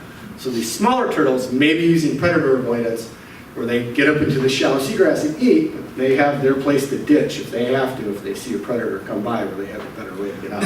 So that's just a simple, better ways to inform us just about the biology of the species that are out there. And then finally, interspecific competition, or the competition between these greens and these two size classes, is yet to be looked at, but is important research as we move further on. And I am going to pass back off to Blair to finish off with threats. So, sea turtles are endangered. We want them to recover, so it's important to understand what might be standing in the way of the recovery of sea turtles. And worldwide, one of the most important threats to sea turtles, especially loggerheads and Kemp's-Ridley and certain other species, leatherbacks, are various fisheries. And here in the U.S. Fisheries are really highly regulated to help protect endangered species. So many of the fisheries that are threatening sea turtles the most are international fisheries. Fisheries that are taking place way out in the deep blue sea, or in certain places where things like TEDs and shrimp trawls are not used as they are here in U.S. waters. But the history of sea turtles and fisheries is a pretty bad intersection for sea turtles. This is a loggerhead here, kind of indignant looking, and a big pile of sharks, and there's probably some shrimp in there somewhere. But the history of loggerheads and Kemp's-Ridleys and shrimp trawling is a pretty bad one. We estimate that still in the Atlantic Basin, well over 10,000 loggerheads are killed each year by trawl fisheries, and another 10,000 from longline fisheries. But as I said, here in U.S. waters, the fisheries are really highly regulated, and we're doing a good job here in U.S. waters. What we're not doing such a good job of, because it's such a sticky problem, is how to keep sea turtles from being hit by boats. Just like manatees, sea turtles surface to breathe. They're very susceptible to vessel strikes, and it's the most common recognizable source of mortality in turtles that strand on beaches. So boat strikes are certainly an important threat to sea turtles. Entanglement is a big one that we see in the Keys. Abandoned trap lines, fishing line. This is a loggerhead that has its flipper all wrapped up in monofilament line. Sea turtles are really have a tendency to get wrapped up in stuff. And when that stuff is really tight artificial line material, it can amputate a flipper, drown them, and do lots of harm. They also tend to do silly things like, this is a loggerhead. I don't know if you can see way in the back, but that thing on the loggerhead's head is a lobster pot funnel. We actually caught this turtle and took the funnel off of its head. But it just goes to show you how silly sea turtles are and how they can get tangled up in things and stick their nose where it doesn't belong. And they don't do well when it comes to persistent marine debris in the environment. And this is an example. This is an adult green turtle right out in the west of the Marquesas. We got there about 2 hours too late. The turtle was probably surfacing to breathe at low tide, but the tide rose and drowned the turtle. And it's wrapped up in a derelict lobster trap rope. So pretty grim, but it shows you how things like cleanups really do matter for resources in the sanctuary, like sea turtles. And we were really happy to play just a really small role in a big cleanup that took place after Irma in the Marquesas Keys, where debris and trap rope was removed from beaches and in the water. About 800 traps removed, miles and miles of rope, tons and tons of debris, and it was all funded. I'm a little bit proud of this because I used to be the sea turtle biologist for Disney, and it was the Disney Conservation Fund. I worked on the committee to help fund this big cleanup project through the University of Florida and a program called Reclaim Our Coasts. We were really happy to take all that hurricane produced debris out of the waters there, and it's just a little bit cleaner now. On the horizon, some projects that we're going to be working on. One of the threats to green turtles, especially in the Keys, is a disease called fibropapillomatosis. Everyone say that with me.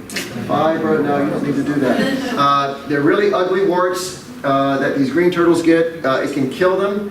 It can keep them from seeing. So this is one of the big tumors growing out of the eye socket of a green turtle.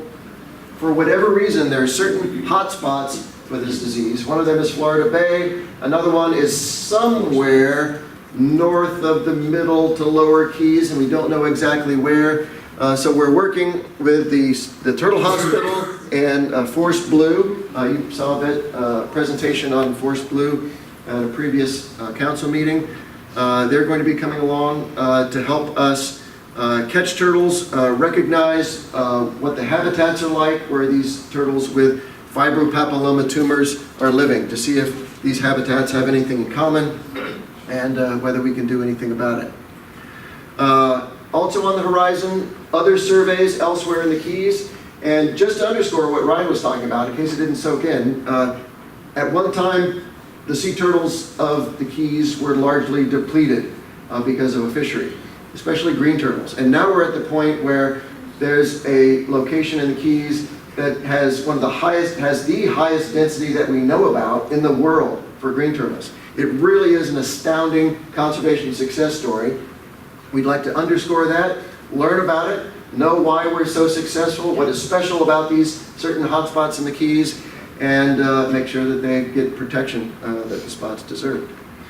So that's all we have. I'd be happy to answer any questions that you have.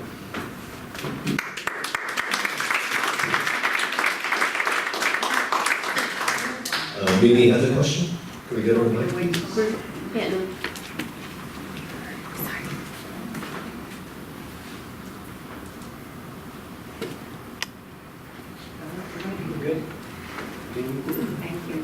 I wondered if you have noticed any seasonal variation in the distribution throughout the year?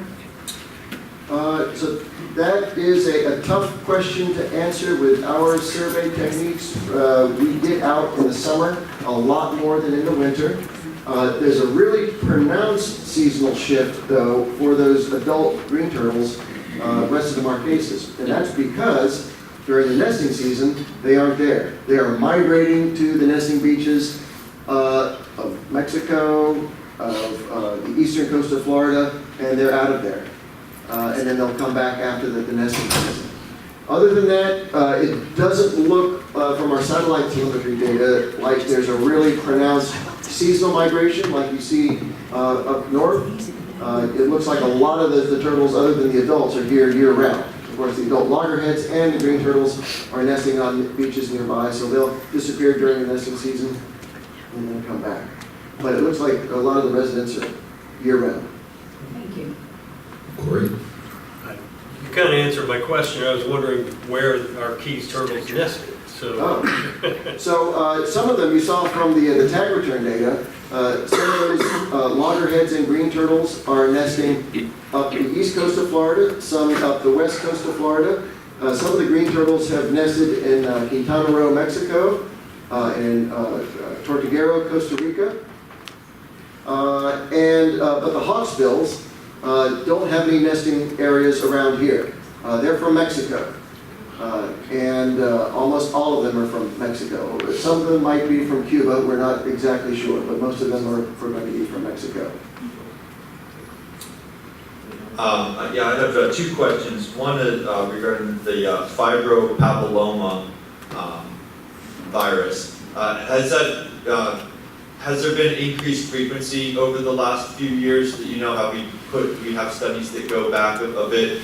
I just say that because as a flat Scot, I've kind of anecdotally, seen more of it in those areas. So I'm wondering if seems to be on the increase. Yeah, that's an important question, of course, and it's a hard trend to track. But what it looks like in the hot spots that have been studied, like in Florida Bay, strandings along the coast of Florida, and especially in the Indian River Lagoon up along the east coast of Florida, it will wax and wane. It'll go from, say, 70% occurrence, where 70% of the animals have these tumors, down to around 20% or so, but it hovers around the 40 to 50%. And it doesn't seem like it's getting worse and worse and worse. It seems like it goes through some kind of cycling. And do we know what the cause is? Does it have anything to do with the water quality, perhaps? So there's some circumstantial evidence that yes, there is a water quality component. Now, ultimately it's caused by a herpes-type virus. Right. But what makes the animals susceptible to the virus and to the tumors that are produced when a turtle has the virus in it, that's a tough question to answer. There's circumstantial evidence that turtles that live in less well-flushed areas, like the Indian River Lagoon, like Florida Bay, that gets a lot of runoff, especially from agriculture, those turtles have a much higher incidence of fibropapilloma. So the one link that is seen worldwide is a link to agricultural runoff. But what it is about that is really unclear. And I have another question about the boat impacts. Have you noticed here, out in Marquesas or west of Key West, specific areas that seem to have, higher frequency of, more deaths resulting from boat impacts in particular? Yeah, we haven't looked at that to see if there are hot spots for boat strikes. We see boat strikes just about everywhere we look. Of course, the turtles that we're capturing are alive, so they're the survivors. The dead turtles are recorded in the stranding record. So they strand on a beach. They might be injured and go to the turtle hospital, or they're recorded as dead turtles that have boat strikes. And they wax and wane, and it's hard to tease out patterns where, oh, here's a spot where there are clearly a lot of boat strikes and we need to do something about it.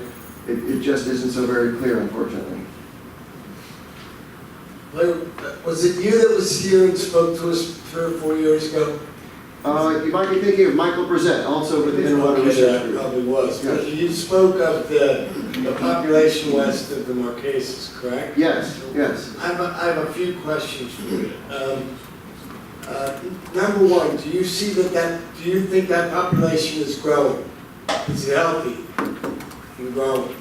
Well, I think the short answer would be yes. The long answer would be it's hard to know, because what we're seeing is a concentration of turtles. And when you talk about the population, you're talking about the entire breeding population over the entire range of that animal, which spans tens of thousands of miles.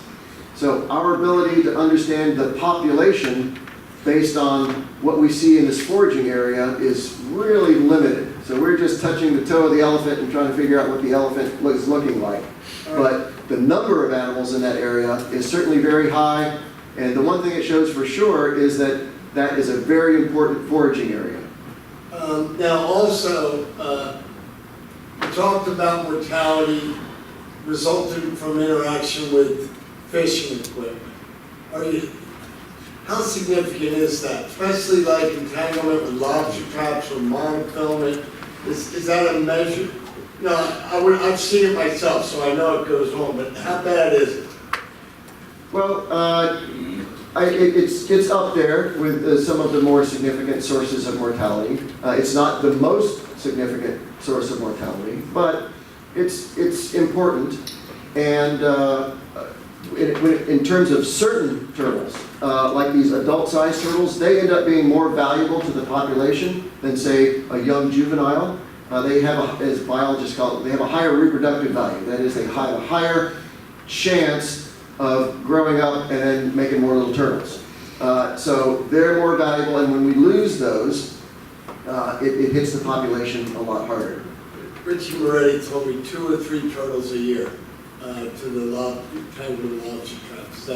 Does that match what you? I'd say it's a bit more than that, but I'd also say that whatever numbers we have would be an underestimate, and that's the trouble with counting up turtles that you're waiting on them to die and then come to the shore. It's hard to count every turtle because most of the turtles don't come to shore. Last question. And then I'll give you the microphone. Would you two stop? Last question, I promise. If a turtle is killed, regardless of how long would you expect the remains of the turtle to be somewhere where you would see them? Do the other animals eat the remains of the turtle, or is it there for a year? Or how long would a skeleton last where you could see there was a problem? Well, if it comes ashore where there are people to record it, then chances are that carcass would get recorded. But as you know, there's a lot of shoreline in the Keys that nobody ever looks at. And I found bones of carcasses that were clearly overlooked by a lot of people for many, many years, and they just never get recorded. But once the turtle gets ashore, we have a decent chance of recording it. The tricky thing is knowing how many never make it to shore, because they're eaten by sharks, they'll sink eventually, and they'll head way out. And we don't have a really good estimate, but we think a really small fraction of the total mortalities end up on a beach where there's a person to record, yep, there's a dead turtle. We think that fraction is pretty small. I've never seen one tangled in fishing gear on the bottom. I'm in the water a lot, and I'm just not seeing any. I've never seen a skeleton of a turtle while diving. In certain places, there are hot spots for that. For example, divers record, especially up on the wrecks off of the Panhandle. Divers on a regular basis record, especially loggerheads tangled up in monofilament line, like dozens of turtles. I follow it very carefully. I've seen one picture in the last 15 years of a loggerhead tangled in. Well, for some reason, I'm a repository for those pictures, so I found this turtle on the reef. Can I contact you for that? Oh, yeah, absolutely. All right, cool, thank you. I didn't even see those more. They're really grim pictures, so I warn you. Anyway, I've had this very important question I needed to ask. This haphazard, random method where you guys are looking for these turtles, you call that the Hunt. Right. After John Hunt? Yes. That sounded just like John painting on the back. Way to find turtles. I needed to get that out. It's gonna kill it. So. You back there? Sorry, I had to go back. Seriously though, on a question, so there's a lot of Upper Keys, Florida Bay, and Lower Keys stuff. Can you talk about where you guys are looking? I just noticed that there wasn't much in the Middle Keys area. Is that represented by the Upper Keys little turtle that you have there? Because obviously I fish and dive a lot in the Middle Keys, and there's certainly lots and lots of turtles here. Yes. So is there just no science being done in those areas, or? Yes, it's just a consequence of us not having quantitative surveys in. Okay, so you're just not doing surveys in that area to. And I've been in a lot of there, and so I know that there are green turtles and loggerheads in that whole stretch between, in the entire Keys. And hawksbills too? I feel like I've definitely seen hawksbills, several times. less common, to my knowledge. In fact, we have picked up a couple of hawksbill hybrids up in Florida Bay, but no good pure hawksbills, and that's a whole weird story I could get into. All right, thank you. Any other questions? I just have a general question. So I had lunch at Sid Roxy's about a month ago and noticed they had turtle soup on the menu. So you mentioned fisheries are still one of the largest killers. What countries are still fishing turtles? So turtles. So the turtle you probably got at Sid Roxy's. I didn't know that. Probably snapping turtle. So it could have come from Louisiana. Not green turtle. Hope not. Or else Fish and Wildlife Service is going to be knocking on the door. Green turtle in, but they didn't actually serve green turtle. Thank you very much. All right. Well, thank you guys. That was very, very educational. Good information. Our next research presentation is about soundscapes and national marine sanctuaries. Jenny Stanley has been collecting soundscape data in Stellwagen Bank National Marine Sanctuary in Massachusetts, Gray's Reef National Marine Sanctuary in Georgia, Flower Garden Banks National Marine Sanctuary in Texas, and our very own Florida Keys National Marine Sanctuary. She's going to share what she is learning and how we can use this information to better understand and manage sanctuary resources and potentially human uses. I, for one, am very interested to learn about your soundscapes. Thank you very much for having me here today.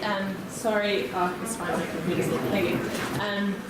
I think I'm the only one who has travelled very far for this meeting, but thank you very much for the invitation. I haven't travelled quite as far as my accent suggests. I'm actually based up in Woods Hole Oceanographic Institute in Woods Hole and Cape Cod, but I'm a past postdoc at Northeast Fishery and Science Centre and Stellwagen Bank National Marine Sanctuary, and I still have very tight associations with those sanctuaries and NOAA. Do you mind dimming the lights a tad? Thank you. Yeah, that's okay.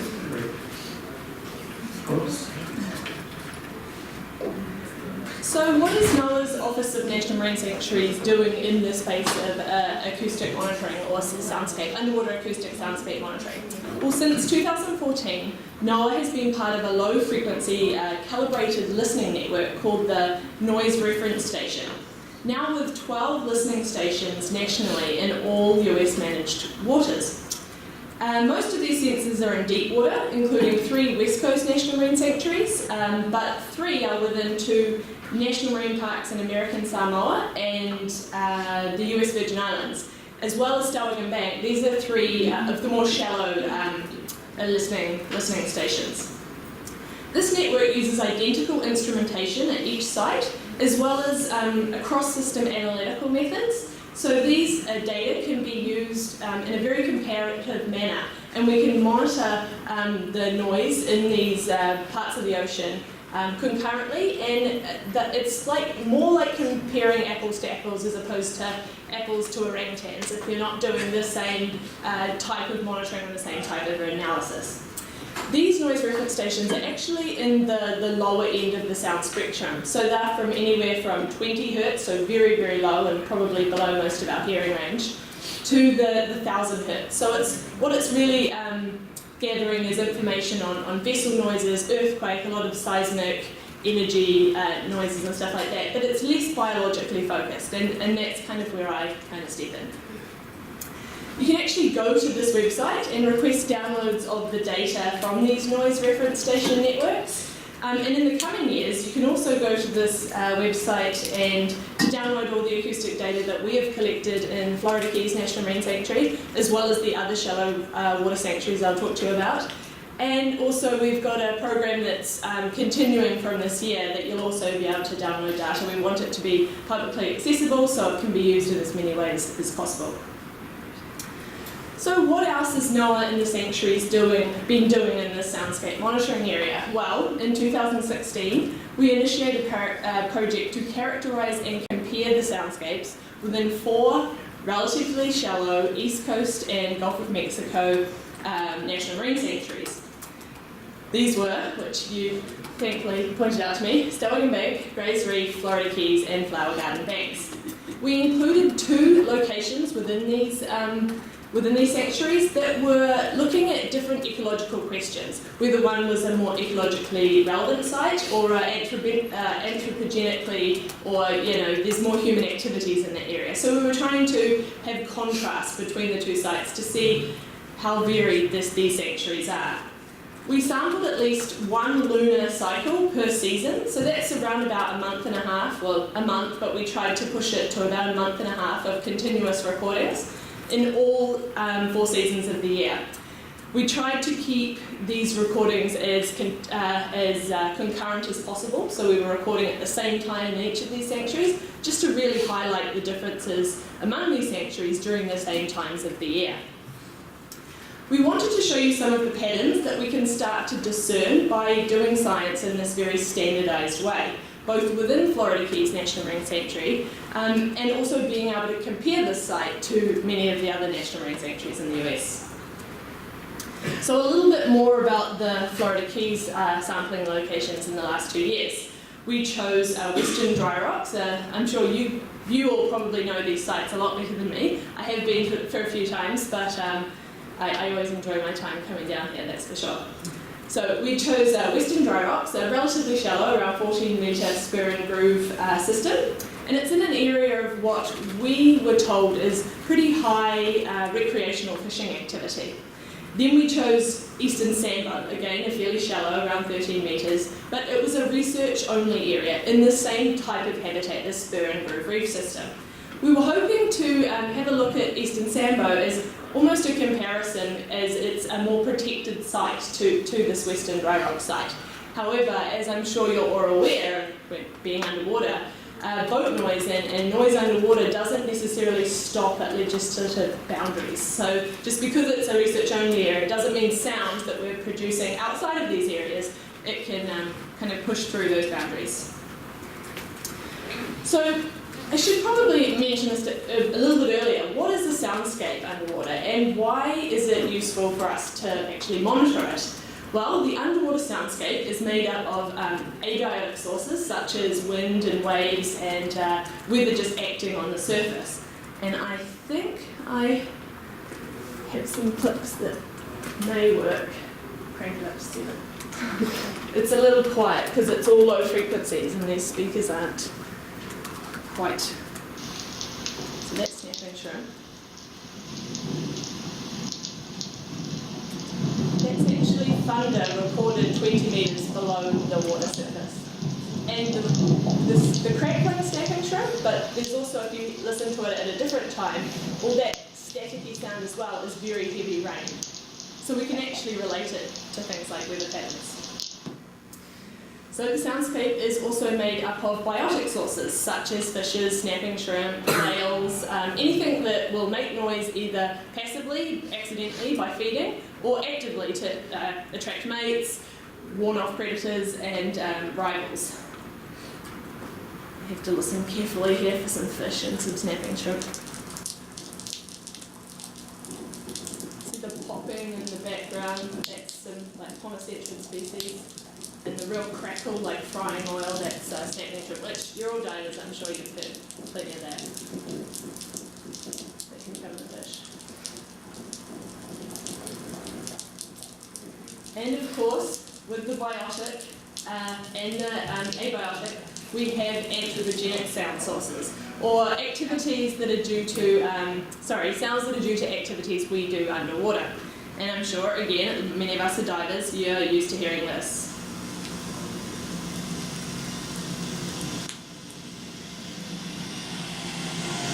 Small recreational vessels. And other activities such as pilings for bridges. This is pile driving, 2 k's away from the site, 2 kilometres away from the site of the pile.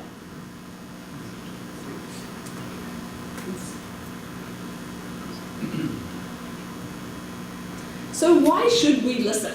Well, just as a forest environment is filled with different sounds, different to that of a city environment, different unique underwater habitats have unique acoustic signatures due to their biological and physical makeup. It's useful to monitor these sounds to detect changes in species, absence, presence, behaviour and habitat associations, and also potential inputs from our activities. We're also really looking at acoustic metrics now to assist in assessing habitat quality and richness through less, like underwater visual surveys. They're great, but you can disrupt a lot of these habitats and you can get some biased results from fish attraction and things like this. We really want to look at underwater acoustics as a way to be able to assess these habitats' health or quality remotely. We've got a little bit of a way to go on this, but we are starting to make some good headway. It's not always possible in all habitats. It can work at some places and at some times, but not in other places at other times. So there's going to be a few heavy graphs coming up. I'll do my best to explain them, but it's kind of the only way I can really explain some of the soundscapes to you. So what you're seeing here is a power spectra. And it's on the y-axis or the vertical axis, you'll see intensity or volume. So this goes from quite quiet to quite loud. And then along the horizontal axis, you have frequency from very low or low pitch to very high frequencies.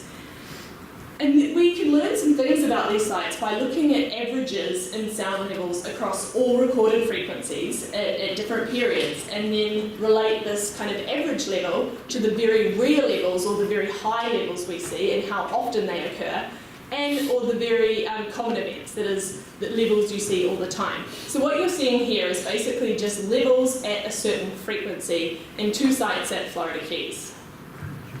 So first, both sites within the Florida Keys shows the same gross trends across the percentiles. And the percentiles here are the dotted lines, the broken lines, and the medians are the fixed lines or the solid lines. You probably can't see them here, but you'll be able to look at the talk once I have it up. And the colour represents different seasons, so you'll see some seasonality in the data as well.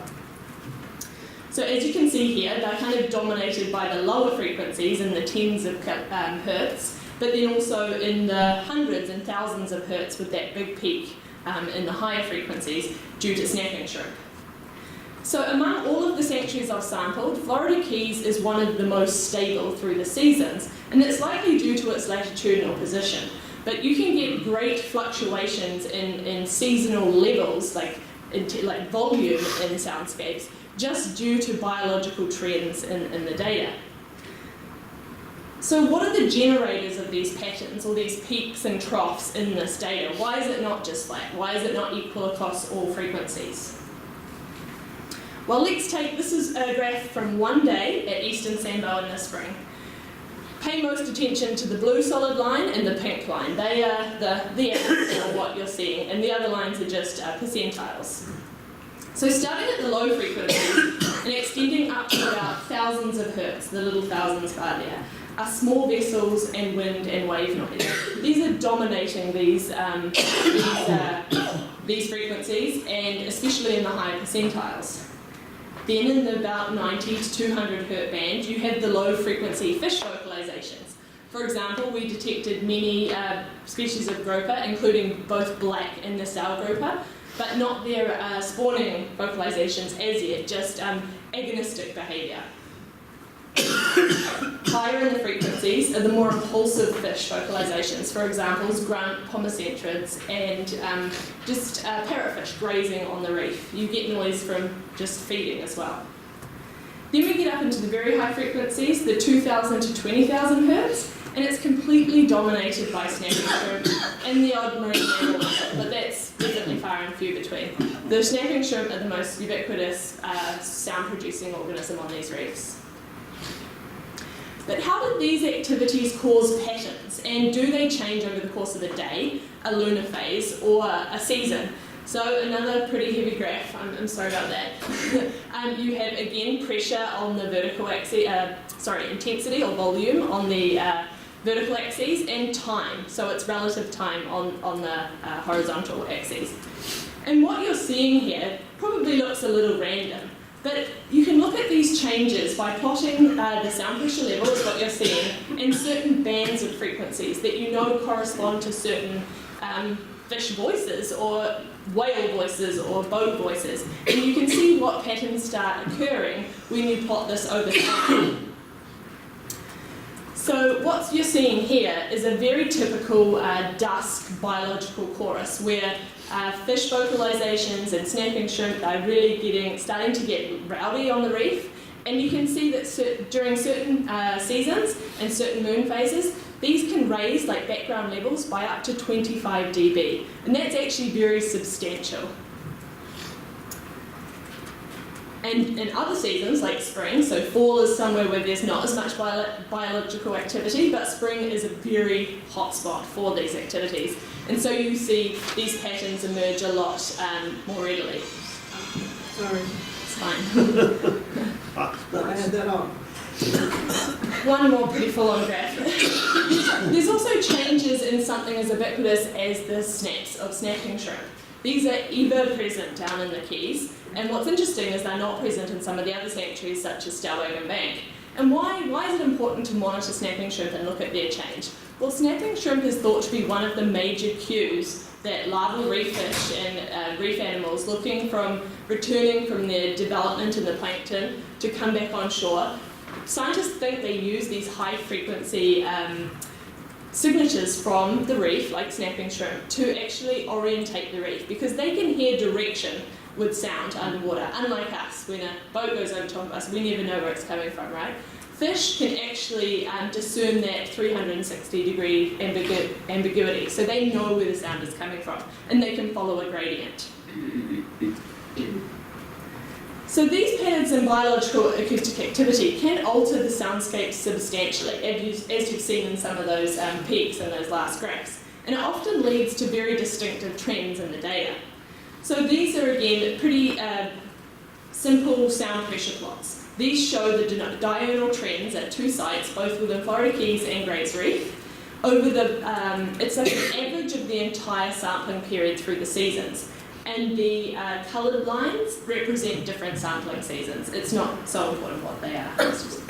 So even if we're averaging sound through an entire deployment period at certain frequencies, you can see that there's still these very distinctive trends at dawn and dusk. And this can vary site to site and sanctuary to sanctuary. So the top one, Florida Keys, you can see how all those lines are relatively close together because there's not too much seasonal variation in that. But check out Greys Reef down below, and you can see that the sound pressure level between the red line is summer and the orange line is fall can be up to about, in this image, 10 dB difference, which is quite substantial when you're talking in dB underwater. And they're quite different patterns. As you can see, Florida Keys has the peak at dawn and dusk. The red shaded bars show you those. And Greys Reef do have that same trend, but they also are lower during the day and rise up at night, where Florida Keys don't really seem to do that.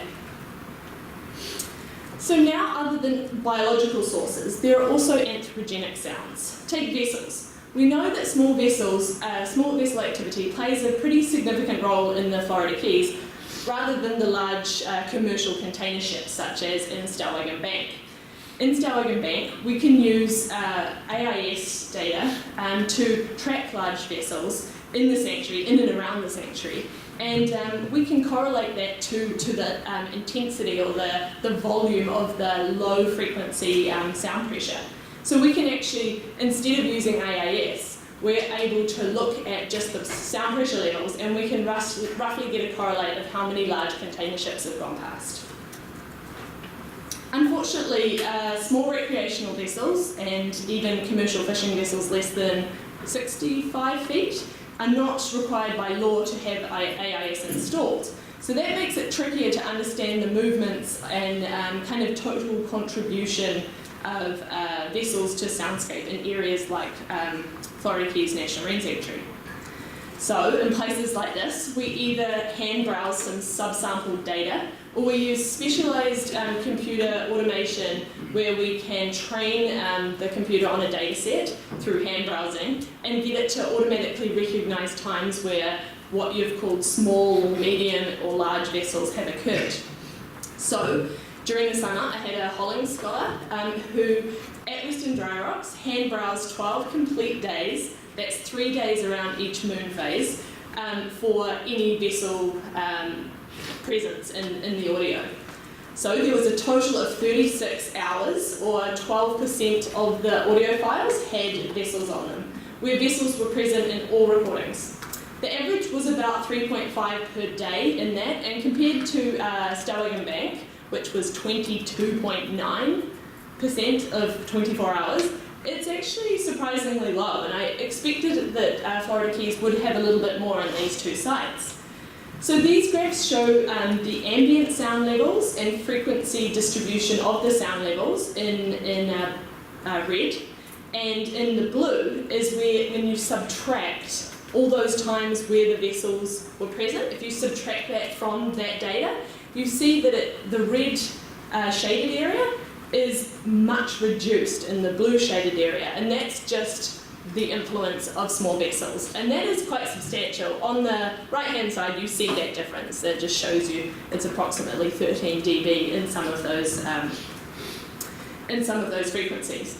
And we will use this hand browse data that the Holling scholars thankfully used for me to train our detectors a little better and more specifically to the Florida Keys environment, to be able to understand the long-term trends and vessel patterns at these different sites.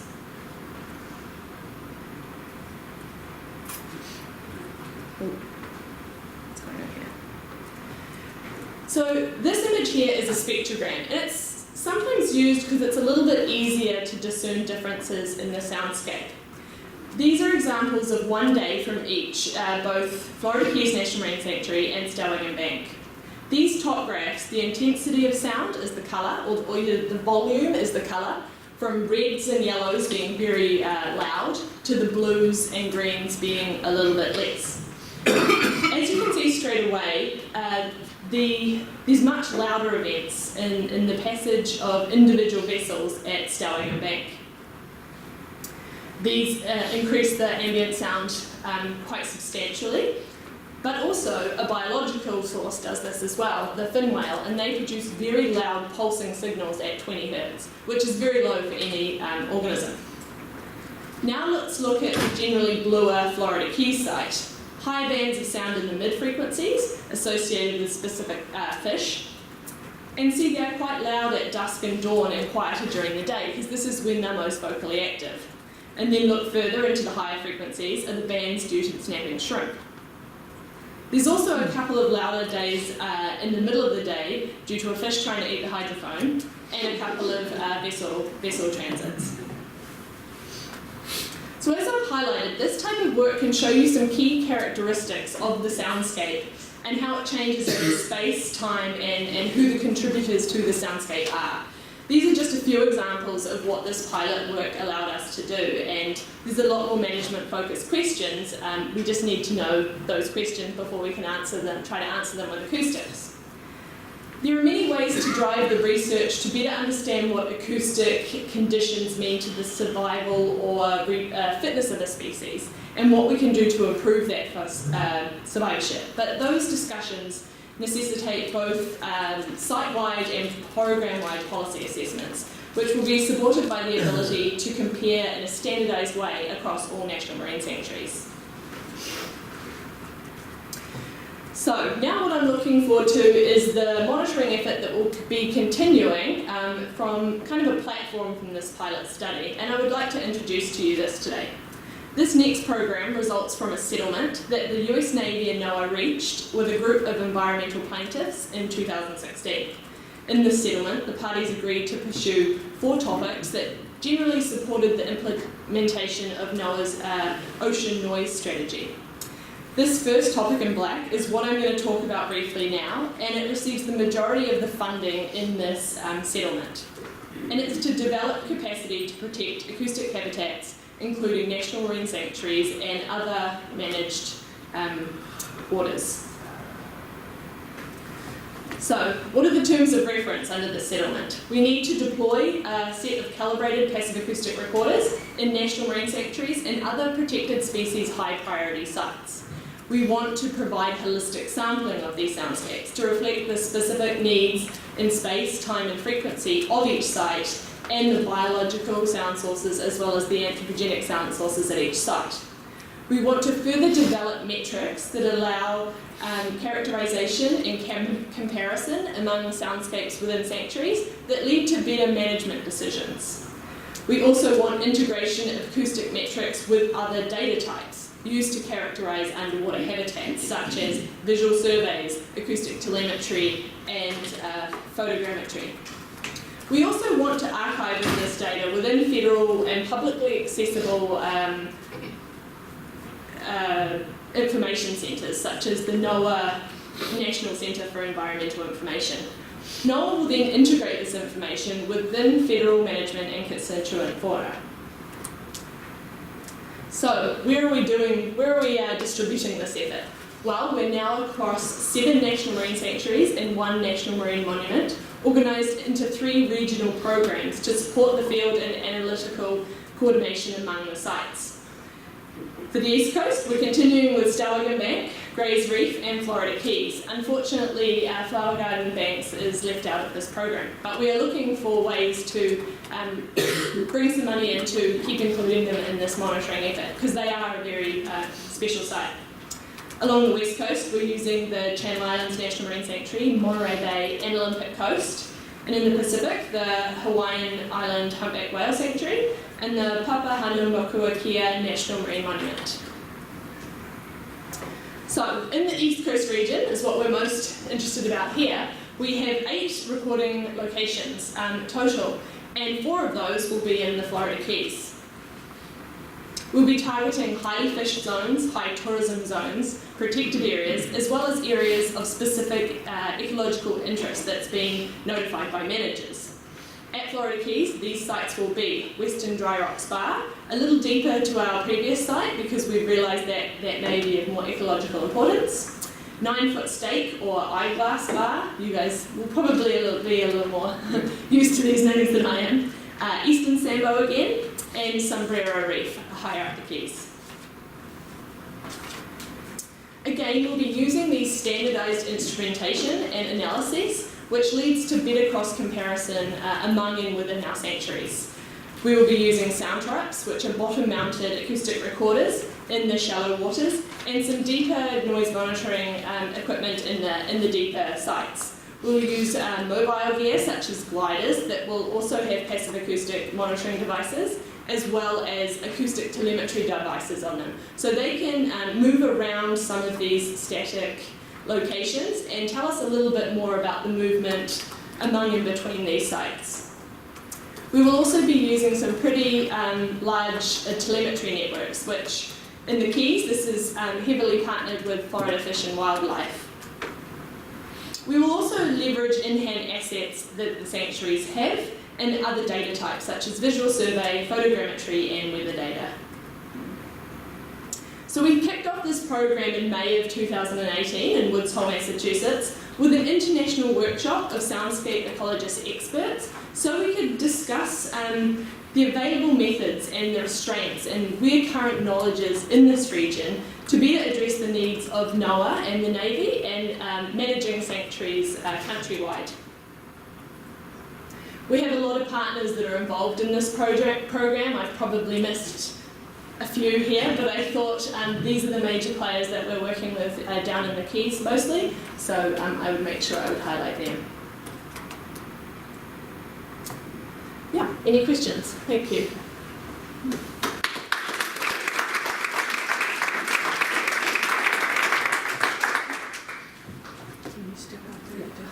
Any questions?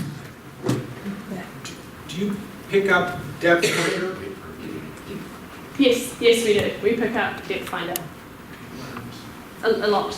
Depending what frequency range you're sampling at, but in the sites where we're interested in small odontocetic echolocation behavior, we do pick up some of those.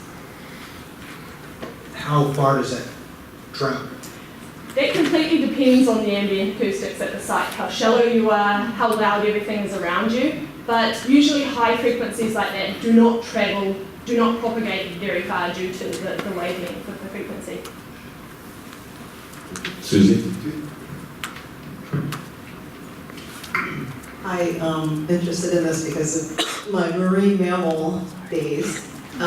So do you think, like, we have the area to be avoided, or that boundary, so we don't get container ships to protect the reefs, where they used to come smashing in all the time, whereas you see the Stowlagan Bank has, so that looks like a big factor, and I guess that's what's the problem with the North Atlantic right whale. Yeah. And then on the west coast, you have the orca by Olympic, and then you have the gray whale migration. So it's interesting, and also the humpbacks in Hawaii, but in the Keys. So I'm kind of like, what is the goal maybe of this in these sites for the Keys? Well, the Navy are very interested in their activities in these regions, and all of these sanctuaries noted. They want to see how their activities can be influencing the soundscape. But also, many of these sanctuaries, there is no baseline understanding on what they sound like. What are the human influences? How much are they contributing to the soundscape? And you've got to remember, in a sensory environment that can be dark, can be cloudy, hearing is a really important form of the sensor to marine organisms. And to date, I haven't really tested many organisms that haven't been able to hear in some method. So sound is a very important cue for many organisms for many different reasons. And so we need to understand soundscapes, especially in marine protected areas, to understand, can we make it better? Can we make it worse? How much worse? If it's worse, what's it going to do? Yeah. Thank you. Yes, no. You're the man, that's right. No question asked or possible. I'm glad you mentioned the role of sound on larval fish recruitment, because larval fish and larval invertebrates are attracted by sound and by smell. But I think some of the research I've seen is that as a reef dies, or changes from a live reef to a coral reef or to a dead reef, the sound changes too. And so it's attracting a different suite of fish and probably less fish. Very much so. So just after my PhD in New Zealand, I came over here to the Keys and worked with Professor Mark Butler from Old Dominion University, who looked at, as well as a lot of his field students, and looked at the sponge dieback in the Bay region. And he sent some recordings to my supervisor in New Zealand with just some basic recordings off the side of the boat, and told me the habitat, told us what animals should be there. It was eerie, it was silent. So if these habitats are silent, and well, there's no habitat to actually inhabit, but if these areas are silent, there's no cues, offensive cues, there's no acoustic cues for this environment. And that's what's interesting with restoration. So how does the soundscape work back up over time? When you're restoring the structure, you get certain invertebrates, such as snapping shrimp, which can be some of the key players in those signals in long distance, well, semi-long distance. And then as more and more species inhabit this restored area, you can get these soundscapes building back up and be more attractive than a less healthy reef, for example. Yes, Joe. Just I noticed one of the teaming partners is Woods Hole. Is that where the glider technology is coming from? Yes, it is. Also, so we are working with Hui for the Stellwagen Bank glider surveys because they've done a lot up in there in the past. But we're working with Skidaway down in Grays Reef because they have a lot of expertise of running gliders in that region. We discussed gliders very early on in this stage of planning this program with Florida Keys, and at this point it seems too difficult due to the amount of air in the water, shallow reef environments, the size would have to kind of expand over. So for now we're going to look at how the Grays Reef model goes and have a look to see if there's certain areas, like smaller stamp areas within the Keys that we could maybe focus on. But it's really difficult with the amount of people you have out in the water day to day and here in certain seasons to keep these gliders running successfully. How do you select the model type experience for who's going to run the gliders? Sorry, could you say that again? How do you, what factors determine whose glider or what group of experts are running it? Previous experience, I mean, that's probably above my pay grade, understanding who gets picked and why. But in our experience, it's been partners in the past. We've worked with these people. They've got specific experience in the region and published results and understand the environment more than we do, for example, for running gliders. Because they can be very tricky, especially at Grays Reef and Stellwagen. Thank you, I appreciate it. He's volunteering. Oh, Jefferson gliders. They are unmanned gliders, correct? Yes, that's right. Well, if you want to do some of the Keys, we should talk. If you want to risk your gliders in the Keys, we can talk. Any other questions? And the gliders are really useful because these are static stations, right? But it's kind of interesting to know a little bit more what's going in between. And yes, it's not going to be perfect acoustics because there's flow noise and things like that, but you can get those interdispersed telemetry tags and little snippets of sound. Fascinating. Any other questions? Just a point of interest, on my drive up this morning, I was listening to NPR and they had a segment on soundscapes and how deer can affect the sound in the woods by eating up the vegetation, and I heard the term bioacoustic scientist, which I'd never heard before. So, yeah, I've learned a couple things today already. I'm a bioacoustician. That's what I do. Interesting. And seagrass can actually do that in the marine environment. So it can produce almost like a shadow zone where they can be echolocating on prey, but it dampens the sound so much the prey can't detect it, so they don't know they're there. So dolphins love hunting in seagrass and spongy kind of loose sediment. Excellent. All right, we are at a break period here. We have a 15-minute break. Also, too, this is a reminder, if anybody did want to have public comment, the sign-up sheet is out there on the table. We will have public comment as soon as we get back at 3:45. Is that correct? Yeah, let's be back here at 3:45, everybody.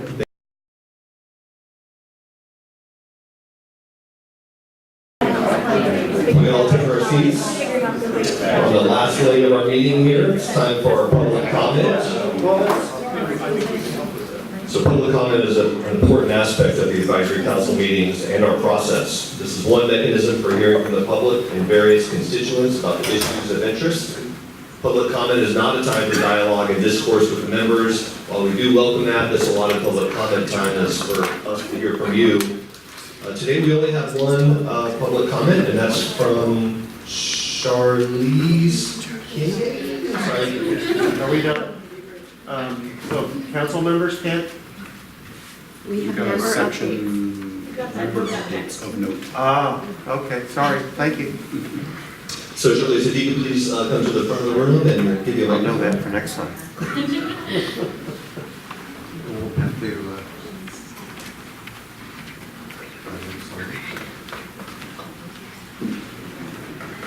So hi, I'm Charlene Quinay, and I'm a master's student at the University of Miami.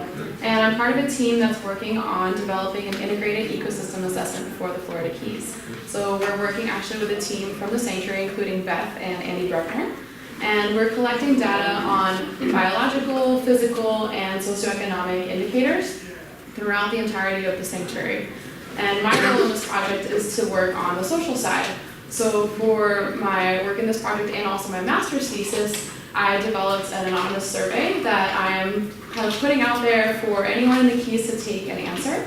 And I'm really hoping that, as Beth will email the survey out soon, all of you in this room might be willing to fill it out. We're looking for a very diverse group of stakeholders to respond. The goal of the survey is to look into the perceptions on management in the sanctuary, and hopefully our data will kind of help inform some future decisions and how we maybe go about doing outreach and education, filling in gaps between management and stakeholders. So that's going to go out probably in the next few days or so when I send Beth the link to the email. So if you have any questions, feel free to reach out to me. I think I'll include my email in that as well for people to reach out. And that's it. How long of a survey is it? How long will it take to take? So it depends. The more you know about the sanctuary, the longer it takes, but it should be about a maximum of 15 minutes if you answer every single question. Most people are taking about 5 to 8 minutes to answer it. It has a series of different things asking about what perceived threats to the sanctuary are. I'm interested in seeing, okay, out of all the threats that are listed here, what top 3 do you see, and rank them from 1 to 3. So that's one of the first questions I ask. And then I also have questions that show basically a regulation and its intended outcome. And I ask people to score from 0 to 100. If this is the regulation and what it's supposed to do, how likely do you think it's going to do that? And I'm interested to see between visitors, residents, maybe even part-time residents, people who work in natural resource management or not, how that varies. Kind of figuring out the confidence in what the sanctuary regulations are doing and if they're doing what people think they're doing. Great, thank you. Sure. Thank you. Now we move to member updates of notes, and we have 2. Andy Newman. Thank you. So this is... Marlise, can you hand him a microphone?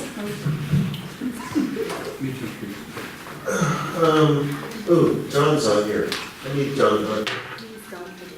Is he gone for the day? Yes. Okay. Well, I just wanted to, and I wanted to really get an update from Mr. Hunt about the situation. I know red tide, right now, there's no levels, according to the FWC's tracking stations and test sites, but I was just curious what his thoughts were, or if there's anybody else in the room that understands and what their thoughts are in terms of the immediate future, meaning the near-term future. And then also, one of the reports that I'm getting from guides in the Upper Keys is that some of the backcountry fishing, like snook, tarpon, and redfish, I've had the opportunity to experience it myself, by the way, it's just off the charts. And I was wondering if, scientifically, if it appears that red tide has driven these fish to the south and into Florida Bay more than they had been previously. That's all. I was going to mention this in my final comments today, but tonight at Florida Keys Community College, Dr. Tracy Finara from Moat Marine is actually giving us a talk on red tide. Andy, I unfortunately am not going to be able to attend that this evening, but I can't either. Okay. Does the sanctuary officials have any thoughts? No. All right, Chris Brick. Okay, is this on? Yes. Thank you. I wanted to just provide a couple of updates or reminders about some relevant efforts going on.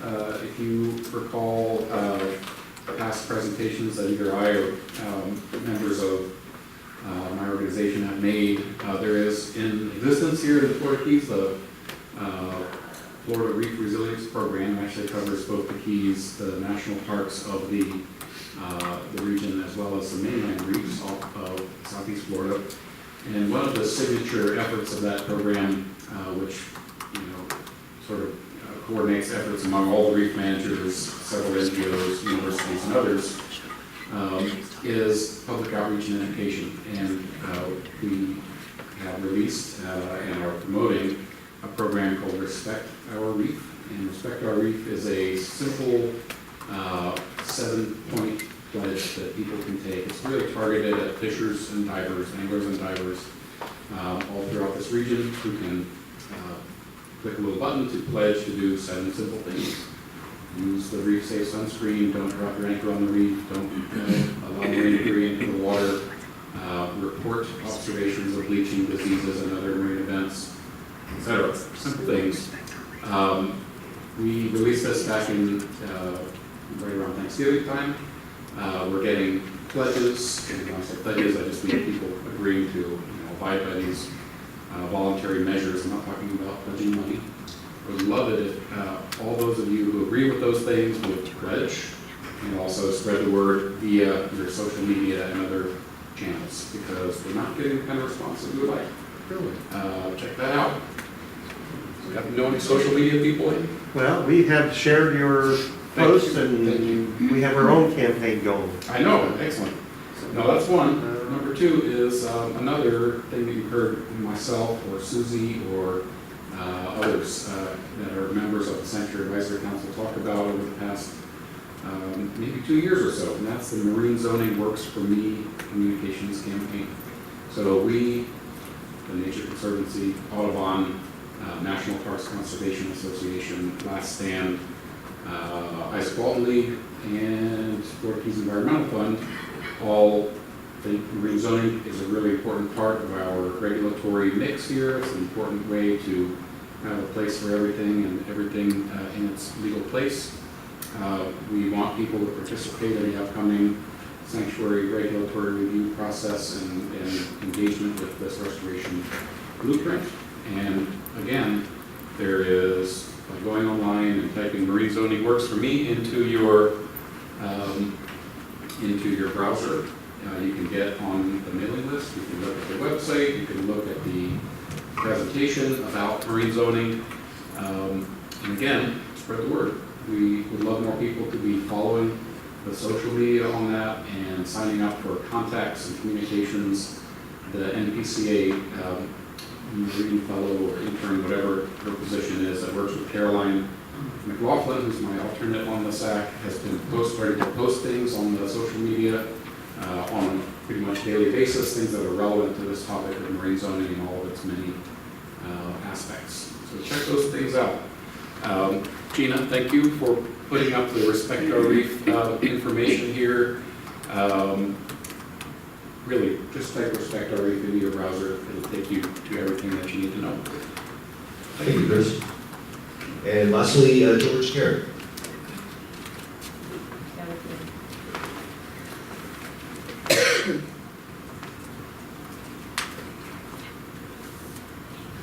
So, thank you.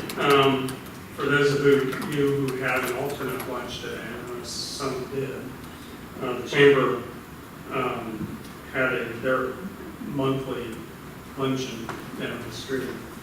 And what I wanted to express, and I know some of you have heard, is the City of Malcom City Council is now, with the efforts of Joe Weatherby, one of our fellow council members, agreed to sponsor the possibility, or at least the feasibility, of look at the possibility of another artificial reef in the Keys.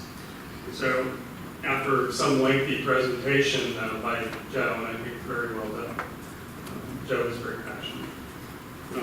We went over the history and some of our experiences and successes. I think there were really 2 questions posed to the City Council. Are you interested in the possibility of an artificial reef in the Keys, and would you be willing to hold the core permit? Ultimately, the answer coming out of the City Council, with some discussion, was that yes, they would be willing to sponsor that permit, and they were interested particularly in understanding the feasibility of permit costs, et cetera. I think as anybody would be that has had this experience in the Keys before. Me being one of them, one way or the other, been the person that ended up with getting 2 of the permits, so I understand it pretty thoroughly. Dave Score and I stood on the ship bow and speed of the ground. The anchors were drawn.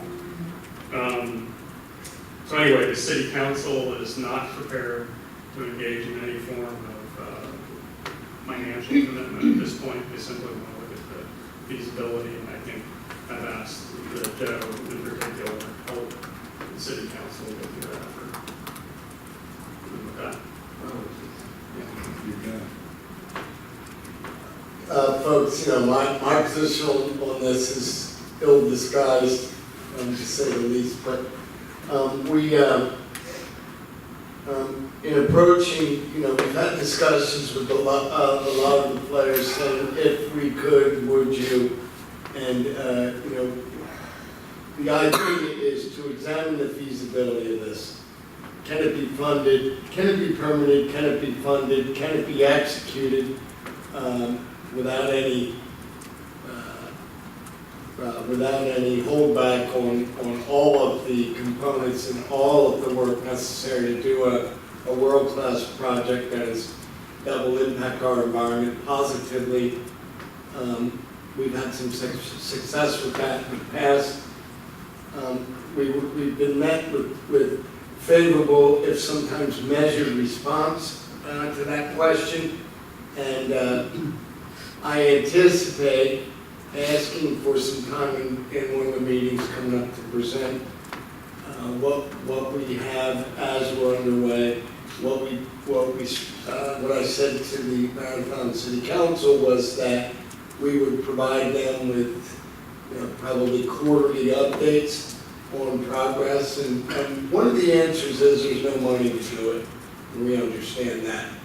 We are prepared to face not only the marine sanctuary permitting process, but all the other state and federal agencies. I don't know if George or Randy would remember, but I think with Vandenberg there were 18 different government agencies that had to be satisfied to some level of exercise. So there was a lot of scrutiny. We're used to a lot of scrutiny. We're used to doing it right. We're used to getting good results. And this is a heads up from me and George and I, from Marathon and myself, that we intend to explore this and let the chips fall where they may as far as what we get back from feedback. Certainly, a big part of that will be participation from the community. So, thank you. Thank you for your patience again. Thank you. Moving right along to our agency reports. We'll start with Sara, Superintendent. Thank you, Sarah. Thank you. All right, so the last time we met was right before an event up in Key Largo, Ocean Reef Futures, and I know several people in this room attended that. It was a first of its kind conference that brought together over 500 people to talk about the subject of reef restoration. People from about 30 plus countries attended. The Florida Keys National Sanctuary was able to attend in force, I would say. We sent about 10 people. And it was really exciting to have that conference here at this time because obviously this is a topic of great interest given the challenges our reefs have faced over the last several decades. There was a lot of great information exchange, a lot of ideas out there, a lot of optimism actually, a lot of hope. I felt, I'm looking at Chris because I know he was there. So there was a lot of good information. One thing that I had the opportunity to share with the participants was that the Florida Keys National Sanctuary, in partnership with the state, is looking to establish some what I'm loosely calling guidelines that will help inform restoration moving forward so that we can help perhaps address a perception out there that the Florida Keys is closed for business and the Florida Reef Tract is closed for business when it comes to restoration. Now I know here we understand that there's been a lot of pioneering work in the field of restoration, but perhaps people outside of the already existing practitioners working in the Keys, we've heard have a perception that you don't want to work in Florida because of there's too many rules, et cetera, et cetera. And so we want to address that perception, hopefully encourage responsible restoration activities and work together to help the practitioners understand what that means, explore ways that we might streamline permitting so that we can get some of these great ideas applied here in the Florida Reef Track. So stay tuned for more on that, but I found it really exciting, and I'm looking forward to working with a lot of folks here, partners of the state, and other practitioners to kind of take that to the next level. Shortly thereafter, unfortunately, the government shut down, as you all know, affecting our operations dramatically. I want to just, don't want to go back into that miserable business, except to say thank you very much to our partners at FWC for doing enforcement, despite the fact that we were shut down. You guys were still out there making sure that the rules were being followed the best that you could. You know, we heard a lot of people suggest that there's a perception out there that there wasn't any enforcement happening, but fortunately there was. It worked well for us that way, though. That was a good plan. Tell them not out there and then be out there. That was we also, a number of our employees are not federal employees. They work for other organizations, and so as a consequence, they were able to continue to work as long as they weren't working in our offices and doing incurring additional costs. And so our partners at DEP, FWC, the state parks were all helping to provide workplaces and tasks for them to do. So I want to acknowledge that. That was very helpful. In some cases, we were not able to participate in things with partners that I really regret. The Employees Coalition Conference, for example, I wasn't able to go and be a presenter as I was supposed to. Force Blue, we've heard about the important work that they're doing. Unfortunately, they were impacted because we couldn't issue permits or adjust permits. So I'm very glad that we're here today because we didn't shut down again. Hopefully we won't experience that again, but thank you to everybody for your support during that time and your patience as we try to navigate that unexpected, unusual circumstance. Last two quick things. Matt Moritz mentioned this morning the Eco Discovery Center and that we're doing some refresh. He was talking about exhibits inside, but those of you that go down to Key West and get to the Truman waterfront, you'll see that we're undertaking some exterior updates. And so I'm very excited that if you're there in the next couple months, you're going to see it's going to have a fresh look, and then our intention is to turn to the inside and redo some of the exhibits there. It's been over 10 years since the exhibits have been refreshed, so I'm hoping that we can start to do that as well. And then the last thing, which is rather bittersweet, and some of you already know this, but Dr. Billy Causey has retired from the National Marine Sanctuary System from NOAA after over 40 years of service in the Keys and in Marine Protected Area Management. So he retired at the end of January. And we are planning a big celebration in April. We had planned to do it, but then the shutdown kind of got in the way. So stay tuned. You will all receive invitations to celebrate the incredible career and contributions of Dr. Billy Causey. I know a band. I need a band. Yes. I know a guy who knows a band. Yes. Thank you. Of course, let's just go to your left with the Department of Environmental Protection. I've lost some colleagues, but so they got pulled out on another item. Hopefully they'll come back to save me in a second. But if you haven't met before, Kevin Claridge, the director of what was Florida Coastal Office. Before that, it was Coastal and Aquatic Managed Areas. So but under the governor's executive order, has renamed us to the Office of Resilience and Coastal Protection. Office of Resilience and Coastal Protection, so we'll try to use RCP as our acronym. You may see we'll try to circulate that around. But what it shows is an emphasis of the governor's perspective on resilience in the state. So not only that, the name change and focus on kind of education, outreach on resilience in the state, but also funding. So we've got $6 million in resilience for coming in, it was approved in the governor's budget for 1920 with about $3 million earmarked for coral disease response and about $3 million set for resilience work around the state to assist local governments with comprehensive planning and risk and vulnerability assessments, those types of things. So we're working closely with our partners in NOAA and FWC on obviously the coral disease and restoration, and Sara was just speaking. You may have seen news clips from Friday. We're happy to see that Noah Ballenstein will stay on as our secretary of the department, and a big supporter of the coral disease response. Has hosted several meetings down in South Florida, and we're trying to get him down in Keys as soon as possible for some additional activities, maybe some of the force blue stuff with some PR. And I'm sorry, I think Joanna and Karen probably had some additional updates from parks and other pieces that we getting them just into the minutes. I was trying to open my note that they sent me, but unfortunately it's not open here. Some high level things from the park. Thank you, Kevin. Appreciate that. Let's go here to my right. NOAA's National Marine Fisheries Southeast Region. Heather Blau's not here, so Beth is going to give that update. Thank you. From Heather Blau, the updates are that due to the government shutdown, NOAA Fisheries was unable to process vessel and dealer permit renewal applications from December 21st through January 25th. For that reason, we are temporarily extending the validity of those permits for which we received complete renewal applications prior to the permit expiration date.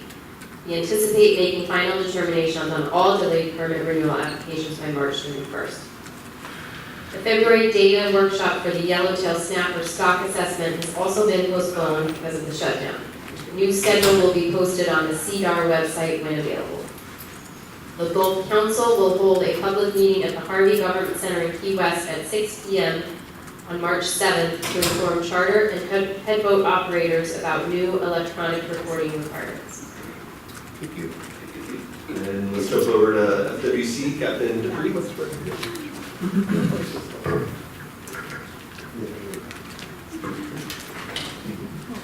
While the government was shut down, as you said, Sara, it was actually really pretty amazing because we did find that it seemed a lot of people didn't expect us to be out there. I wasn't just joking about that. It worked out pretty well. So we continued patrols out and around the Tortugas, and they made several arrests on individuals right there anchored up in the middle of reserves and middle of preserve fishing. Just the other day, another vessel, one of our offshore patrol vessels, came down from Tampa. They went out and worked the shrimp fleets. Coincidentally, they found 3 TEDs that had been sewn shut. Kenny Blackburn is also working that on the NOAA side. So FWC went out and assisted, got everybody in, got the shrimp boat in, and then the feds are going to take the case from there. But someone asked, Jim and I were talking about today, why didn't we seize the shrimp boat?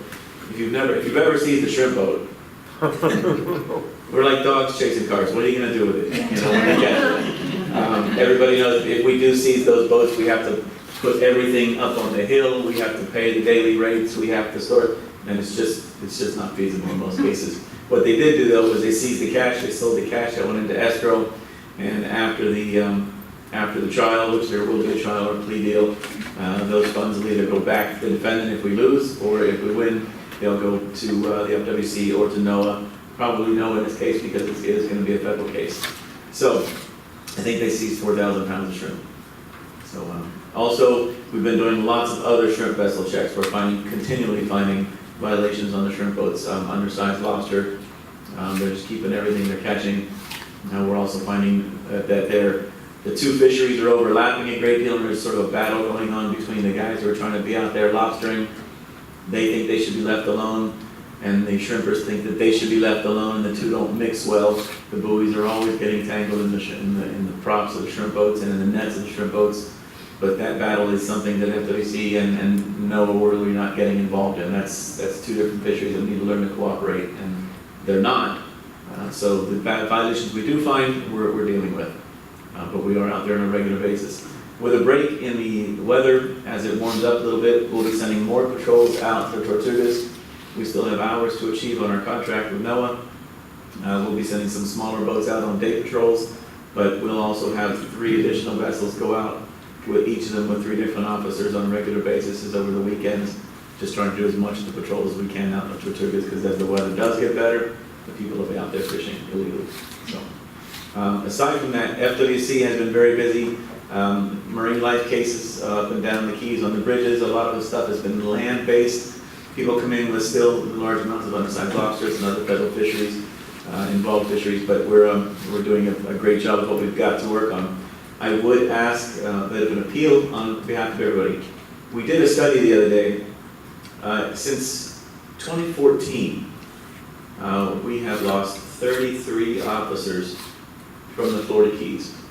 33 officers who left or severed ties with the agency because they went someplace because of better money, or they left the Keys because they couldn't afford to stay here. 33 officers is 6 squads of officers that have turned over in just this past 4-year period, or 5-year period now. That's extremely high. It was actually a total of 44 officers, but they retired. Retirements happen all the time. It is getting very difficult, and we're no different than anybody else, so I'm not asking for any special favors. But I am telling you that between the Sheriff's Office, the Highway Patrol, FWC, all the other law enforcement agencies down here, state and county-wide, are in desperate shape. Colonel Ramsey managed to get his numbers filled. They brought on 16 new deputies, but already half of those are going to be transferring out, going someplace else. That way they get a step up, and they're gone, because other counties are paying more money. With FWC, that's not the case. We make a decent wage, an okay wage, but as a brand new officer, you're $1,400 a month on the average for rent down here. That's 35% to 40% of the individuals. We can't find anything for $1,400. Well, no, you can't. In fact, that's not true. We found an old 1972 camper slammed up against the garage, and they had a coat of fresh yellow paint, and it looked beautiful for $1,100. That's a good deal right there. All right, but that's all you can find. So, is there a cost of living adjustment at all for? The cost of living adjustment has not been adjusted for 30 years. And FWC has delved into trust funds to give additives where necessary. But that's been very difficult. We're also looking at Habitat for Humanity, who wants to get into business, and this is the only place in the Key, in the nation they're doing this, is Habitat for Humanity getting into the rental business if they can. So we're looking at conservation lands right now that are very poor conservation lands. As everybody who lives in Monroe County knows, that people who are building have the opportunity to take a piece of land that they may have and donate it to the city or county or the state as conservation land. Well, there are some areas, and I've been talking with George Garrett about this in the city of Marathon, there are some places back on Cocoa Plum that are untouched except for the destruction and the debris of Hurricane Irma and other storms in other areas where it's just washed out. It's very poor, low-quality conservation. John Hunt is working on also. His people are in a worse position than we are because most of his people make less money than my people make. I'm in a bad position because my people can easily transfer out, and they do. So I just want to bring it to the council's attention and keep it in mind. We continually bring this subject up, but it's becoming a critical issue. You want officers out there who know how the fishermen work, who know about the sanctuary, who know about the historical resources, who know about the people who've been here for a long time and the people to go to, and you don't have that anymore. You have officers, 65% of our people have less than 5 years of experience. That's not good. You are not getting the quality of officer that you want here, either with Sheriff Ramsey's group, or with my group, or with FHP. You're not. You've got a lot of brand new rookies who don't know what they're doing. And we were all there. We were all there at one time. But after 20 years, I consider myself to be more experienced, and I've stayed here now as an officer, as a captain now for 20 years. Nobody's staying here for 20 years anymore. Nobody. So it's a bit of a critical issue. The commercial guys, when you line up with fishing, everybody knows that when they're out there on the water fishing, the charter guys don't like to deal with rookie fishermen who don't know what they're rookie charter guys, and the professional fishermen don't like dealing with the rookies who don't know what they're doing. Well, when you've got a constant flow of rookies, you just don't get the kind of quality that you need. And I think the Sanctuary is a very special place, and it really deserves that kind of quality. So please keep it in mind. If this board thinks there's anything they can do to either assist with financial raises or to assist with housing, I'm open-minded. Whatever you think you can do. Thank you.